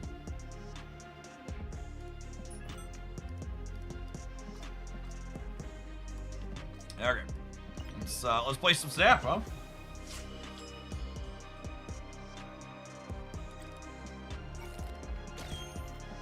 Alliance missions! Ben's the real MVP. Thank you.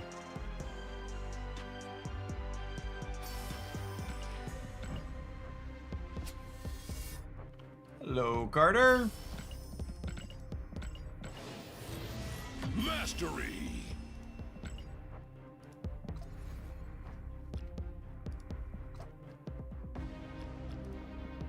Nah, there's no different result. What was I gonna do? Oh, Alliance missions.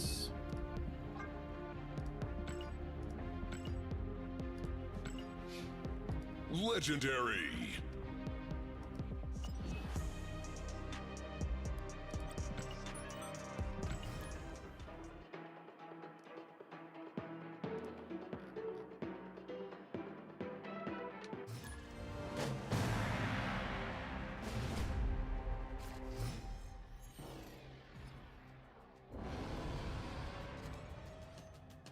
Opponent snapped. Oh, snap. Chat, we have the curve. Real decks have curves, gamers. Eitri on 1, Shadowlands Daredevil, draw the demon on 2. Combo.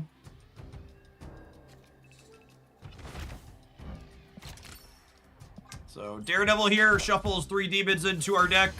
Wow, that's a gas animation. Oh yeah, and here's Adam here too.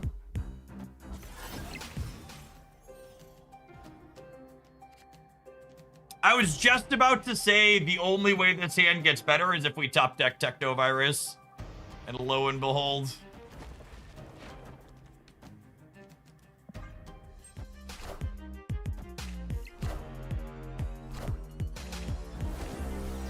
Activating Eitri early makes you less likely to draw demons. Yeah, but it makes me more likely to draw the rest of the cards in my deck that I would like to draw.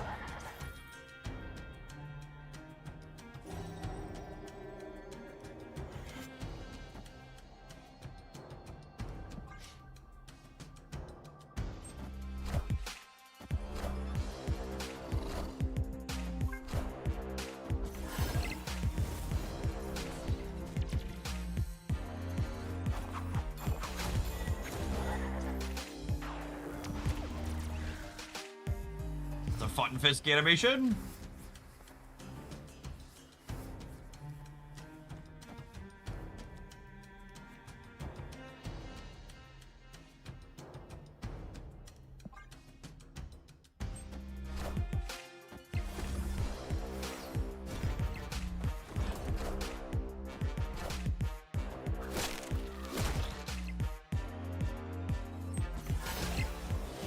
All right, fist to the left, bud. Alley-oop.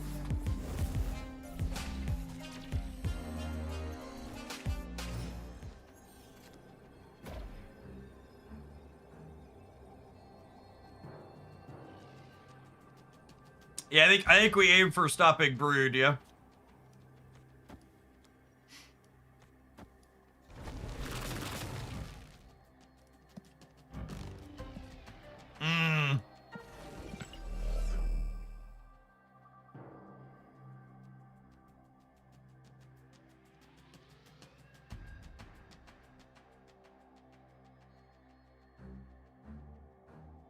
This thing's gonna be huge, though. I'm losing the left.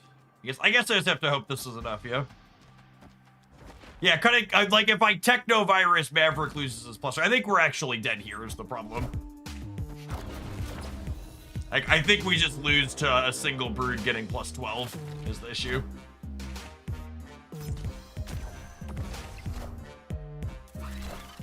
Yeah.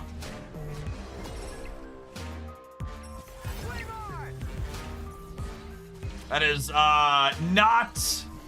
not a particularly promising start for our new cards to start the season. We kind of had absolutely everything go right there and even disrupted our opponent's output, and we still just did not have enough numbers.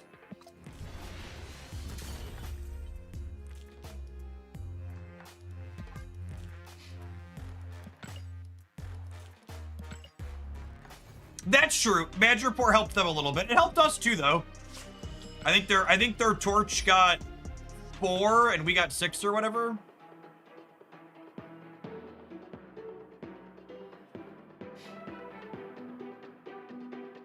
British! Thank you for the 1.5 years of support. Appreciate that. Welcome back.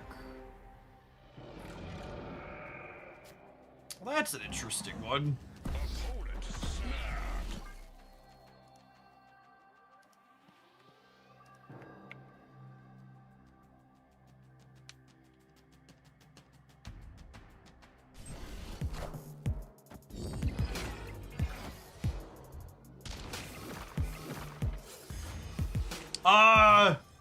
Two Daredevils actually kind of reasonable, yeah?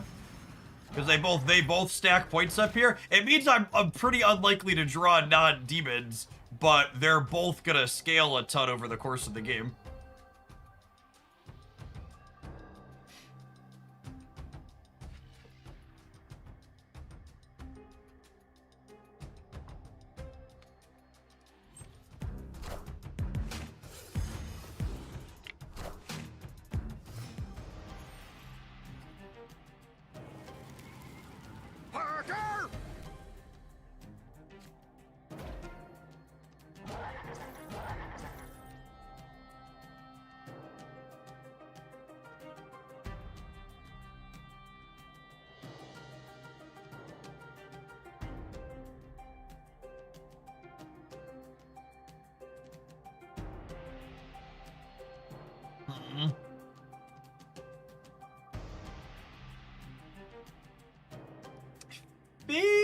It's just this, and I want to zero the star brags. We're just pretty unlikely to find, what's it called, like I said.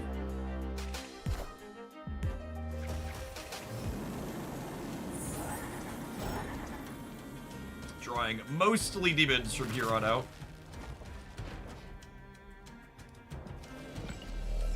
I guess I should have assumed they were going to do this, and I should have had Cosmic Ghost Rider queued up. Well, I guess they didn't fill the rate this turn, so I can Cosmic Ghost Rider them next turn to lock their cube in.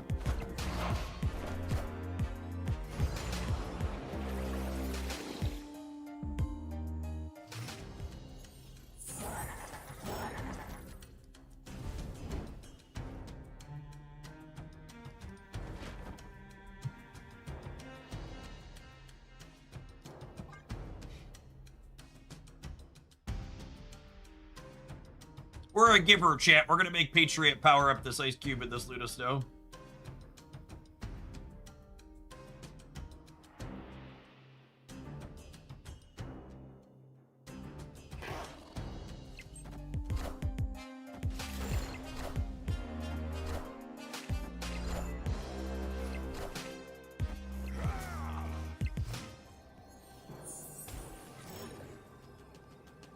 Oh, wow. We drew Technovirus. Okay.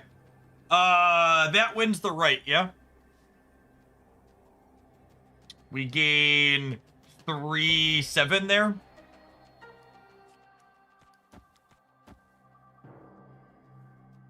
I lose to, Blue Marvel, though.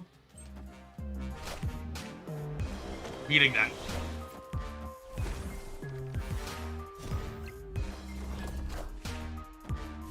Ozzy. Ozzy doesn't power up anything other, right? It's probably unlikely that their Aussie deck is also playing Blue Marble. That would be a lot of 5s, yeah. I don't know. We lose to Blue Marble, but I don't know that it's one that's worth playing around. Oh yeah, Ozzy was also banished, is true, but even if he was there, he wasn't helping them win the raid.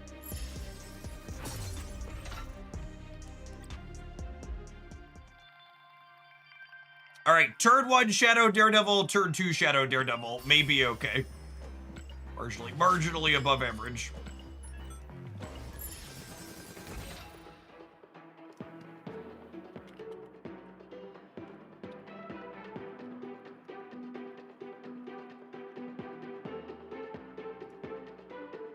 Uh-oh. Sorry, I forgot. I don't want to play, I don't want to play silver tickets today. It'll take too long to fire.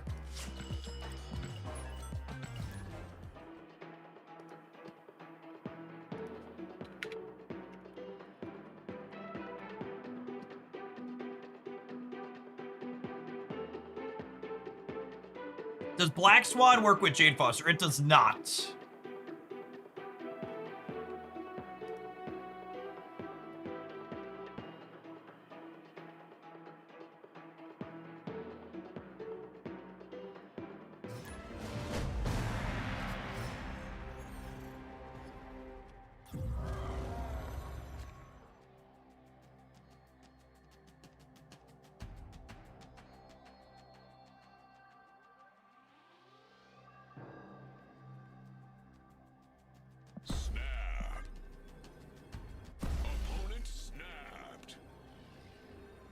Shadowlands Daredevil is a pretty solid Fisk enabler too if you expect him to scale up to 5 points of power.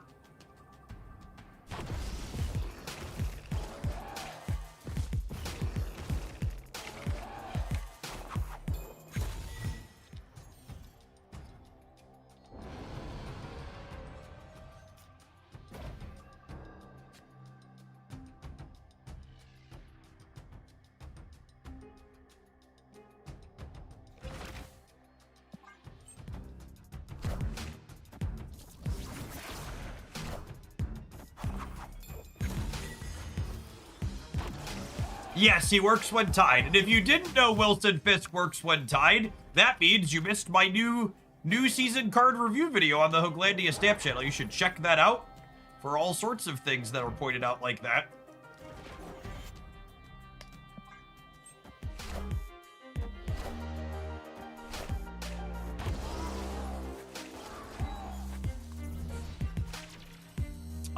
Adam Warlock Shadowlands Daredevil is kind of nutty, huh?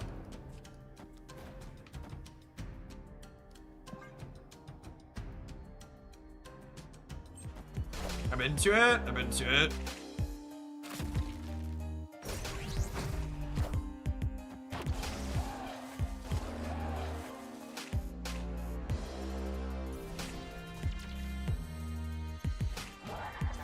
Was that a good top deck, chat? What do we think?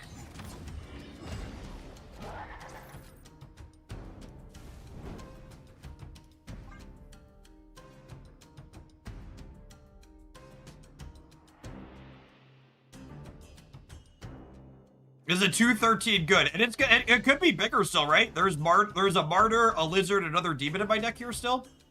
So this Shadowlands Daredevil might be going even bigger. Yep.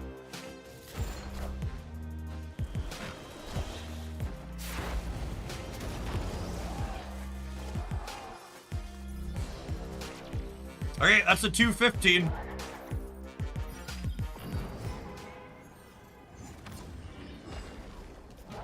That's a 217.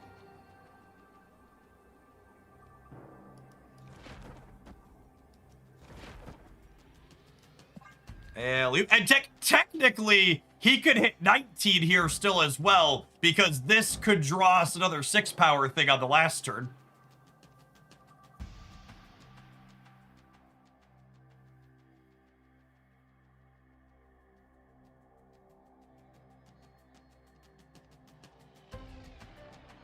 So there's an aggro deck in Stab. This is a very aggressive deck, yeah. Can we bring back Angela and Theta? You know, with them changing how Invisible Woman scales, I really hope they consider, like, buffing Havoc back up. And a bit of them.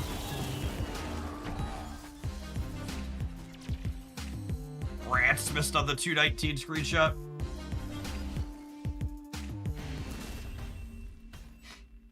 Victory.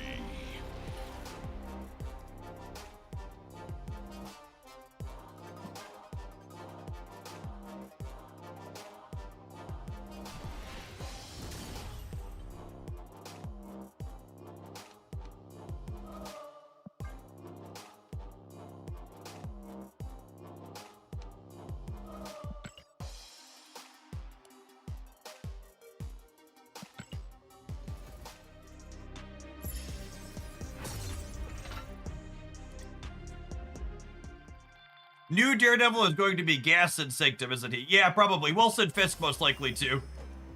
Wilson Fisk is gonna snowball and Sanctum really hard.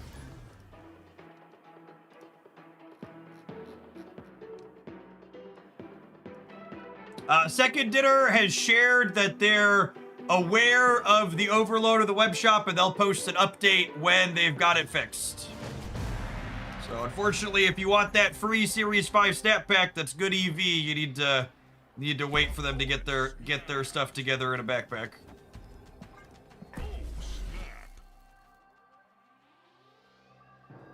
Kyle! Thank you for the over 4 years of support. Appreciate you dropping that primer off again.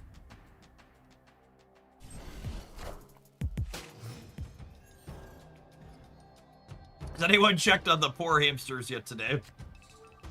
Not that it really makes a difference to you all, because it still just means your stuff doesn't work, but my understanding is it's actually not Second Dinner at fault for the reason why it's not working, and it's one of their downstream tools that they use that has broken.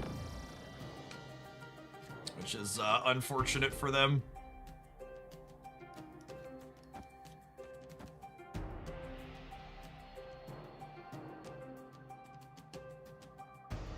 I don't think I'm playing this yet. I think I want to wait a turn.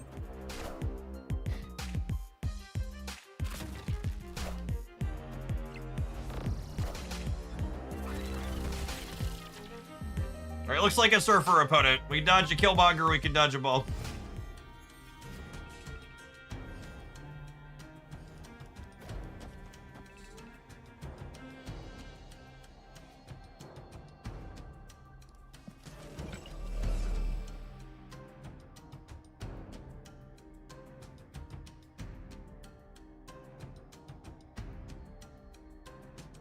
I'm trying to think how I want my resources to line up on future turns.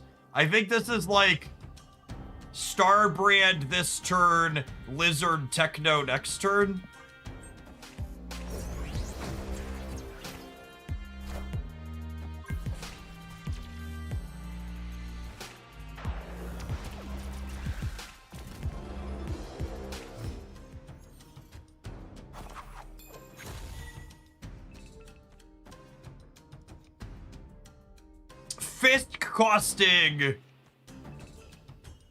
Fist costing this called through. It is kind of neat. What if I do this and then this and then this? Or I could do this and then I could do this here. And then this probably gets 1-2 more again next turn. I think I like this, actually.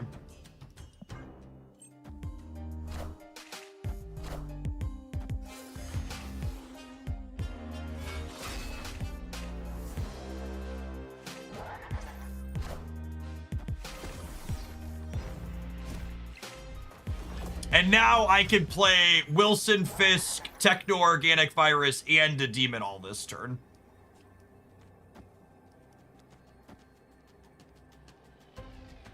Says Local Man about to die to Killmonger. Do I put Fisk here? Is this beating a Killmonger Surfer? I would be at 18 1920. They would be at This is 12, 13, 21. No, I'm actually short on Killmonger. Alright, I think it's just this then. They're gonna go to 16. I go to 24. Yeah, this is fine. We're pretending they don't have Killmonger.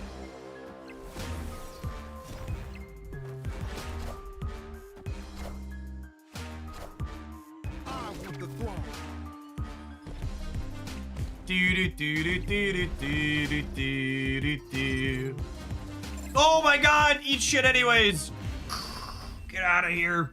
And I mean, that was a good showing for our new cards too, right? Like, our Shadowland, we didn't draw and play our Shadowlands Daredevil till turn 5, and he was still a 2/7, right? Because we had the King Eitri set up.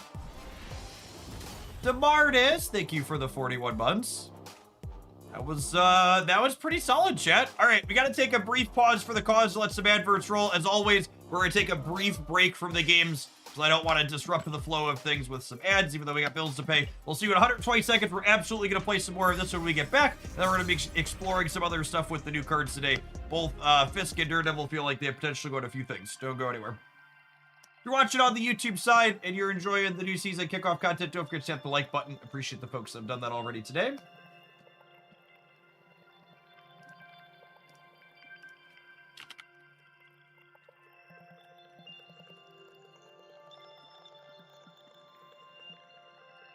Karen Page erasure. Karen Page feels like a Wednesday card to me. That doesn't feel like a day. That doesn't feel like a day one card to me.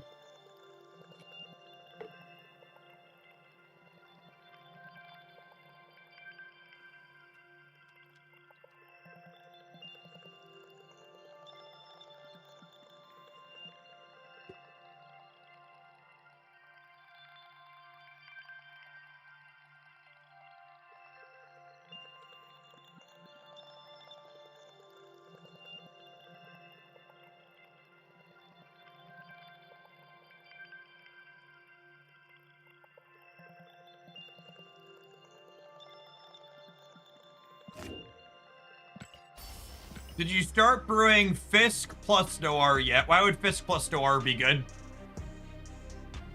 It's 8. It's 8, I guess. Is 1, 2, 5? Sure, that's cute.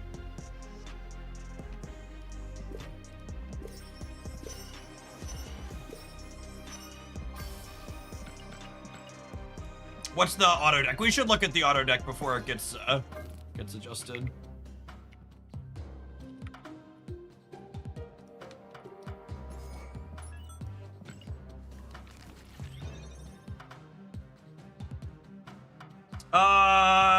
Yeah, I mean, this is probably pretty competitive, yep. It's got good tech cards, it's got the King, Eitri, Shadowlands, Fisk. This seems fine. Gladiator's a little bit of a sketchy card right now, I think, because of Doom 99 being really good, but the rest of that seems fine. Is that also the default Fisk deck? It is, okay.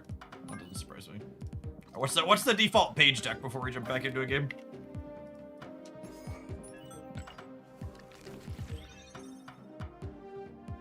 I mean, I've played worse. We'll put that in the tank for later.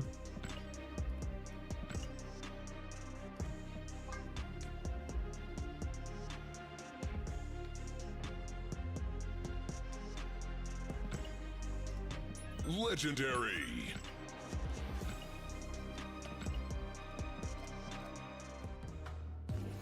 I mean, Misery's fine in a deck that's playing Hood.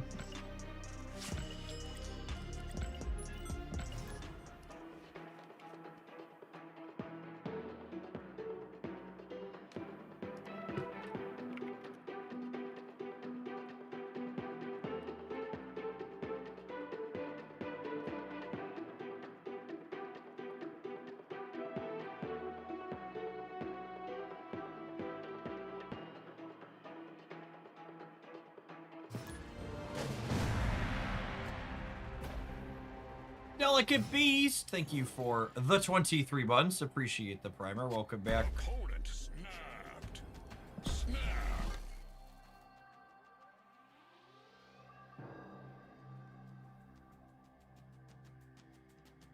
Would Shadowlands Daredevil be good in a techno-organic virus zoo deck? That doesn't sound very good. Most cards that a typical Khazar deck wants to play don't trigger Shadowlands Daredevil.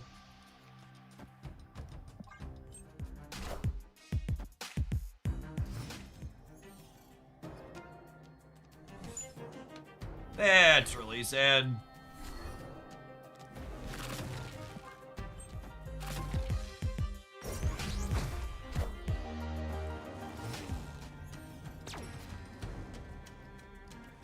Surfer definitely appears to be the flavor of the season.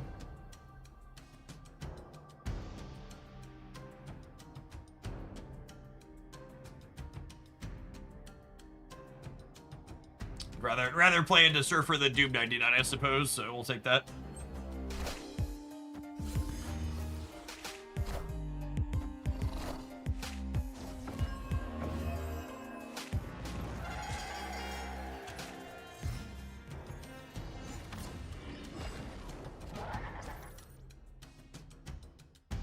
Gosh, our hand would be so good if we hadn't lost that virus.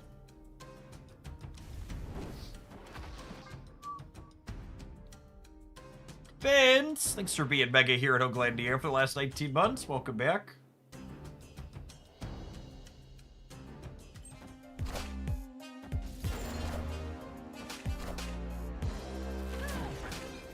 All systems go.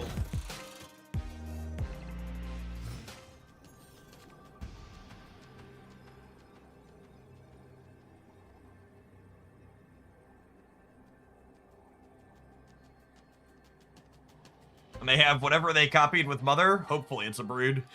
Victory.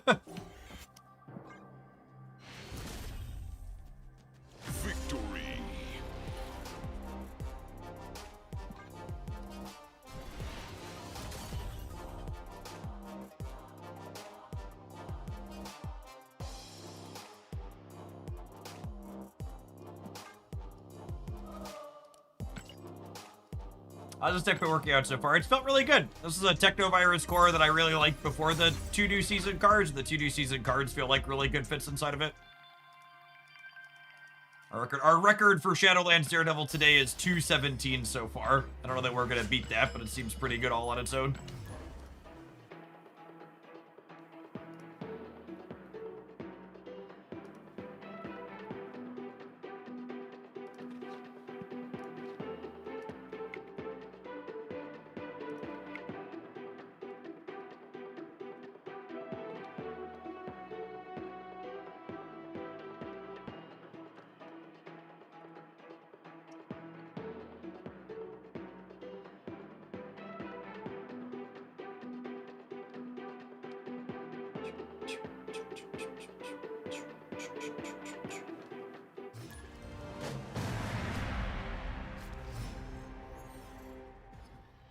We checked the auto deck. You can scroll back.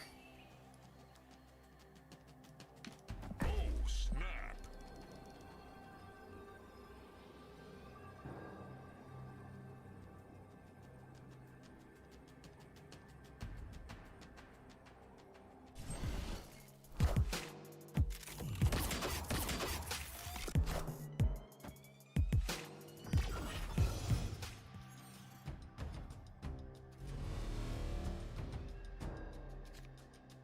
You know, it's funny. I was just thinking I should actually hold the 0 on 1 because I would like to be able to play Daredevil on 2 if I draw him.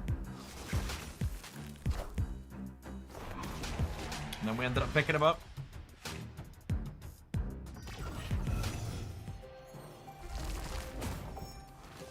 It's like a bounce enjoyer here, potentially. Do I even want to put demons in my deck? I'm not sure that I do.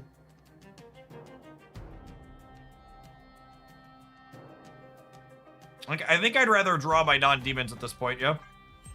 I'm gonna do this to try and keep winning Castle Blackstone.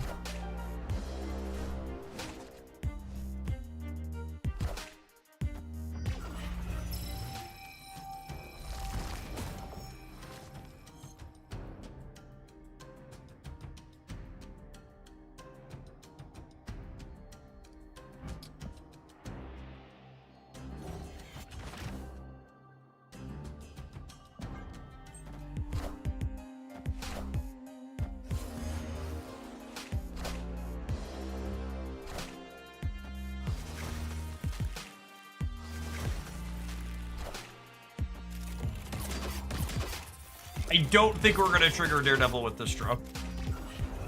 Nuisance! Thank you for the 37 months. Welcome back.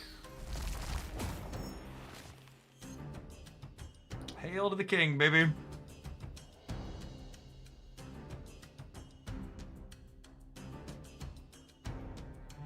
They have priority.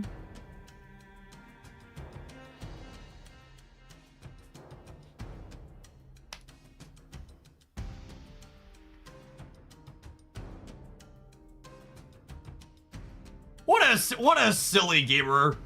Do I want to play the new card here is a bad sign for it. No. Do I want to play my 2-drop off curve on turn 3 instead of a 3-drop or a 4-drop when I have an extra energy? Does not mean the card is bad.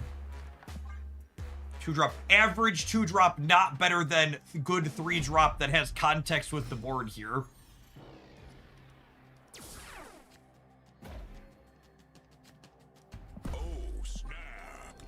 Don't be dumb, gamers. I get that nuance doesn't fit into a clickbaity rage tidbit, but you know, be better.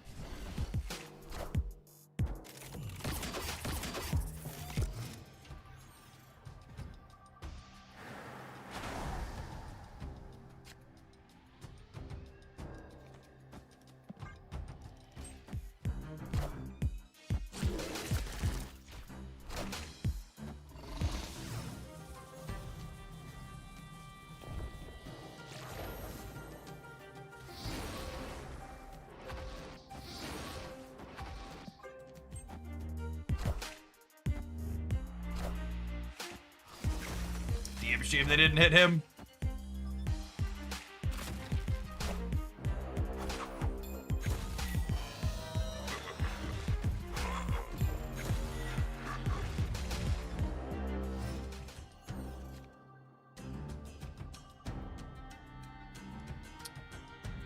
Do I king plus Fisk so that way if I draw Daredevil I can play him next turn and feel reasonable about it? Yeah, probably.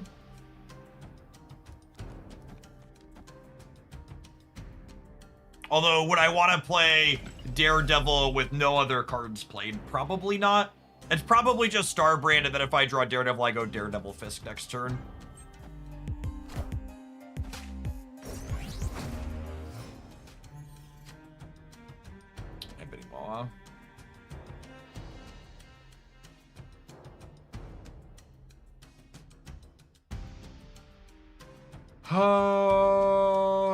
Not winning Hospice against the Werewolf by Night.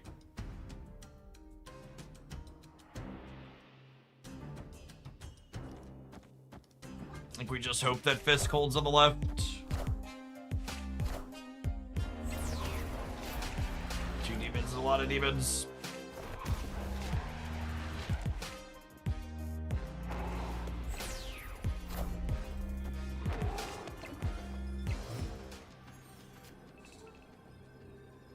That's a nice pull. You skipped premium this month. I didn't really like the variant of the super premium pass, so I decided to not get it.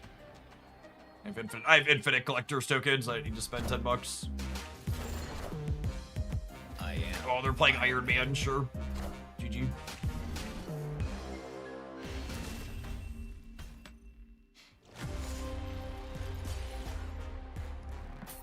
You have earned.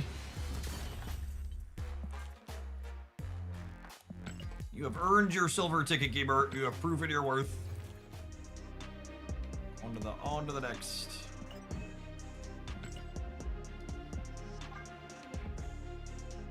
The people who keep comparing the Kingpin to Donald Trump, I really think you haven't looked at what Donald Trump looks like in recent memory.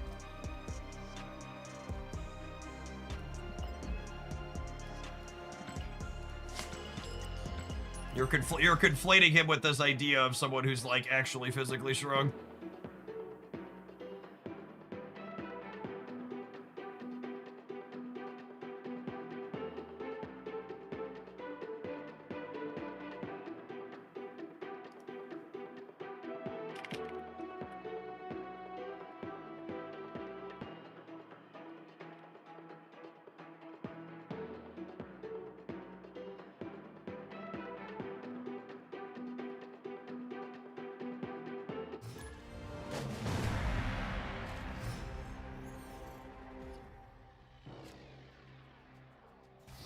Snap.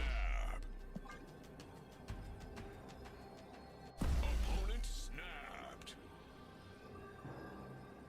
As a month-old player, is the Series 4 seasonal pack good value right now? I couldn't tell you what cards are in the seasonal Series 4 pack. In general, I will say, because they keep putting Series 4 snap packs inside of limited time game modes, it's technically wrong to spend your resources on those, I think. I think you're probably supposed to prioritize getting Series 5 cards since you're going to keep incidentally getting free Series 4 cards from the limited time game modes.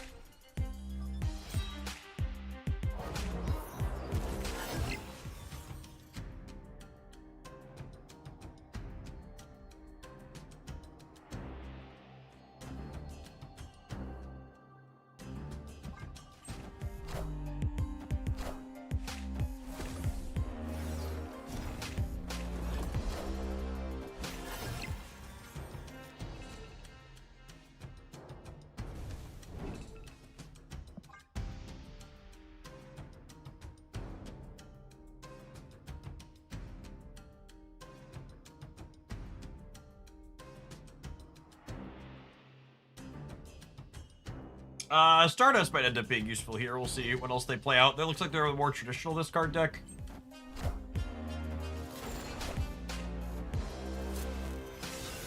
So long, Gambit. Eat shit and don't come back.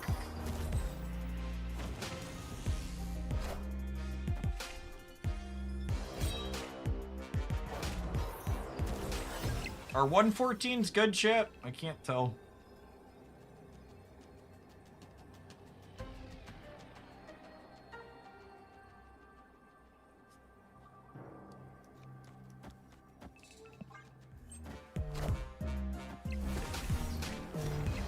Oh, wow. I was expecting them to play for left. Or are they Khonshuing, maybe?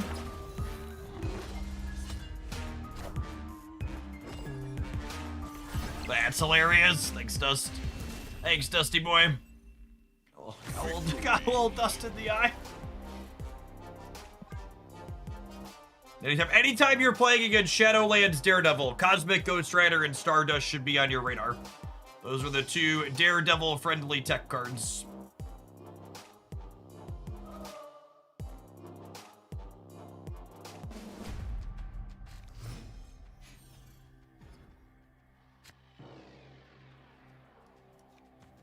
Hey, Jeff, I haven't played since Shulao. How is the state of the game like right now? Well, other than the web shop currently having its typical start of season outage, I think Snap from a gameplay perspective continues to be in a very good spot. Victory. There's a ton of different decks that are competitive, consistently rotating through good varied game modes.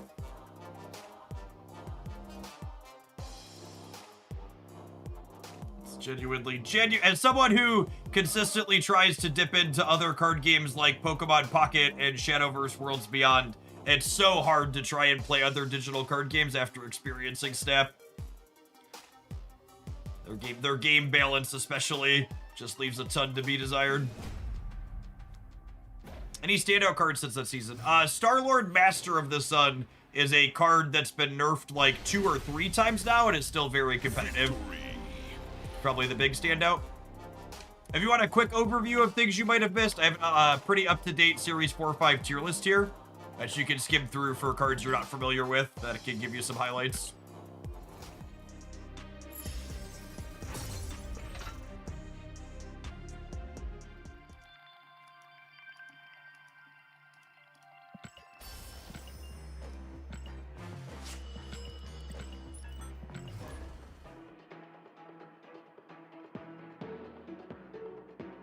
I would love it if the upcoming Star Wars digital card game was good, but I'm also not holding my breath because the folks working on it are the same folks who made DC Dual Force, and I've been hurt before.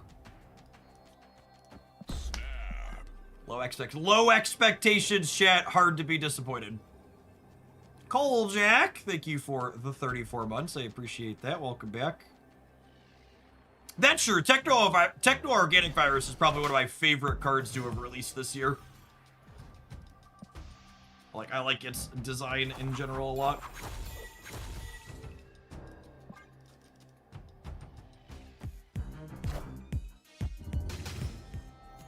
Another discard deck. Wake up, sheeple. Wake up!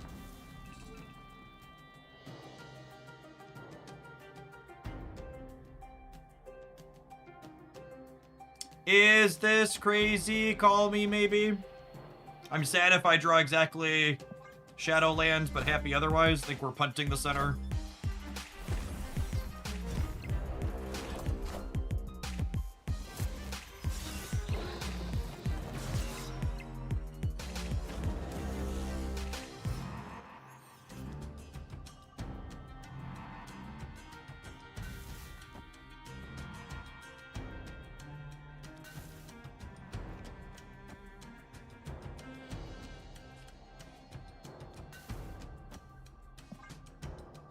I'll go ahead and get Dusty here, I think.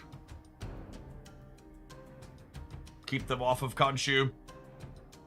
I don't want to Stardust the right because I want to Techno-Organic Virus the right at some point.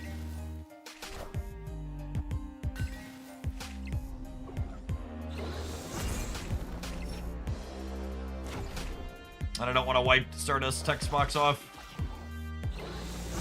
Hey, look, Khonshu's the only card in their hand. Thanks, Dusty.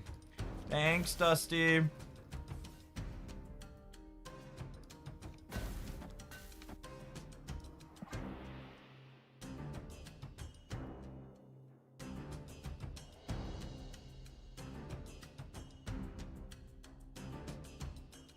I'd like to see Gambit burn in hell. Yep. Won't find any arguments here. Hate the card.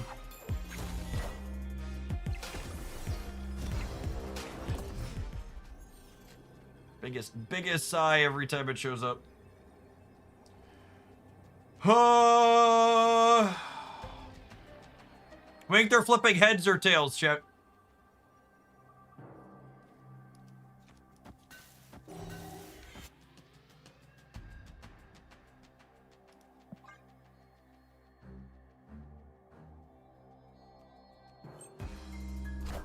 Them splitting the difference is very good for us. Got him. Got him. Order. Oh yeah, technically zeroing the Adam Warlock beads if I was tied, we wouldn't win the breaker. I just forgot Adam had text on the last turn. Victory. If you're tied, he gets +1 and then can win the lane for you.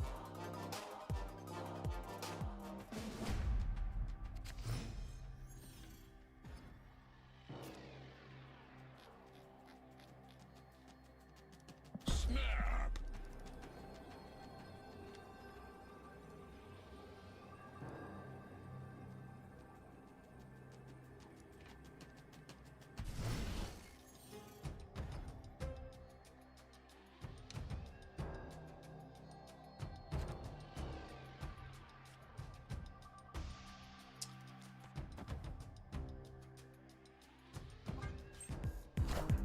Nice. I could zero the Wilson Fisk if we don't draw something else better to zero. Like that! That's better to zero.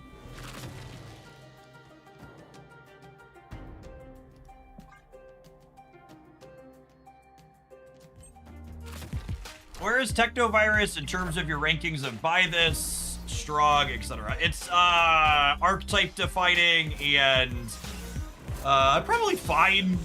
Maybe these new cards are gonna push it to better than fine, but we'll see.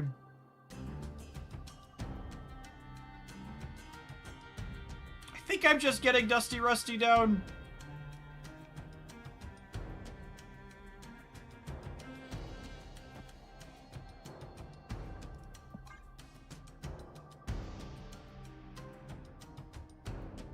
And then next turn we could either Shadowlands plus Fisk, or Techno, or Cosmic. We got a lot of options here.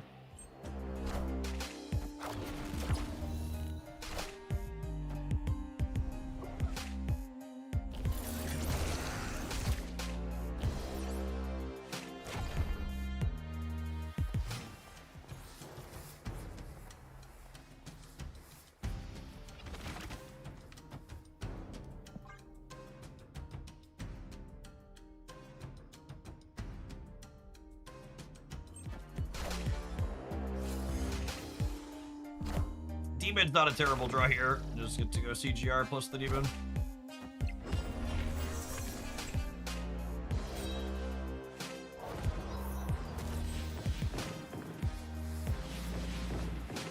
Lost that coin flip.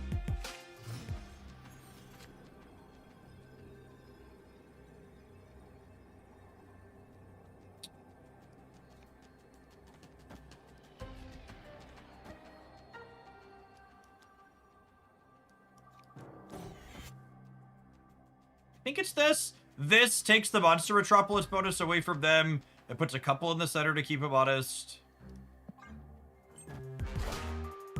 Gets a couple more points on the right as well.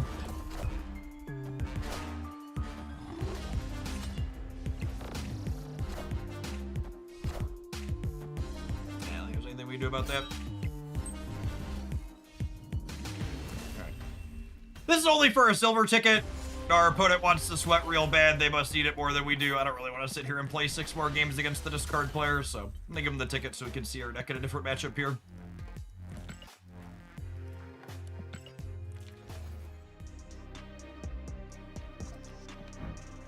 Write that donation off on our taxes at the end of the year.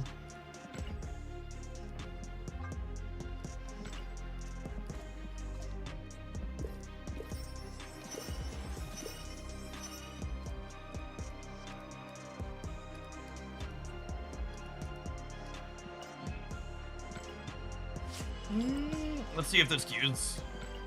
Well, I guess we might queue it at the same discard player we just gave a ticket to. It takes more than like 30 seconds when we roll.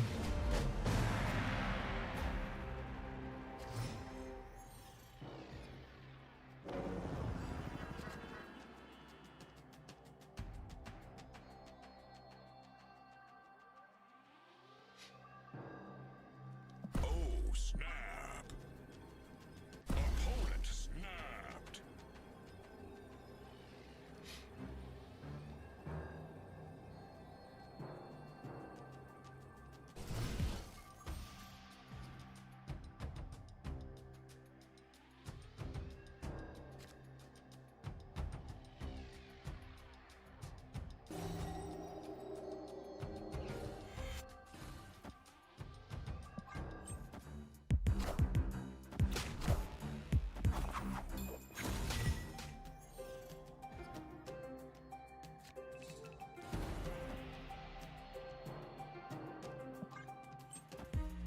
For those keeping notes on how stupid the rise of fascism has been in the United States, the ballroom that Trump was supposedly going to pay for with private funds has now been proposed that we spend $1 billion with a B on it in taxpayer money.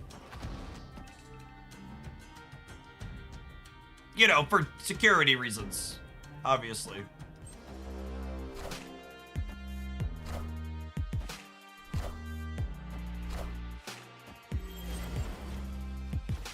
He was never going to pay for it. I mean, obviously everybody with a brain knew he was never going to pay for it.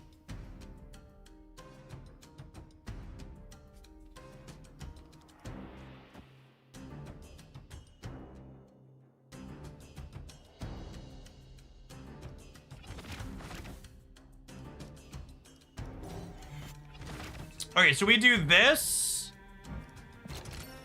And then I draw my what's it called out of the deck, and then next turn we Cosmic Ghost Rider this. How would you rate the new cards? If you go to youtube.com/Oglandia I've got a review of all the new cards that are coming out this season. You want my thoughts on them?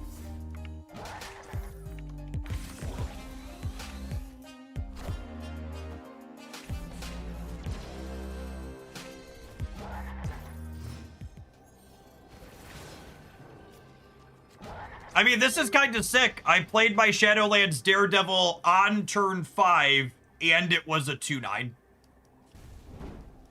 That's like really solidly above rate, yeah? Victory. That's kind of the question that you need to answer with these. Kind of the answer you need to. One of the questions you need to answer with these scaling threats is like, how good are they when you draw them late? Scream could never. My opponent's deck seems mostly like nonsense, so again, I'm just like not interested in playing 800 games against the same sweaty baby on day 1. So I'm just gonna like move on to the next round of Conquest. I just want to get on day one of new card releases. I just want to get as many reps in as possible against as many different things without having to play against bots. Playing against bots also not very good testing. Conquest is nice because there's no bot opponents. The ladder is just riddled with bots.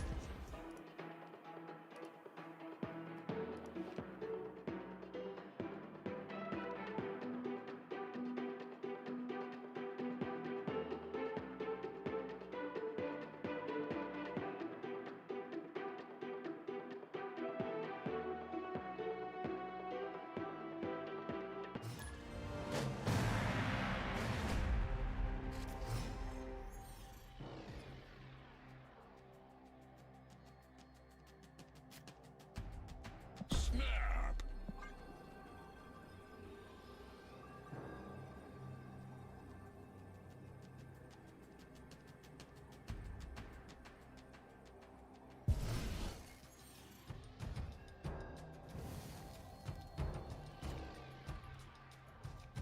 I think it's just Lizard. These are easier to work into my curve leader. I might want to 0 something that's not Martyr. I need you all to stop refreshing the web shop so I can make my purchase on it. Mood. Oh, Dusty probably would have been good against Firehair. Yup.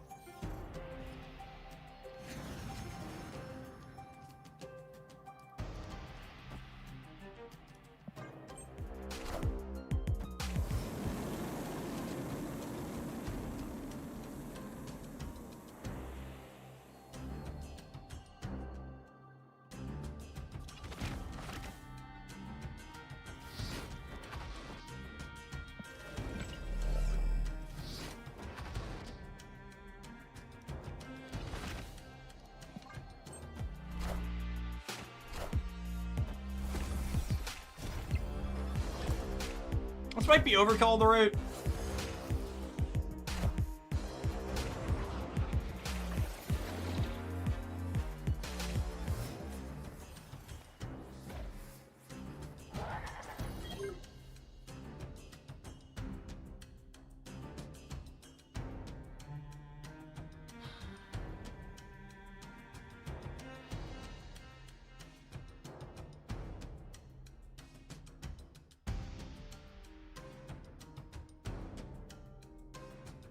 Who am I Cosmic Ghost Ridering? And do I need to Cosmic Ghost Rider this turn, or can I wait a turn? I kind of just want to like Starbrand Techno in the center. I mean, they're absolutely a combo deck. It's better cube equity to wait a turn too.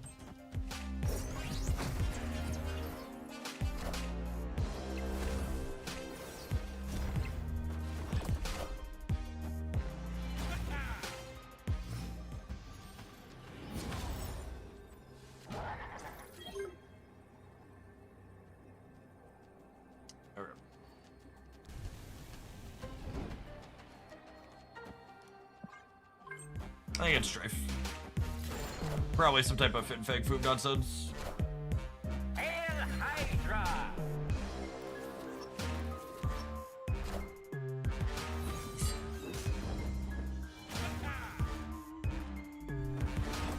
Cool. Victory. Beep, beep, beep, beep, beep, beep, beep.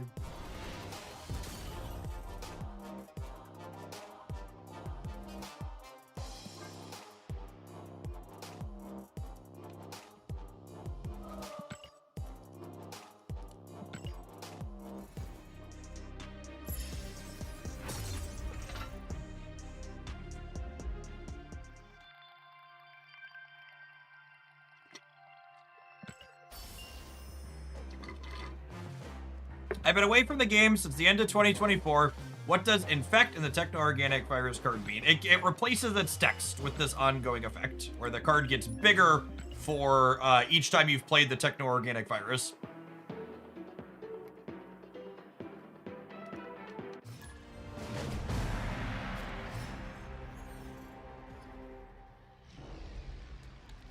Speaking of viruses, the World Health Organization is suspecting the first instance of human-to-human transmission of the Hatata virus has occurred aboard a cruise ship out at sea. And for those not familiar, the estimated mortality rate of that is around 40% currently. So scooch higher than COVID.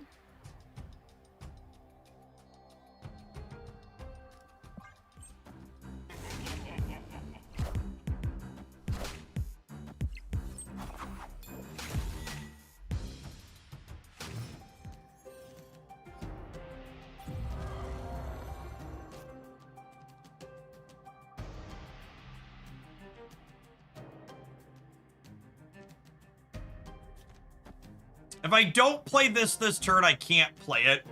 I think that's fine, though. I think I just want to do this to draw some cards.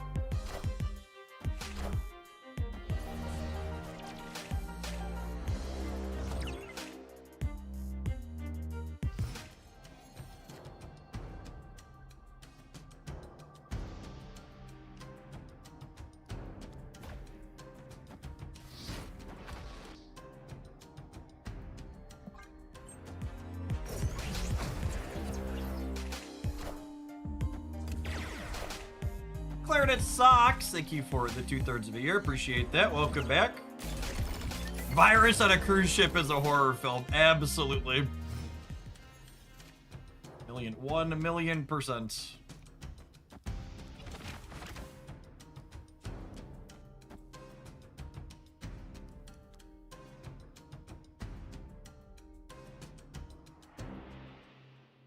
If I play this, it will be able to... If I play this, he'll be able to draw a card next turn. But I don't know that that's good enough. We do have to be concerned with, we do have to be concerned with what's it called? Yep.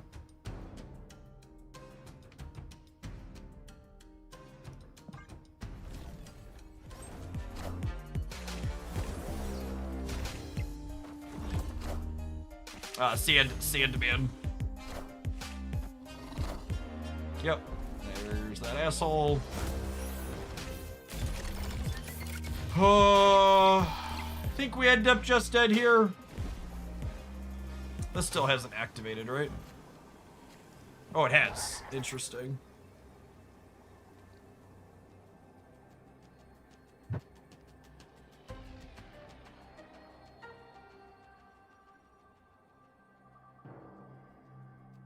I just can't beat what's his name.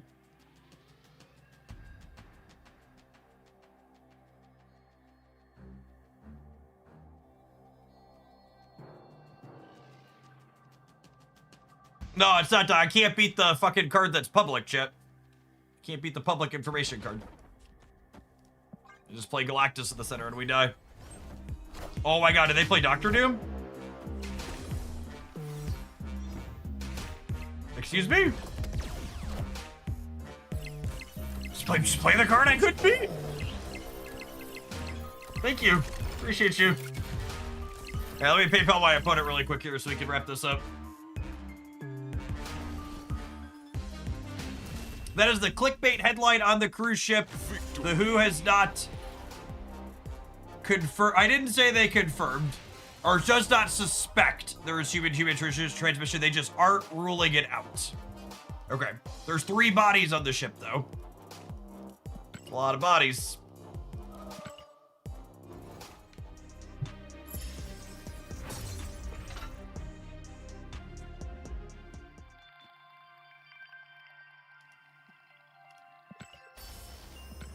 I'd prefer 0 dead bodies on my cruise ship, yep.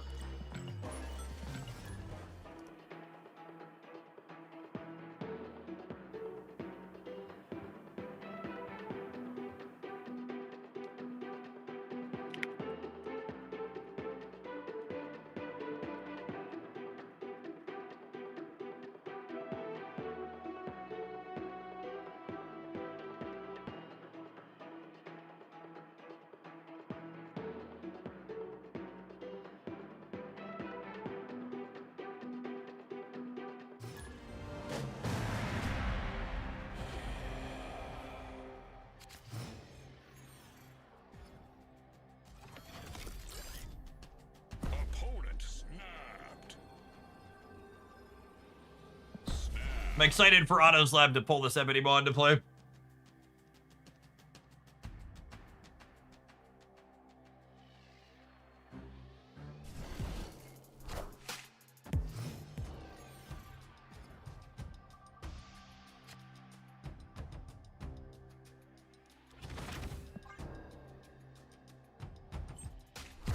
This is a Killmonger matchup, which is probably very bad for us, I would imagine.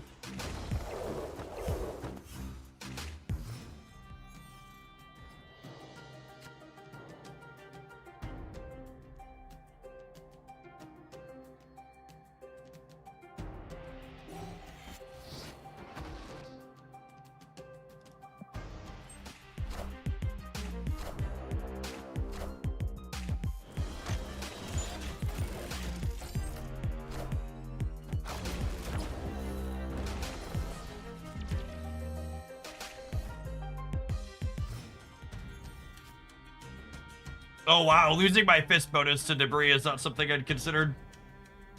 It's unfortunate.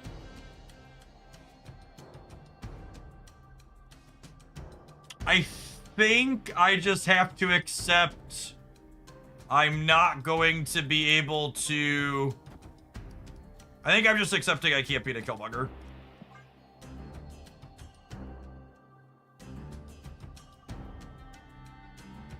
I'm just gonna hope we get the 25% they don't draw it.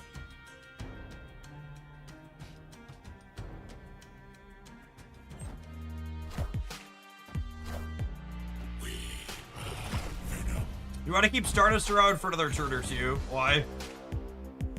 Oh, they're Dormammu. Maybe. I don't know. If they're Dormammuing, they're hopefully not Killmongering me.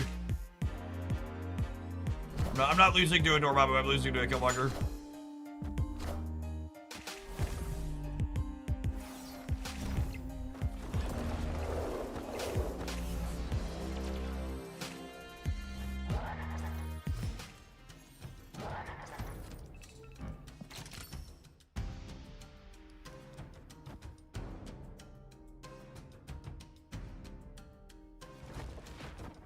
Stardust does stop Dormammu, but again, I'm not losing to a Dormammu, I'm losing to a Killmonger.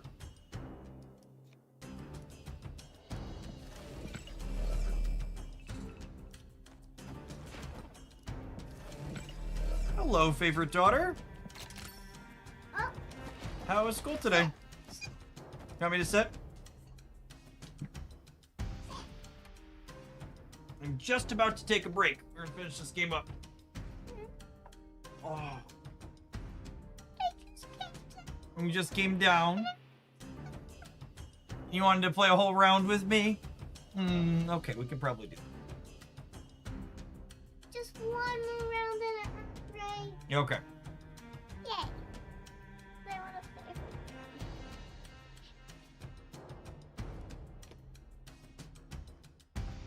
Don't you have to play this? Is it their turn or your turn? We're waiting on them. They're slow. They're figuring out how they want to play their card that beats us.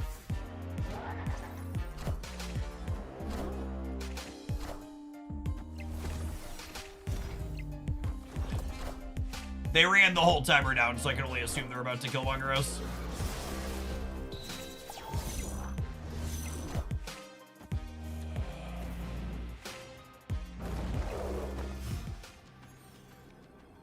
Girl, your feet stink. Ugh. It's my sock. Yeah. Ugh. Alright, so... I think the Dormammu was 26, so I think this is beating Dormammu here. I don't want to wear them. Here she took her socks off. Yeah, I see you, stinky feet. Stinky. Hi, Stinky. It's moments like these that make me glad we've given Marvel Snap an emo deck to me.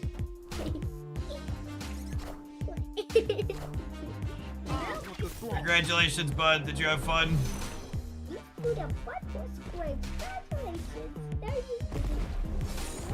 People who play hard counters to season pass cards that might not even be good on day one are the worst sort of fucking human beings. I would. Just the worst. He's my foot.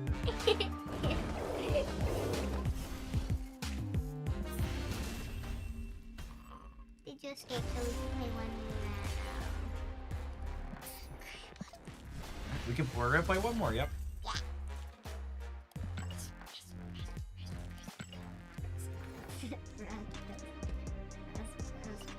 Just like, hold on, girlie, hold on. Just misery, but especially when playing for no stakes.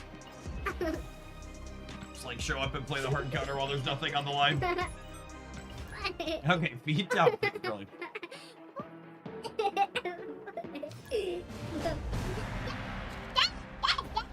What are we gonna do? Press the red button? Yep, push the red button, sounds great. And can you play Mr. King over here? I'll play Mr. King first. Yep. You drag him out. Perfect. And you know which one to press next? Ready. And you push that one? Back. Perfect.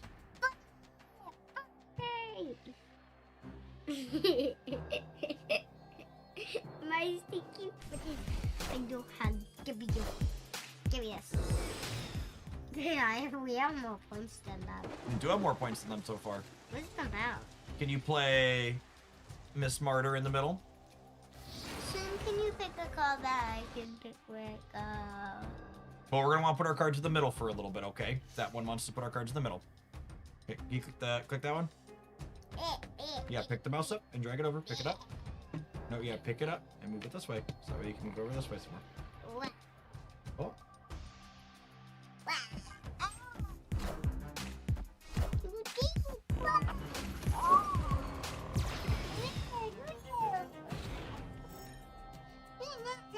We're looking for technovirus here, ideally. This guy or this guy? This one. I don't know, actually. Put this one. Yeah, go ahead and put him in the middle. That's fine. Cause he has 10. Yep. And you click that one. No. I really want to put Adam in the middle, but they're also incentivized to play mid, and the words like, no way we draw a card. Did I press it? Can you press this one here, please? Oh, I didn't even press the right button. Perfect. Here we go. I'm loading the mouse on. Alright, so in a perfect world, we top deck Techno-Organic Virus here. That guy's so strong. 10 points. Is Daredevil. We both have 16. We both have 16. They look 16 buddies. Or 16. Can you put this guy and this guy over here? Crap. It's kind of cool. On the left side, Haley girl. Nope, not in the middle. Oh, we're gonna run out of time, Daddy's gotta do it, okay? Okay. Here you go. Boop. Oh, I forgot to use the king. Oh. Drawing with the king was kind of relevant there, so we'd be more likely to find the virus that we want. I think we're just dead at this point. Okay, girlie. We do unfortunately need to take an ad break here, because otherwise the ads are going to roll over the top of gameplay. I think we're going to try it. I need you to let Daddy talk for a minute, okay? I think we're going to try and brew something else when we get back. We've been playing this one for an hour. I want to make sure we try some different things out. We're going to do something else with Fisk and Daredevil when we return. Here's my foot. I don't know that I have any too specific thoughts on that. We kind of played... Girlie, I need you to please go upstairs. You not letting me talk. I need you to go upstairs, please. I need you to be a listener, okay? This deck has the DNA of something that's probably tier 2 reasonable. We've got good disruptive cards in the form of Stardust and Cosmic Ghost Rider. We've got pretty all right numbers. Shadowlands Daredevil hit double digits a few different times throughout the course of that set. Obviously very susceptible to people that want to kick your sandcastle over. You're probably never beating a Killmonger in most of your games unless your tech card also ends up lining up really well into them. And you just kind of accept, like, this isn't the type of deck that you could, like, play a Kyera or an Armor or whatever else in. You're just gonna accept that if people want to beat you, they're gonna play their polarizing tech card and beat you. All right, we'll see you in 120 seconds, gamers. I need to run to the restroom, and I'm gonna deliver this 5-year-old somewhere else in the house. Thanks, everybody, for hanging out. Don't go anywhere. Yar, beer, beep. Away we go.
All right.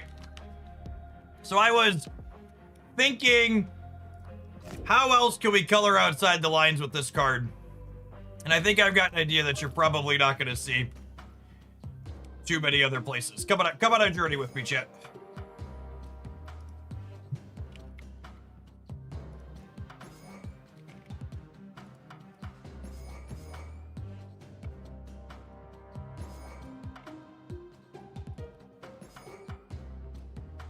All right, there's our core.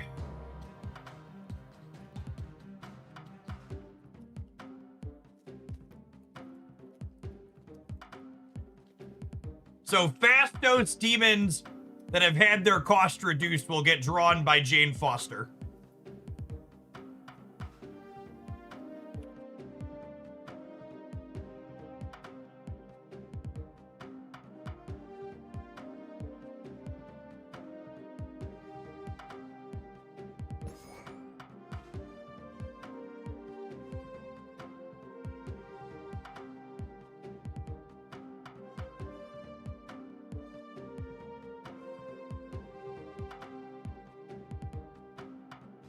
This is also an Adam Warlock Technovirus deck. I think Adam Warlock and Technovirus fit in with this card most of the time, but I don't just want to build every deck to be the same. Black Swan does not work with Demons and Jane Foster. That is not how that works.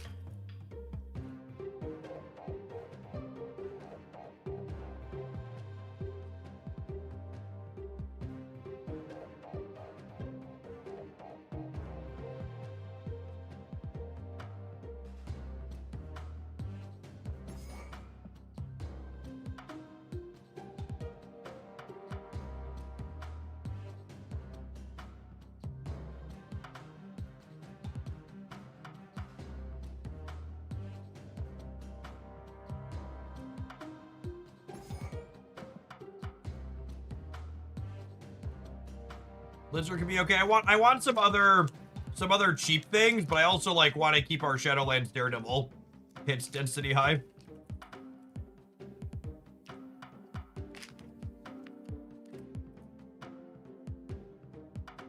Victoria hand with Shadow Daredevil seems solid. No, I'd really encourage you to read your Marvel Snap cards.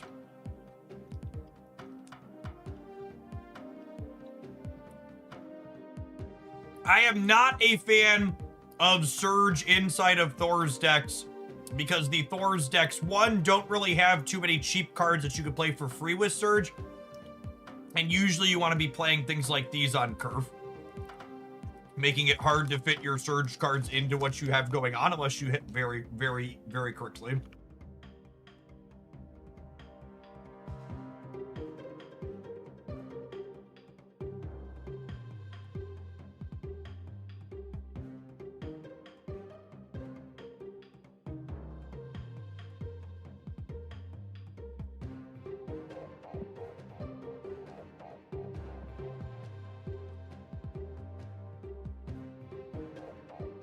Fire Hair Misery Hood could be okay for the last three, I guess. I do enjoy a Fire Hair Fastos Misery curve, and I guess Shadowlands Daredevil Fastos Misery is pretty okay as well.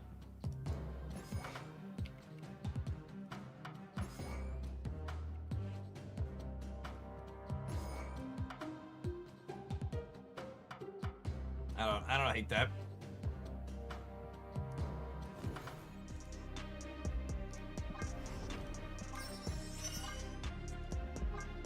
Yes, Conquest variant is good this season.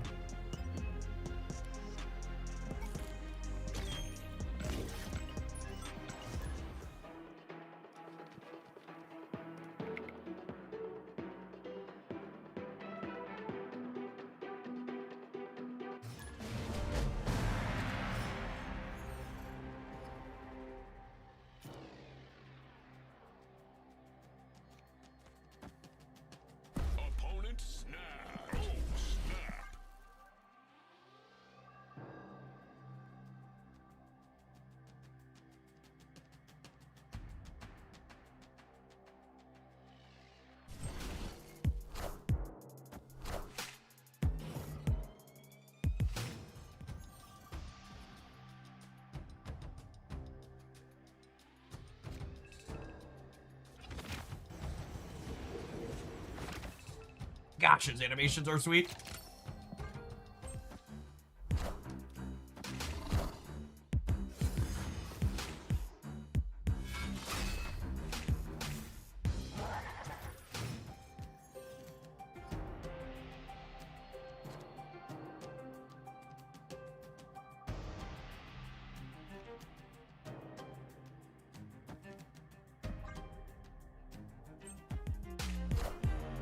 Face the might of Asgard. Mjolnir. I'm gonna put Thor here because Bojack benefits from the +2 power more than regular Thor does.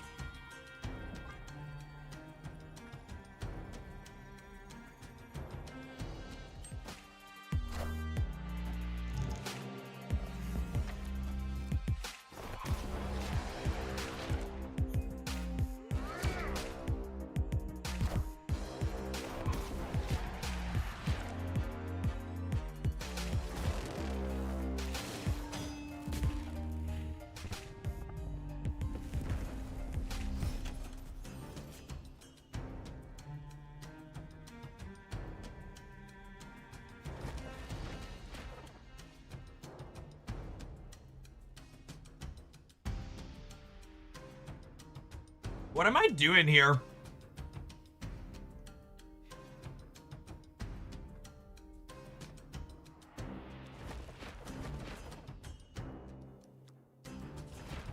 I think I'm doing like this. Like obviously next turn I'm going Stormbreaker, Misery, Demon. I don't know, I guess I'm just doing this.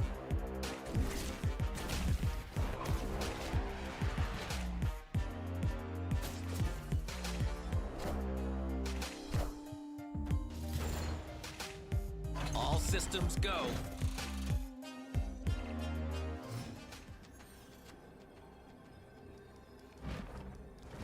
And I'm hoping that 24 is enough to win the center.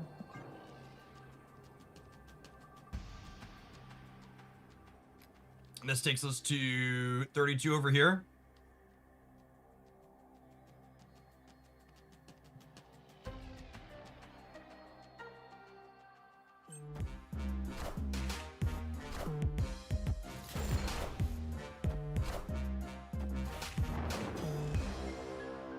Play for all three or nah? Nah.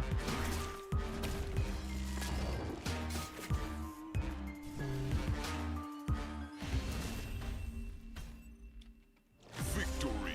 Shadowline's Daredevil at 2-7 there. Nothing too insane to write home about, but he did also provide us with some 1-6s to play at the end of the game, which is nice.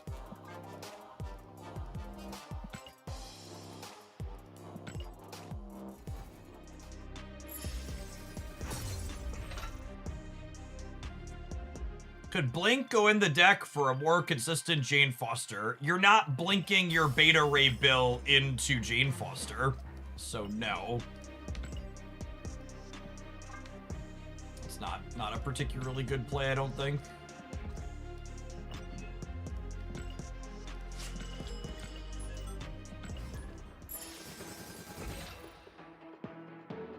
To the regulars out there, you should know, just like every season, yes, I will have season pass codes to give away, and no, I will absolutely not be giving them away the first week of the season. I always give my season pass codes away in the later weeks of the season, and I always do them inside of my Discord server unannounced. I do these two things for very specific reasons. The first is by waiting to give the season passes away later in the season. It makes it more likely that people who weren't going to be able to afford to buy it are the ones getting the free ones. And two, by giving them away in the Discord server, it makes it more likely that they're going to my regular community members and not just people who are here looking for free stuff. I find it deeply annoying when I tune into a stream and they have a giveaway in their title and their chat is just like 800 people who just followed the stream being like, when's the free stuff coming?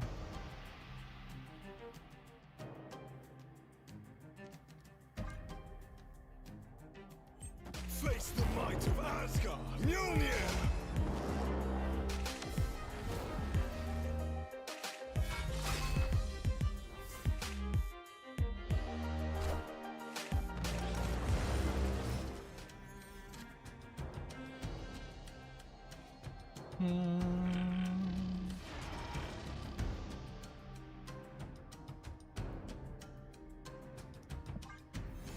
Not quite sure where we're cosmicking yet, but it's gonna have a lot of good choices here.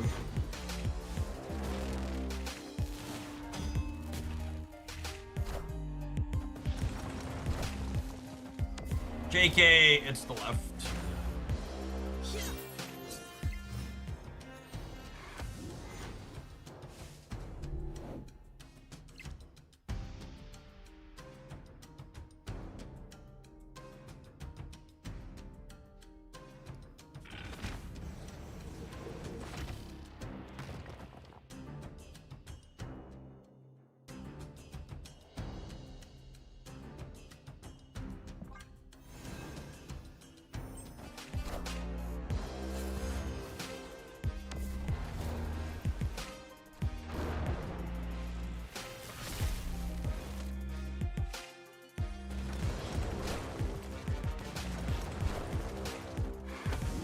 Alright, we held priority like we wanted.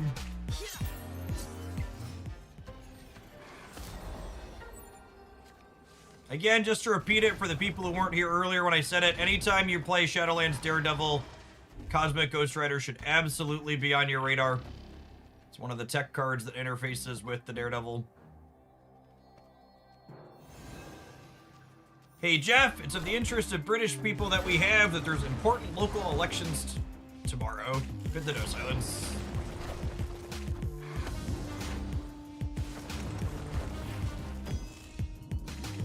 Mjolnir, to me!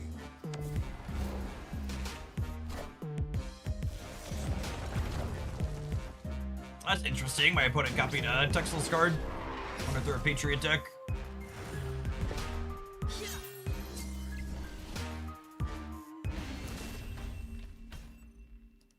Victory!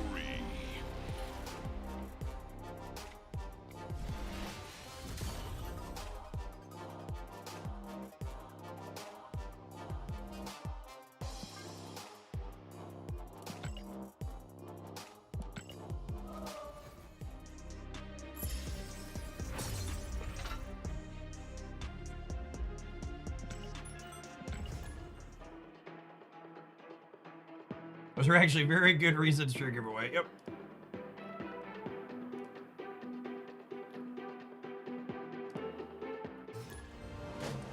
To shill supporters for future unannounced giveaways too. Usually when I do giveaways, I split them 50-50. Half of them I give away just in the general Discord server that you can join and see the announcements channel in where they are for free. And then the other half I typically give away inside of explicitly the supporter channels. So if you're a YouTube member, Patreon patron, or subscriber on Twitch, any of those will get you into the supporter sections.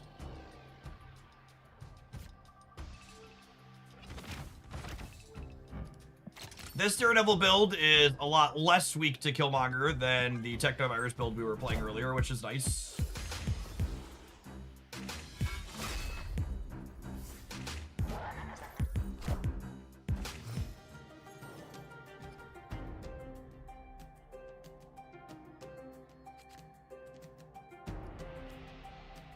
Not immune to it, but resistant at the very least.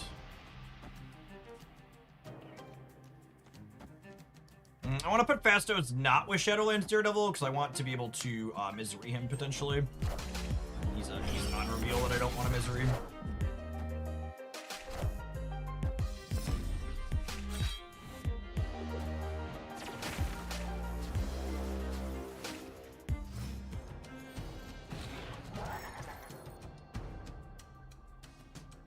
Oh man, gamers, are we gonna get to do it? Is our Jane Foster gonna draw Fastos cost-reduced demons? I believe. There's no guarantee that they exist. Like, we could have 2 1/8 demons in our deck. If either of them got cost-reduced, Jane's gonna fish them up here. Enough said, Bob.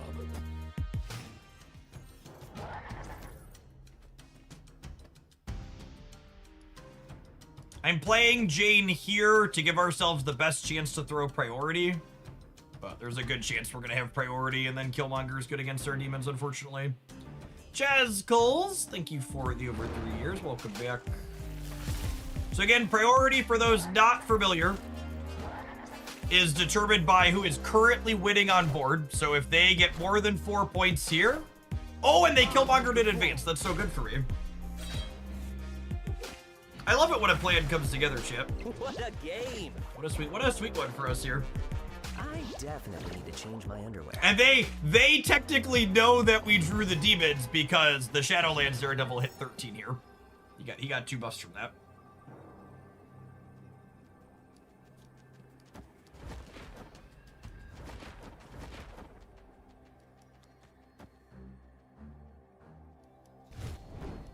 They can have a Moira Killmonger. Great. Can't play around it. Your move, Yugi boy.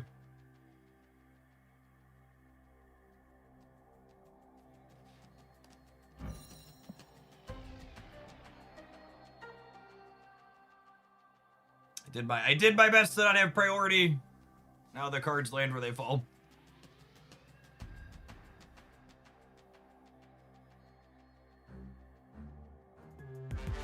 Did really sweet thing with new card deck. Got shat on by copied tech card from Moira. Would be peak Marvel Snap release day experience. Face the might of Asgard. Mjolnir.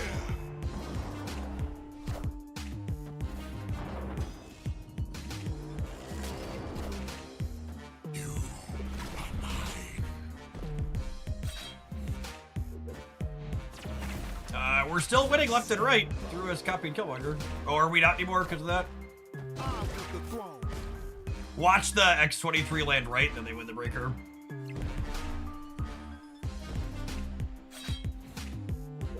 Ooh! So you're saying there's a chance. Take a chance on me. Do-do-do-do-do. Okay, I'm gonna be honest with you, gamers. I am surprised how many times we have had a double-digit Shadowlands Daredevil today.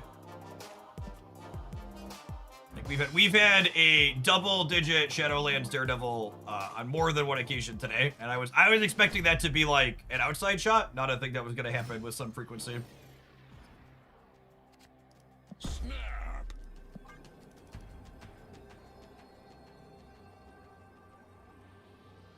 Fastos for once, not Astos. Let's not get ahead of ourselves there, gamer.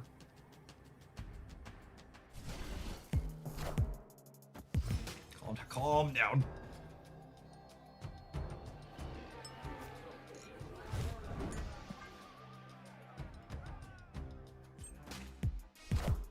Alright, X-23 and Wolverine. We know Wolverine has a drinking problem at least, so hopefully he's headed for the bar.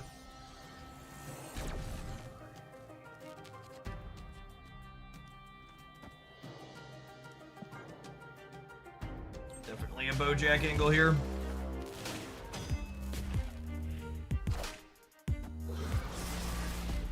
What a game! Alright, X-23, take after your daddy.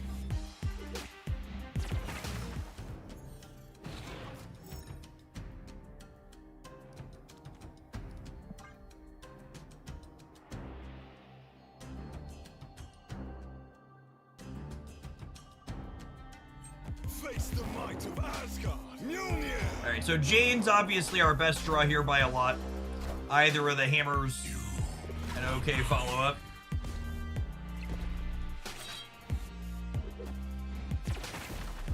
I definitely need to change my underwear.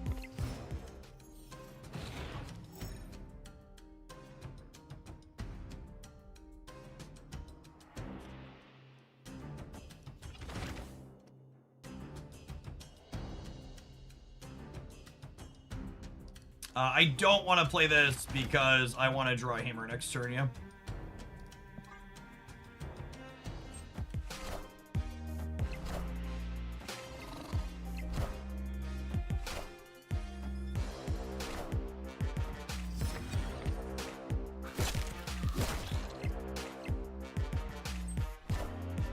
I want the throne. It's freaking X-23, man. What a game! We need more deck slots. Evergreen comment. You're late, Jane. I think we're cooked at this point, right? They have a 12 power Deadpool and a 4 power Deadpool. Calm down, Boober. Escaped. I deleted 7 deck slots earlier today and they're full again. Yeah, I mean, Marvel Snap went and made the best deck building game I've ever played that only gave us like 4 deck slots. It's honestly kind of criminal.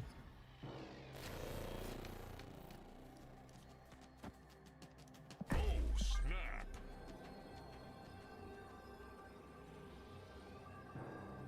You should all go give Second Dinner the feedback that you're disappointed the hood in the shop doesn't have a custom demon token.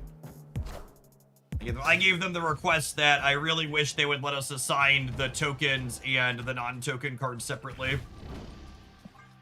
So I would have totally bought that one had they had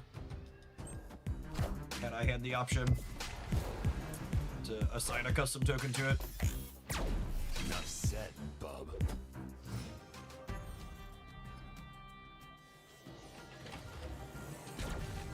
I'd rather complain about it here. Sure, you could complain about it here too, but like you should go let Second Dinner know so that way maybe they'll do something about it in the future.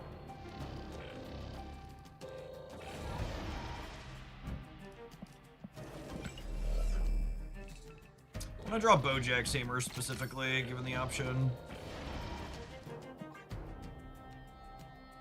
There's still only one hood variant with an updated token. Yes, the hood variant I'm currently playing is the only one with a custom token currently.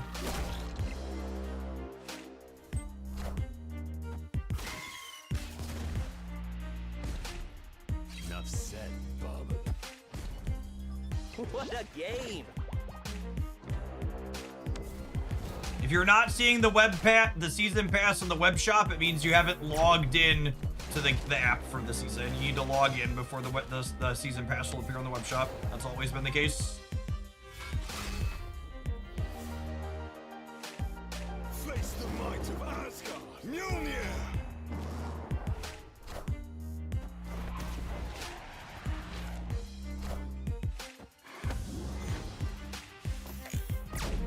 Thanks, Danger Room.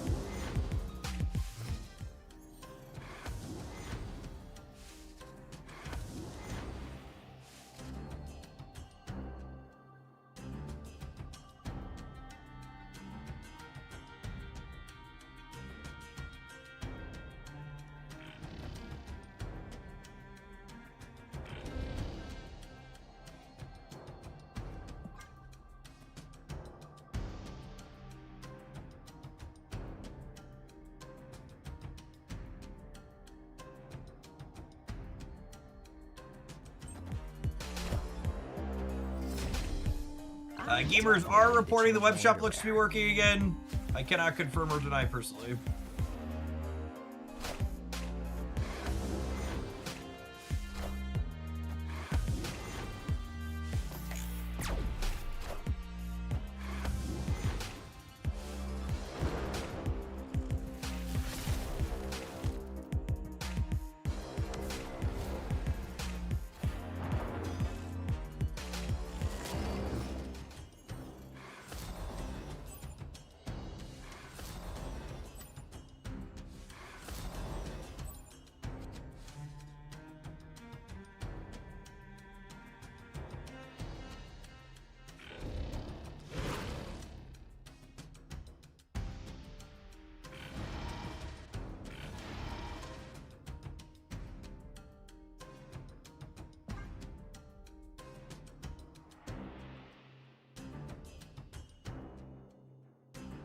Does misery, dying, kill the middle? I hope you're ready for your timeout when that happens to me.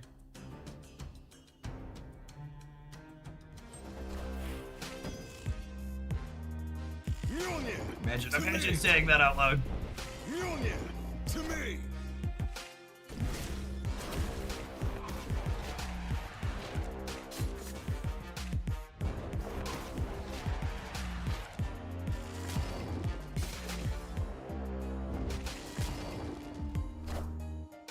Lucky.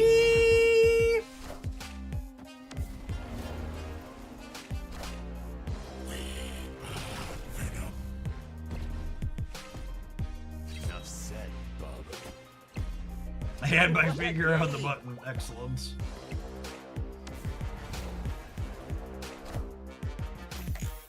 Oh, come on. Oh, they killmongered. They're gonna have Moira killmonger for the second game in a row, aren't they? Ready for the boomer snap.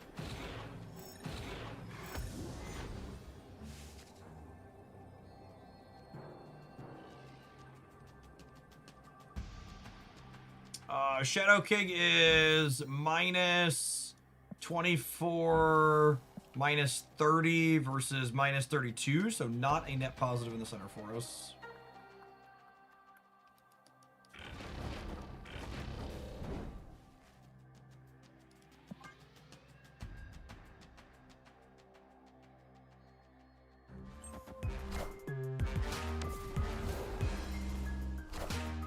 Is the Gold Pass still a good buy? The Gold Pass is the third best buy after the Season Pass and the Super Premium Pass.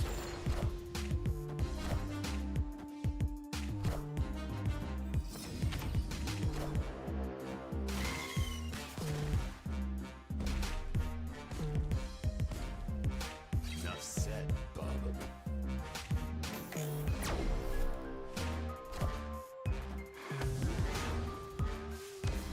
Man, the Danger Room had us going for a second there. It's living up to its name this set. Victory.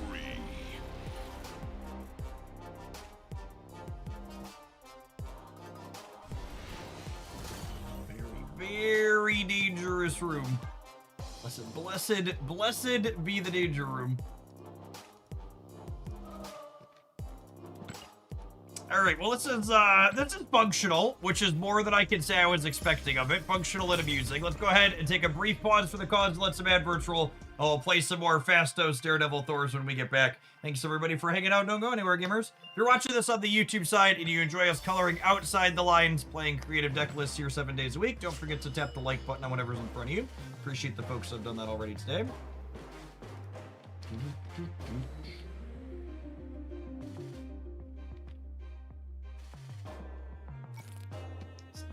Nice one that feels a little bit crazy to start, ends up potentially being okay.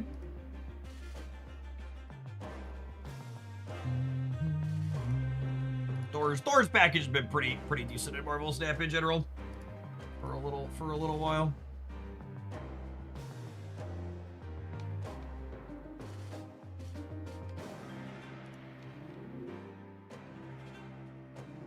Fastos is not garbage. I mean, I'm not going to tell you that, but he serves a unique purpose here. There is no other card in Marvel Snap that does what Fastos does for this deck, which I think is perhaps the highest praise I can give him.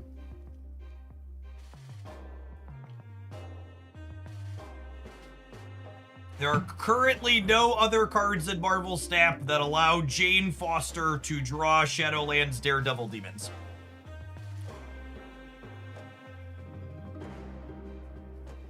It's true and accurate.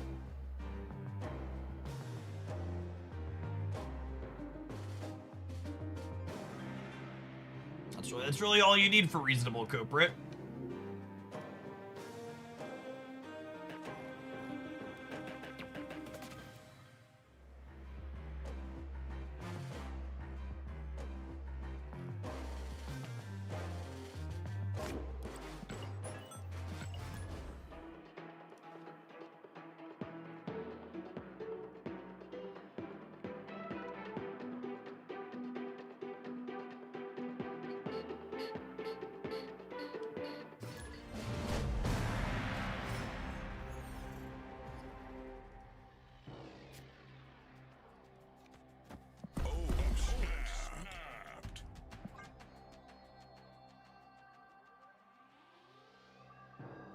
The obvious sub for Fastos is Pixie, Wasp, Yellow Jacket, and Hope.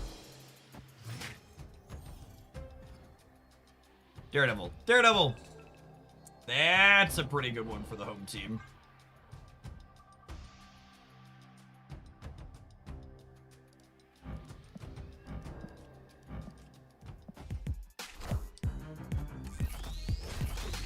That's sad. I am lay sad.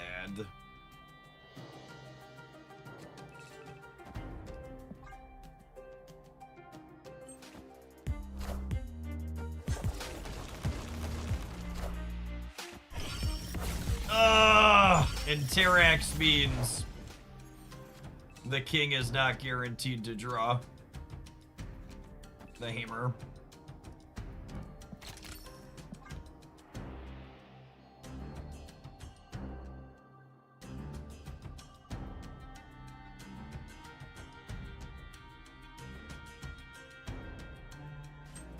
Yeah, definitely Roaded Hawk here for the opponent.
Escaped. Is playing this on Shadowlands Daredevil Day more toxic than Killmonger? I think it is, right? Killmonger is at least like an enabler for you. This is like a deck that just like is absolutely atrocious, but just like happens to metagame the new card.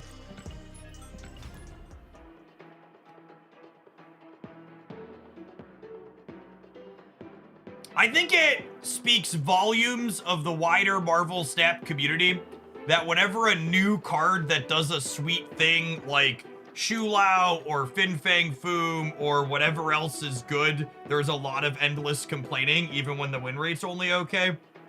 But they're just like super okay with all the tech slot being real reasonable. They don't want to do neat things. They just want to break their opponent's neat things.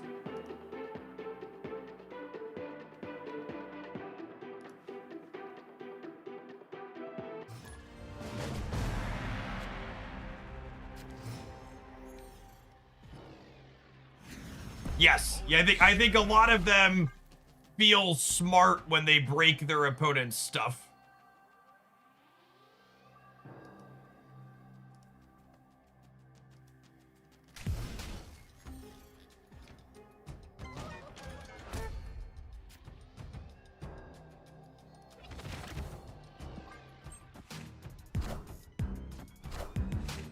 That is true. It is oddly familiar to our political landscape, where the right doesn't have any actual values other than wanting to own the libs.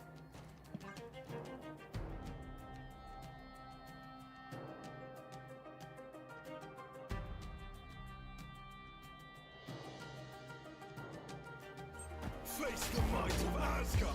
Mjolnir.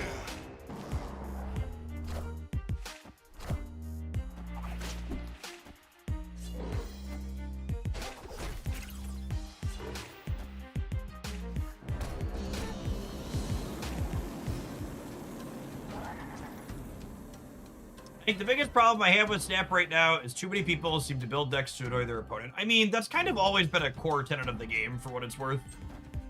I don't think that's remotely new. Friendly neighborhood Spider-Man here. Just want absolutely every fucking Craven flip.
They're gonna play something into the center.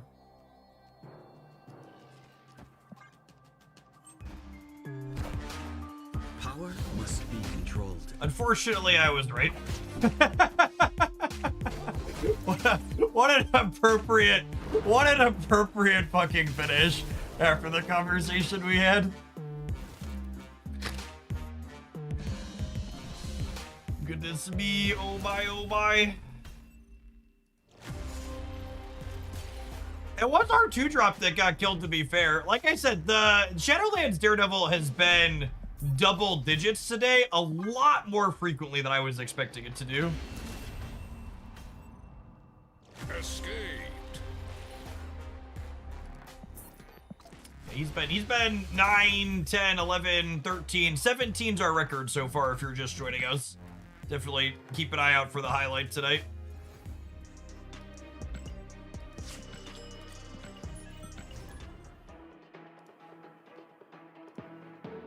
Jane a lot less good on turn 6 for sure.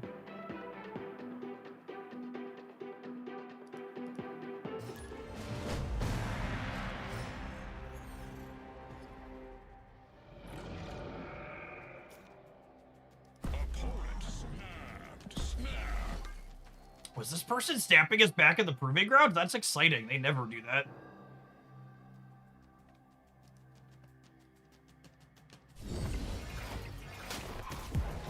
Upgrade.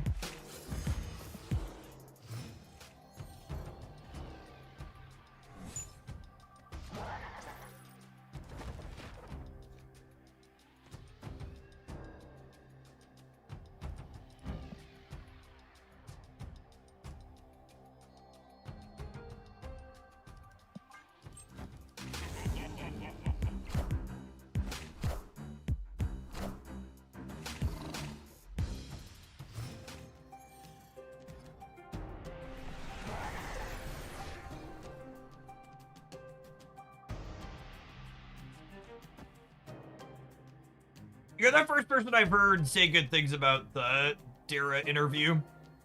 Although my community's probably a little bit biased. A handful of people that I talked about that watched it said it was more like an interrogation of why Snap makes balanced decisions than an actual interview.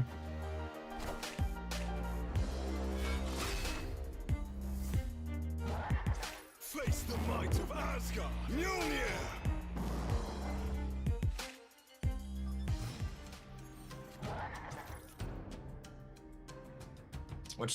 Which sounded believable to me as someone who's watched Dara explain Snap statistics he didn't actually see himself to the Snap devs before and explain why they're wrong to them. Was Dara interviewing a member of the balance team? He was interviewing Michael Majors, who was the design lead for this season.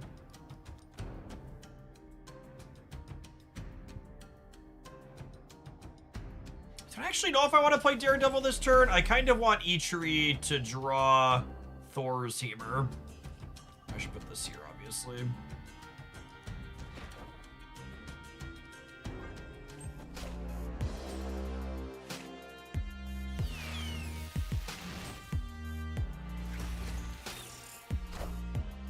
Major's also been in charge of OTAs for about 18 months. Yeah, he took it over from Glenn.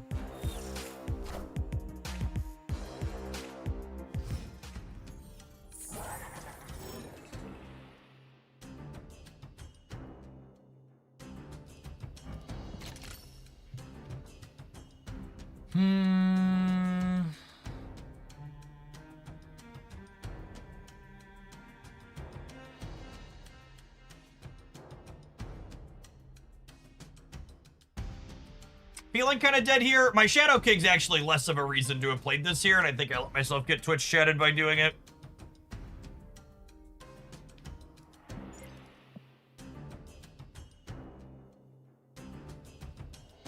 If I hadn't put the demon here, my Shadow King could have, like, played a big thing and then reset over here, which would have been really nice. I don't see a line to let me win this at this point.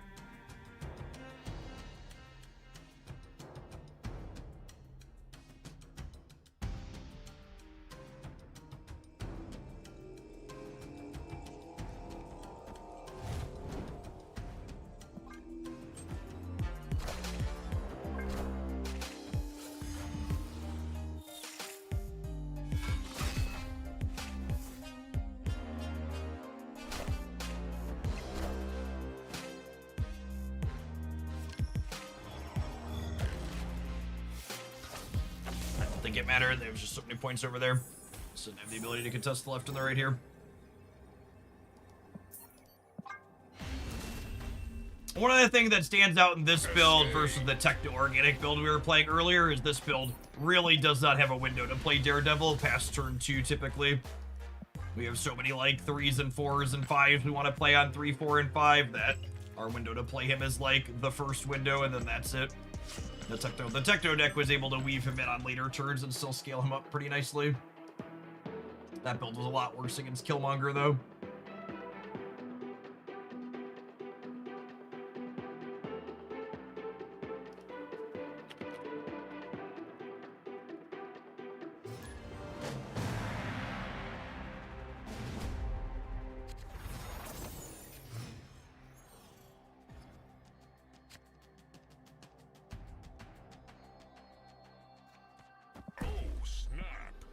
Gross.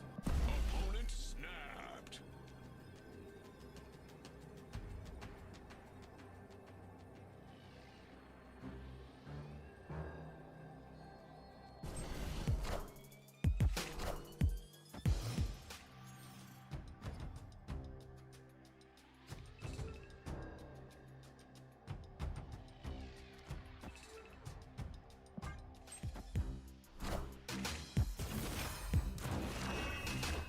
Herod Page Gamer. Yeah, it could be. This is a Homelandian.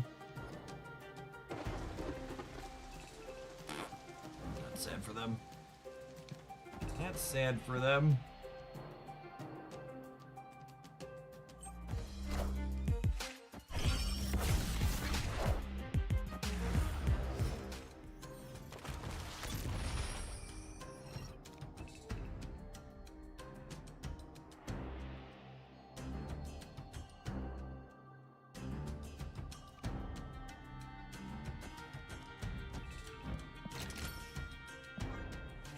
Face the might of Asgard. Mjolnir!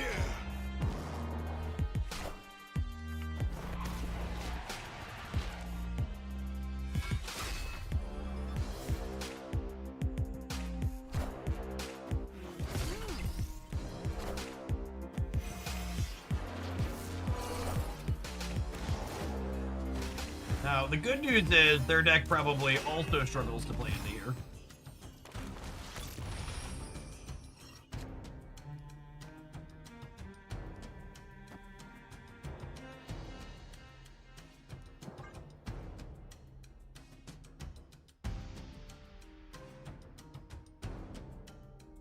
I mean, I would assume they're playing Karen, yeah. Feels like the reason to break out the Cleon.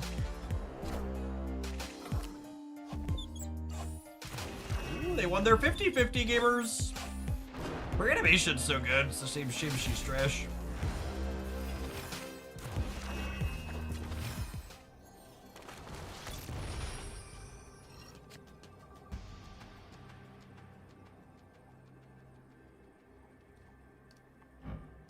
Three, 7 versus 2, 8, 11.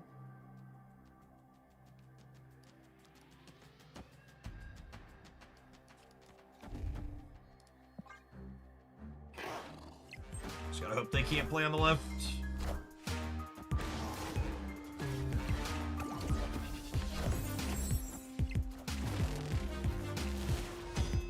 Turn to kick a castle. We're just a byproduct of the environment which you've been raised, champ.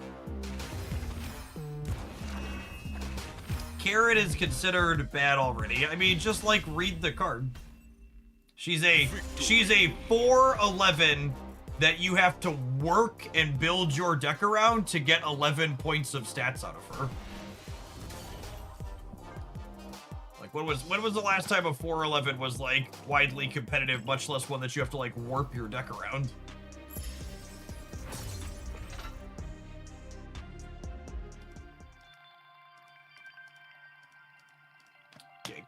Paige reads as the kind of card she would have to be good inside of a deck that already wants to play her, and I don't think she falls into the class. She's honestly very similar to Fisk with the lower ceiling, where she's not strong enough to build your deck around. But if you already have your deck that meets her requirements, she's fine to play. But it's just like her requirement's a lot harder than, what's it called? Yeah, like maybe Wiccan is like okay, but that's still just like pretty kind of okay, right? Like there's plenty of good 4s to play. Wiccan is not lacking good 4s. Zabu decks are not lacking good 4s. It's a plan B for Wiccan. Like, I don't know, is making a 4/11 a good plan B? Doesn't sound like it to me, but I've been wrong before.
That's not a terrible pickup.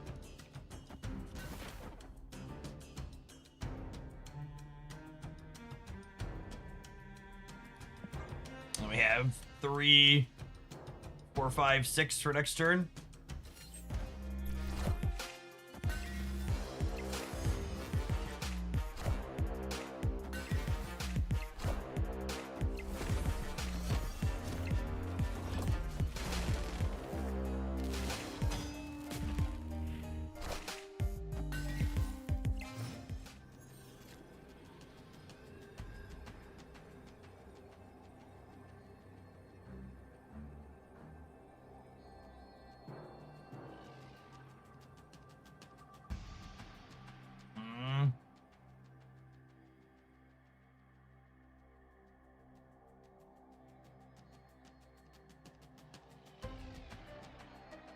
What do you think of this? Unlucky. Flipped heads, should have flipped tails.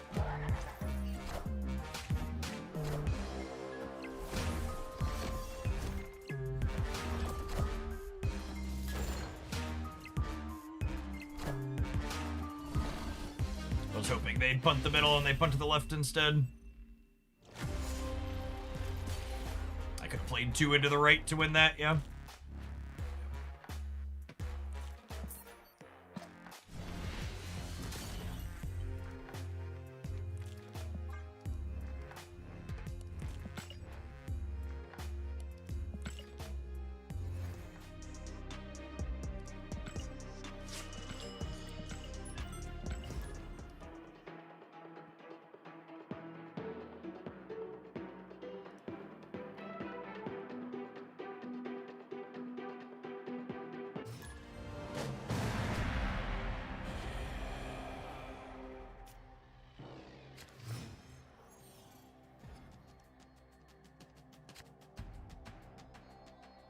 Snap! Opponent snapped.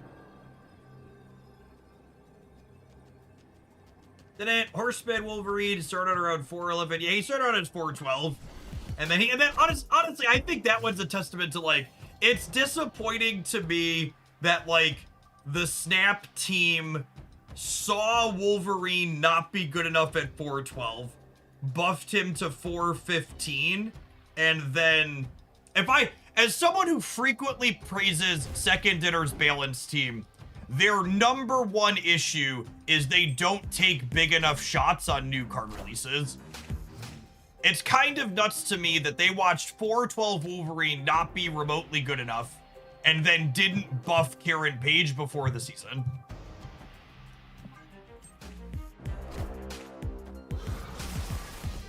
It's like it's just like it just shouldn't have been a thing, right? Like they should have, like, even if you roll that low to start and like mess it up, like you should see that this one missed and then preemptively be like, okay, we're gonna fix this other one now.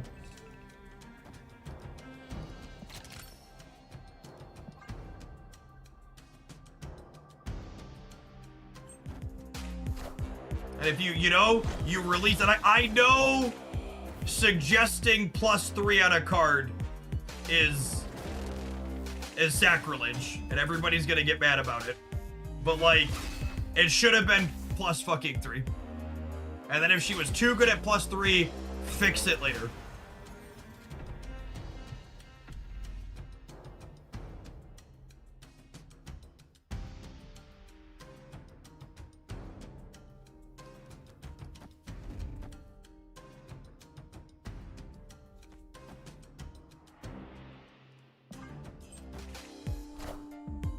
Oh, you know what? I should hold the hammer. I should hold the hammer. I'm gonna take priority here too, right? Yeah. I should have held the hammer.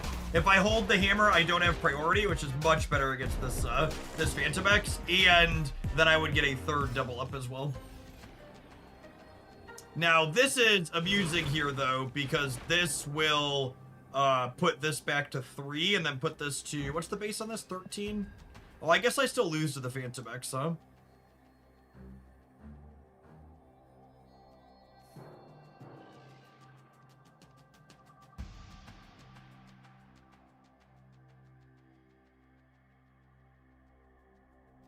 I 100% think them releasing too many unexciting undertuned cards is because they're afraid of community sentiment. Especially based on the last OTA, where they like cowed down and were like, oh, we're making these changes based on community complaining, not stats. I think it is 100% they're afraid of... I think it's 100% they're afraid of the community.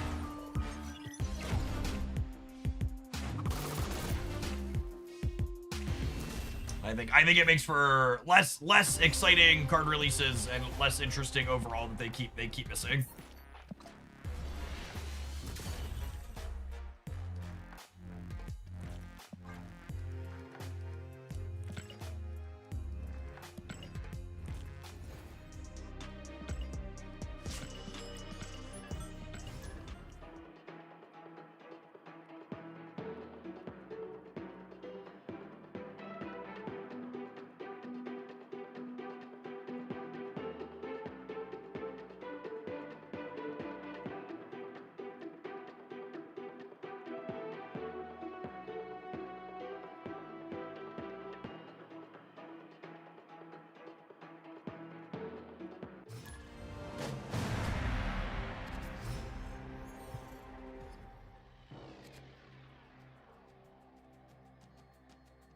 Opponent snapped.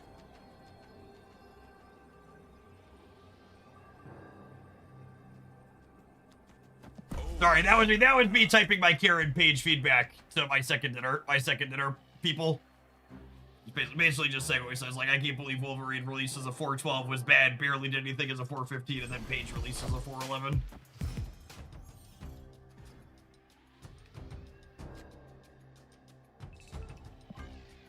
Ooh, cloning vats is lovely. Is the only way to get Wilson Fisk in the card shop. You can get Wilson Fisk from buying the Super Premium Season Pass or from a seasonal snapback.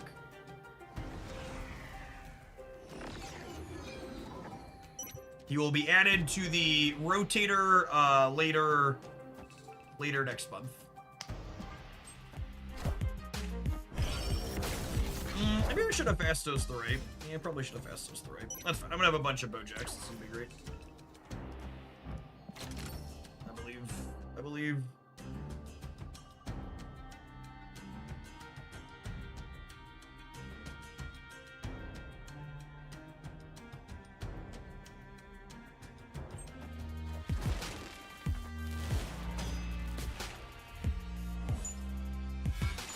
If you are missing Cosmic Ghost Rider in your collection, I would highly, highly, highly recommend earmarking 6,000 tokens and making it the next card you get with tokens.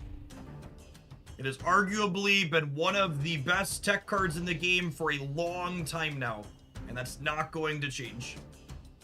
And if you want to play this card, it's one of 2 or 3 interactive cards that trigger this when you draw it. It's only getting better.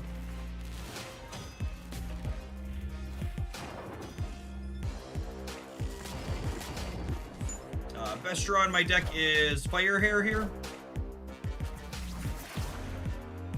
Oh, come on.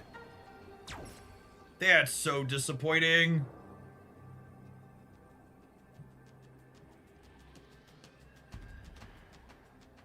Oh, the fucking ninja means I can't misery anywhere.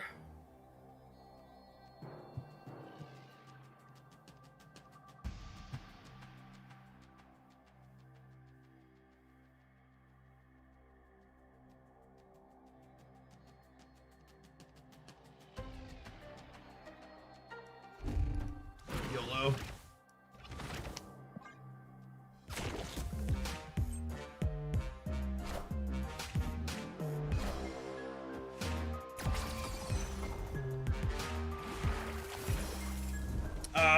I win, yeah? I'm gonna win the breaker. We're 10 to 10 on the left.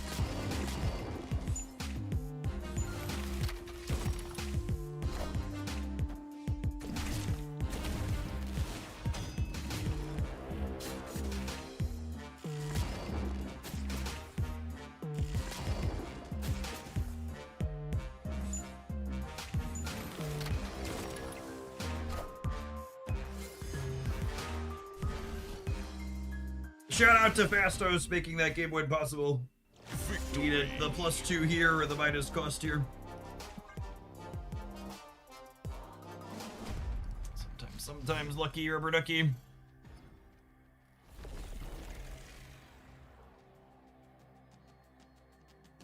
Opponent snapped.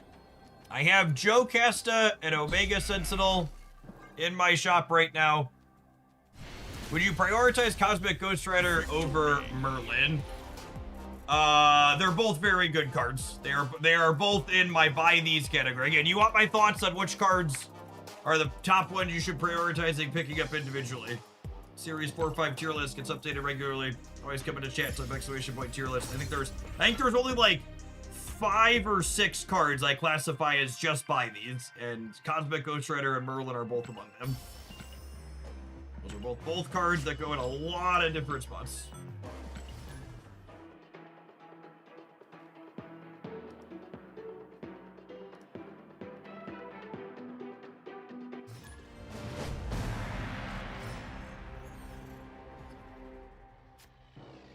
Oh, snap. Not a stellar location for the home team.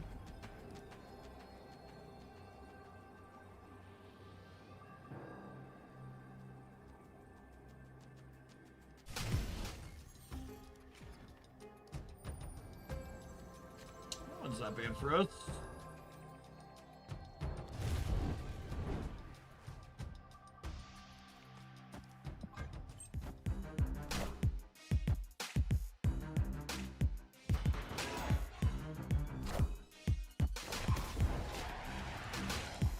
I don't think it's true that Merlin can be dropped in any deck. Merlin gets played in a lot of places, but I think it's generally overstated how, I think people generally overstate how flexible Merlin is as a card. He has pretty strict, you need to do these things to deck build with him.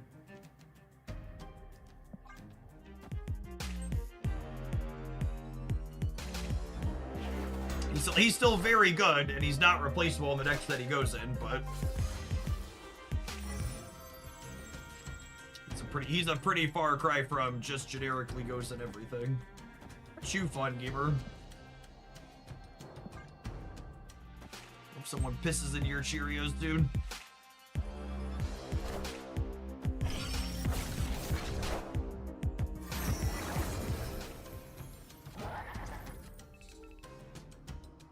Okay. this is the trick, chat. Any demons that Fastos made 0 energy, Jane Foster will draw for us here. Jeff, do you think Muse will be viable in Destroy? I hope so. 312 is a good stat line. The fact that it's ongoing is a big deal.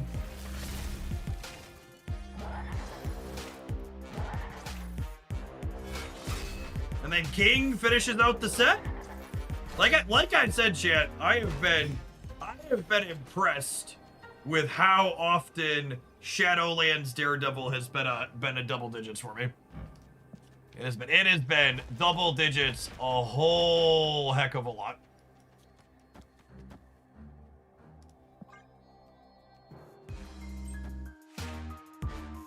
And then 24 left assuredly beats Aurora, yes. Face the might of Asgard. It's clamoring time.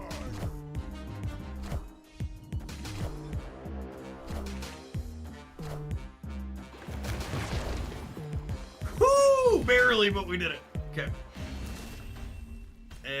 Liu. Victory.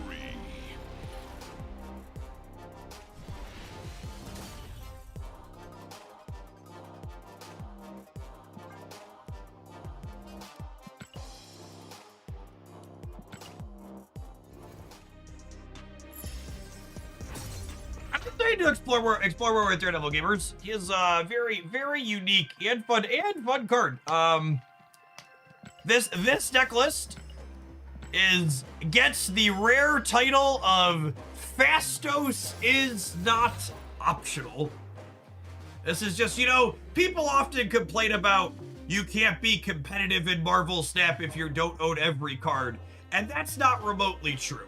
What is true, however, if you're getting mostly good cards, which you have plenty of resources to do generally, you're going to be locked out of playing mediocre meme decks like this one, right? Because, like, I could never in a million years recommend to someone with limited resources that you should go spend tokens on freaking Fastos, because, let's be honest, it's, like, about what this card is.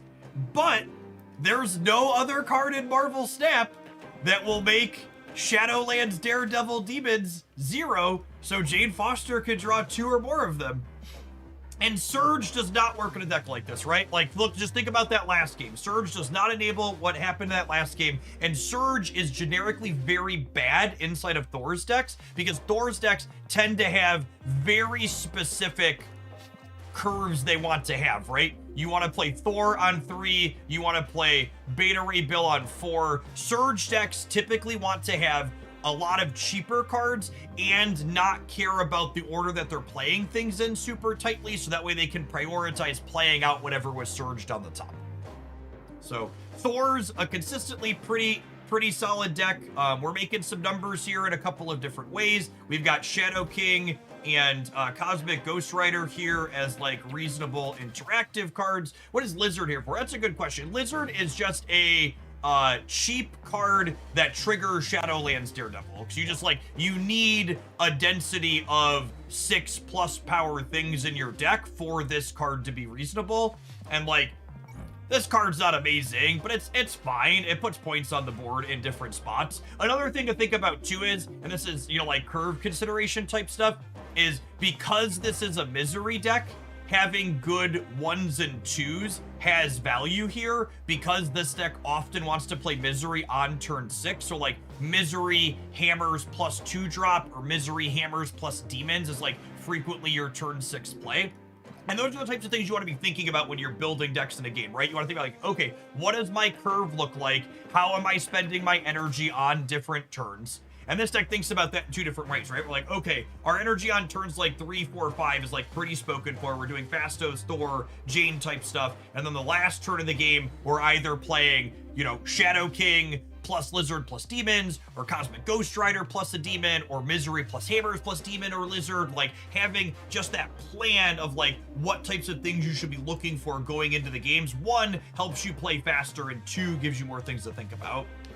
Maximus might be okay here. I think Maximus is much worse than Lizard just from curve consideration perspectives. So like, if Maximus is not a card you can ever play early, And if this slot is something you can't play early, I only have 4 cards in my deck that I can play before turn 3. And I think you really want 5 cards. Yeah, like obviously on turn 6, Lizard is worse than Maximus, but I like the flexibility of Lizard being there. Also, and this is something that's relevant, Wilson Fisk being a card people are going to be playing now means Lizard is better, because your Lizard on turn 2 is going to lock a lot of people out of enabling their Fisk unless they have a Martyr or a Lizard. This is beating all the 2/4s and 2/5s people could be playing to enable Wilson. So it has a like extra metagame layer on top of that. Does this deck fill enough to allow Martyr? Absolutely not. Not even a little bit. Yes, Maximus is also actively bad even when played on turn 6 against opposing Daredevil decks. The tie favors the Fisk player, so if you're tied, your Fisk gets reduced. All right, gamers, it is 4:30 here, Central Standard Cornfield time, so I'm going to go ahead and sign off. If you didn't catch us since the rollover happened, the highlight tonight on the YouTube channel was this deck. Was super fun. I think we played a 17 power Shadowlands Daredevil in it at one point, which was stellar. So I'm gonna get this cut and uploaded. It'll be processed and published in probably about half an hour or so. Appreciate all the regulars here kicking off the season with us. If you didn't see, Twitch drops are gonna be happening for Marvel Snap not just once, but twice this season, but they're gonna be a little bit later on. So May 19th through the 21st, we're gonna have 3 days of drops, and then May 28th through the 30th, there's gonna be 3 days of drops again. I'm gonna be back tomorrow. We'll probably do mostly all Marvel Snap tomorrow. We'll have data to look through in the morning. We've got some other. We're gonna cope with Karen Page. Absolutely. I assume she's not very good, but we're gonna, at least do our due diligence and try. But we'll be back tomorrow all day with some snapping. Appreciate the support from folks as always. Hope you have a great rest of your Tuesday wherever you're at in the world.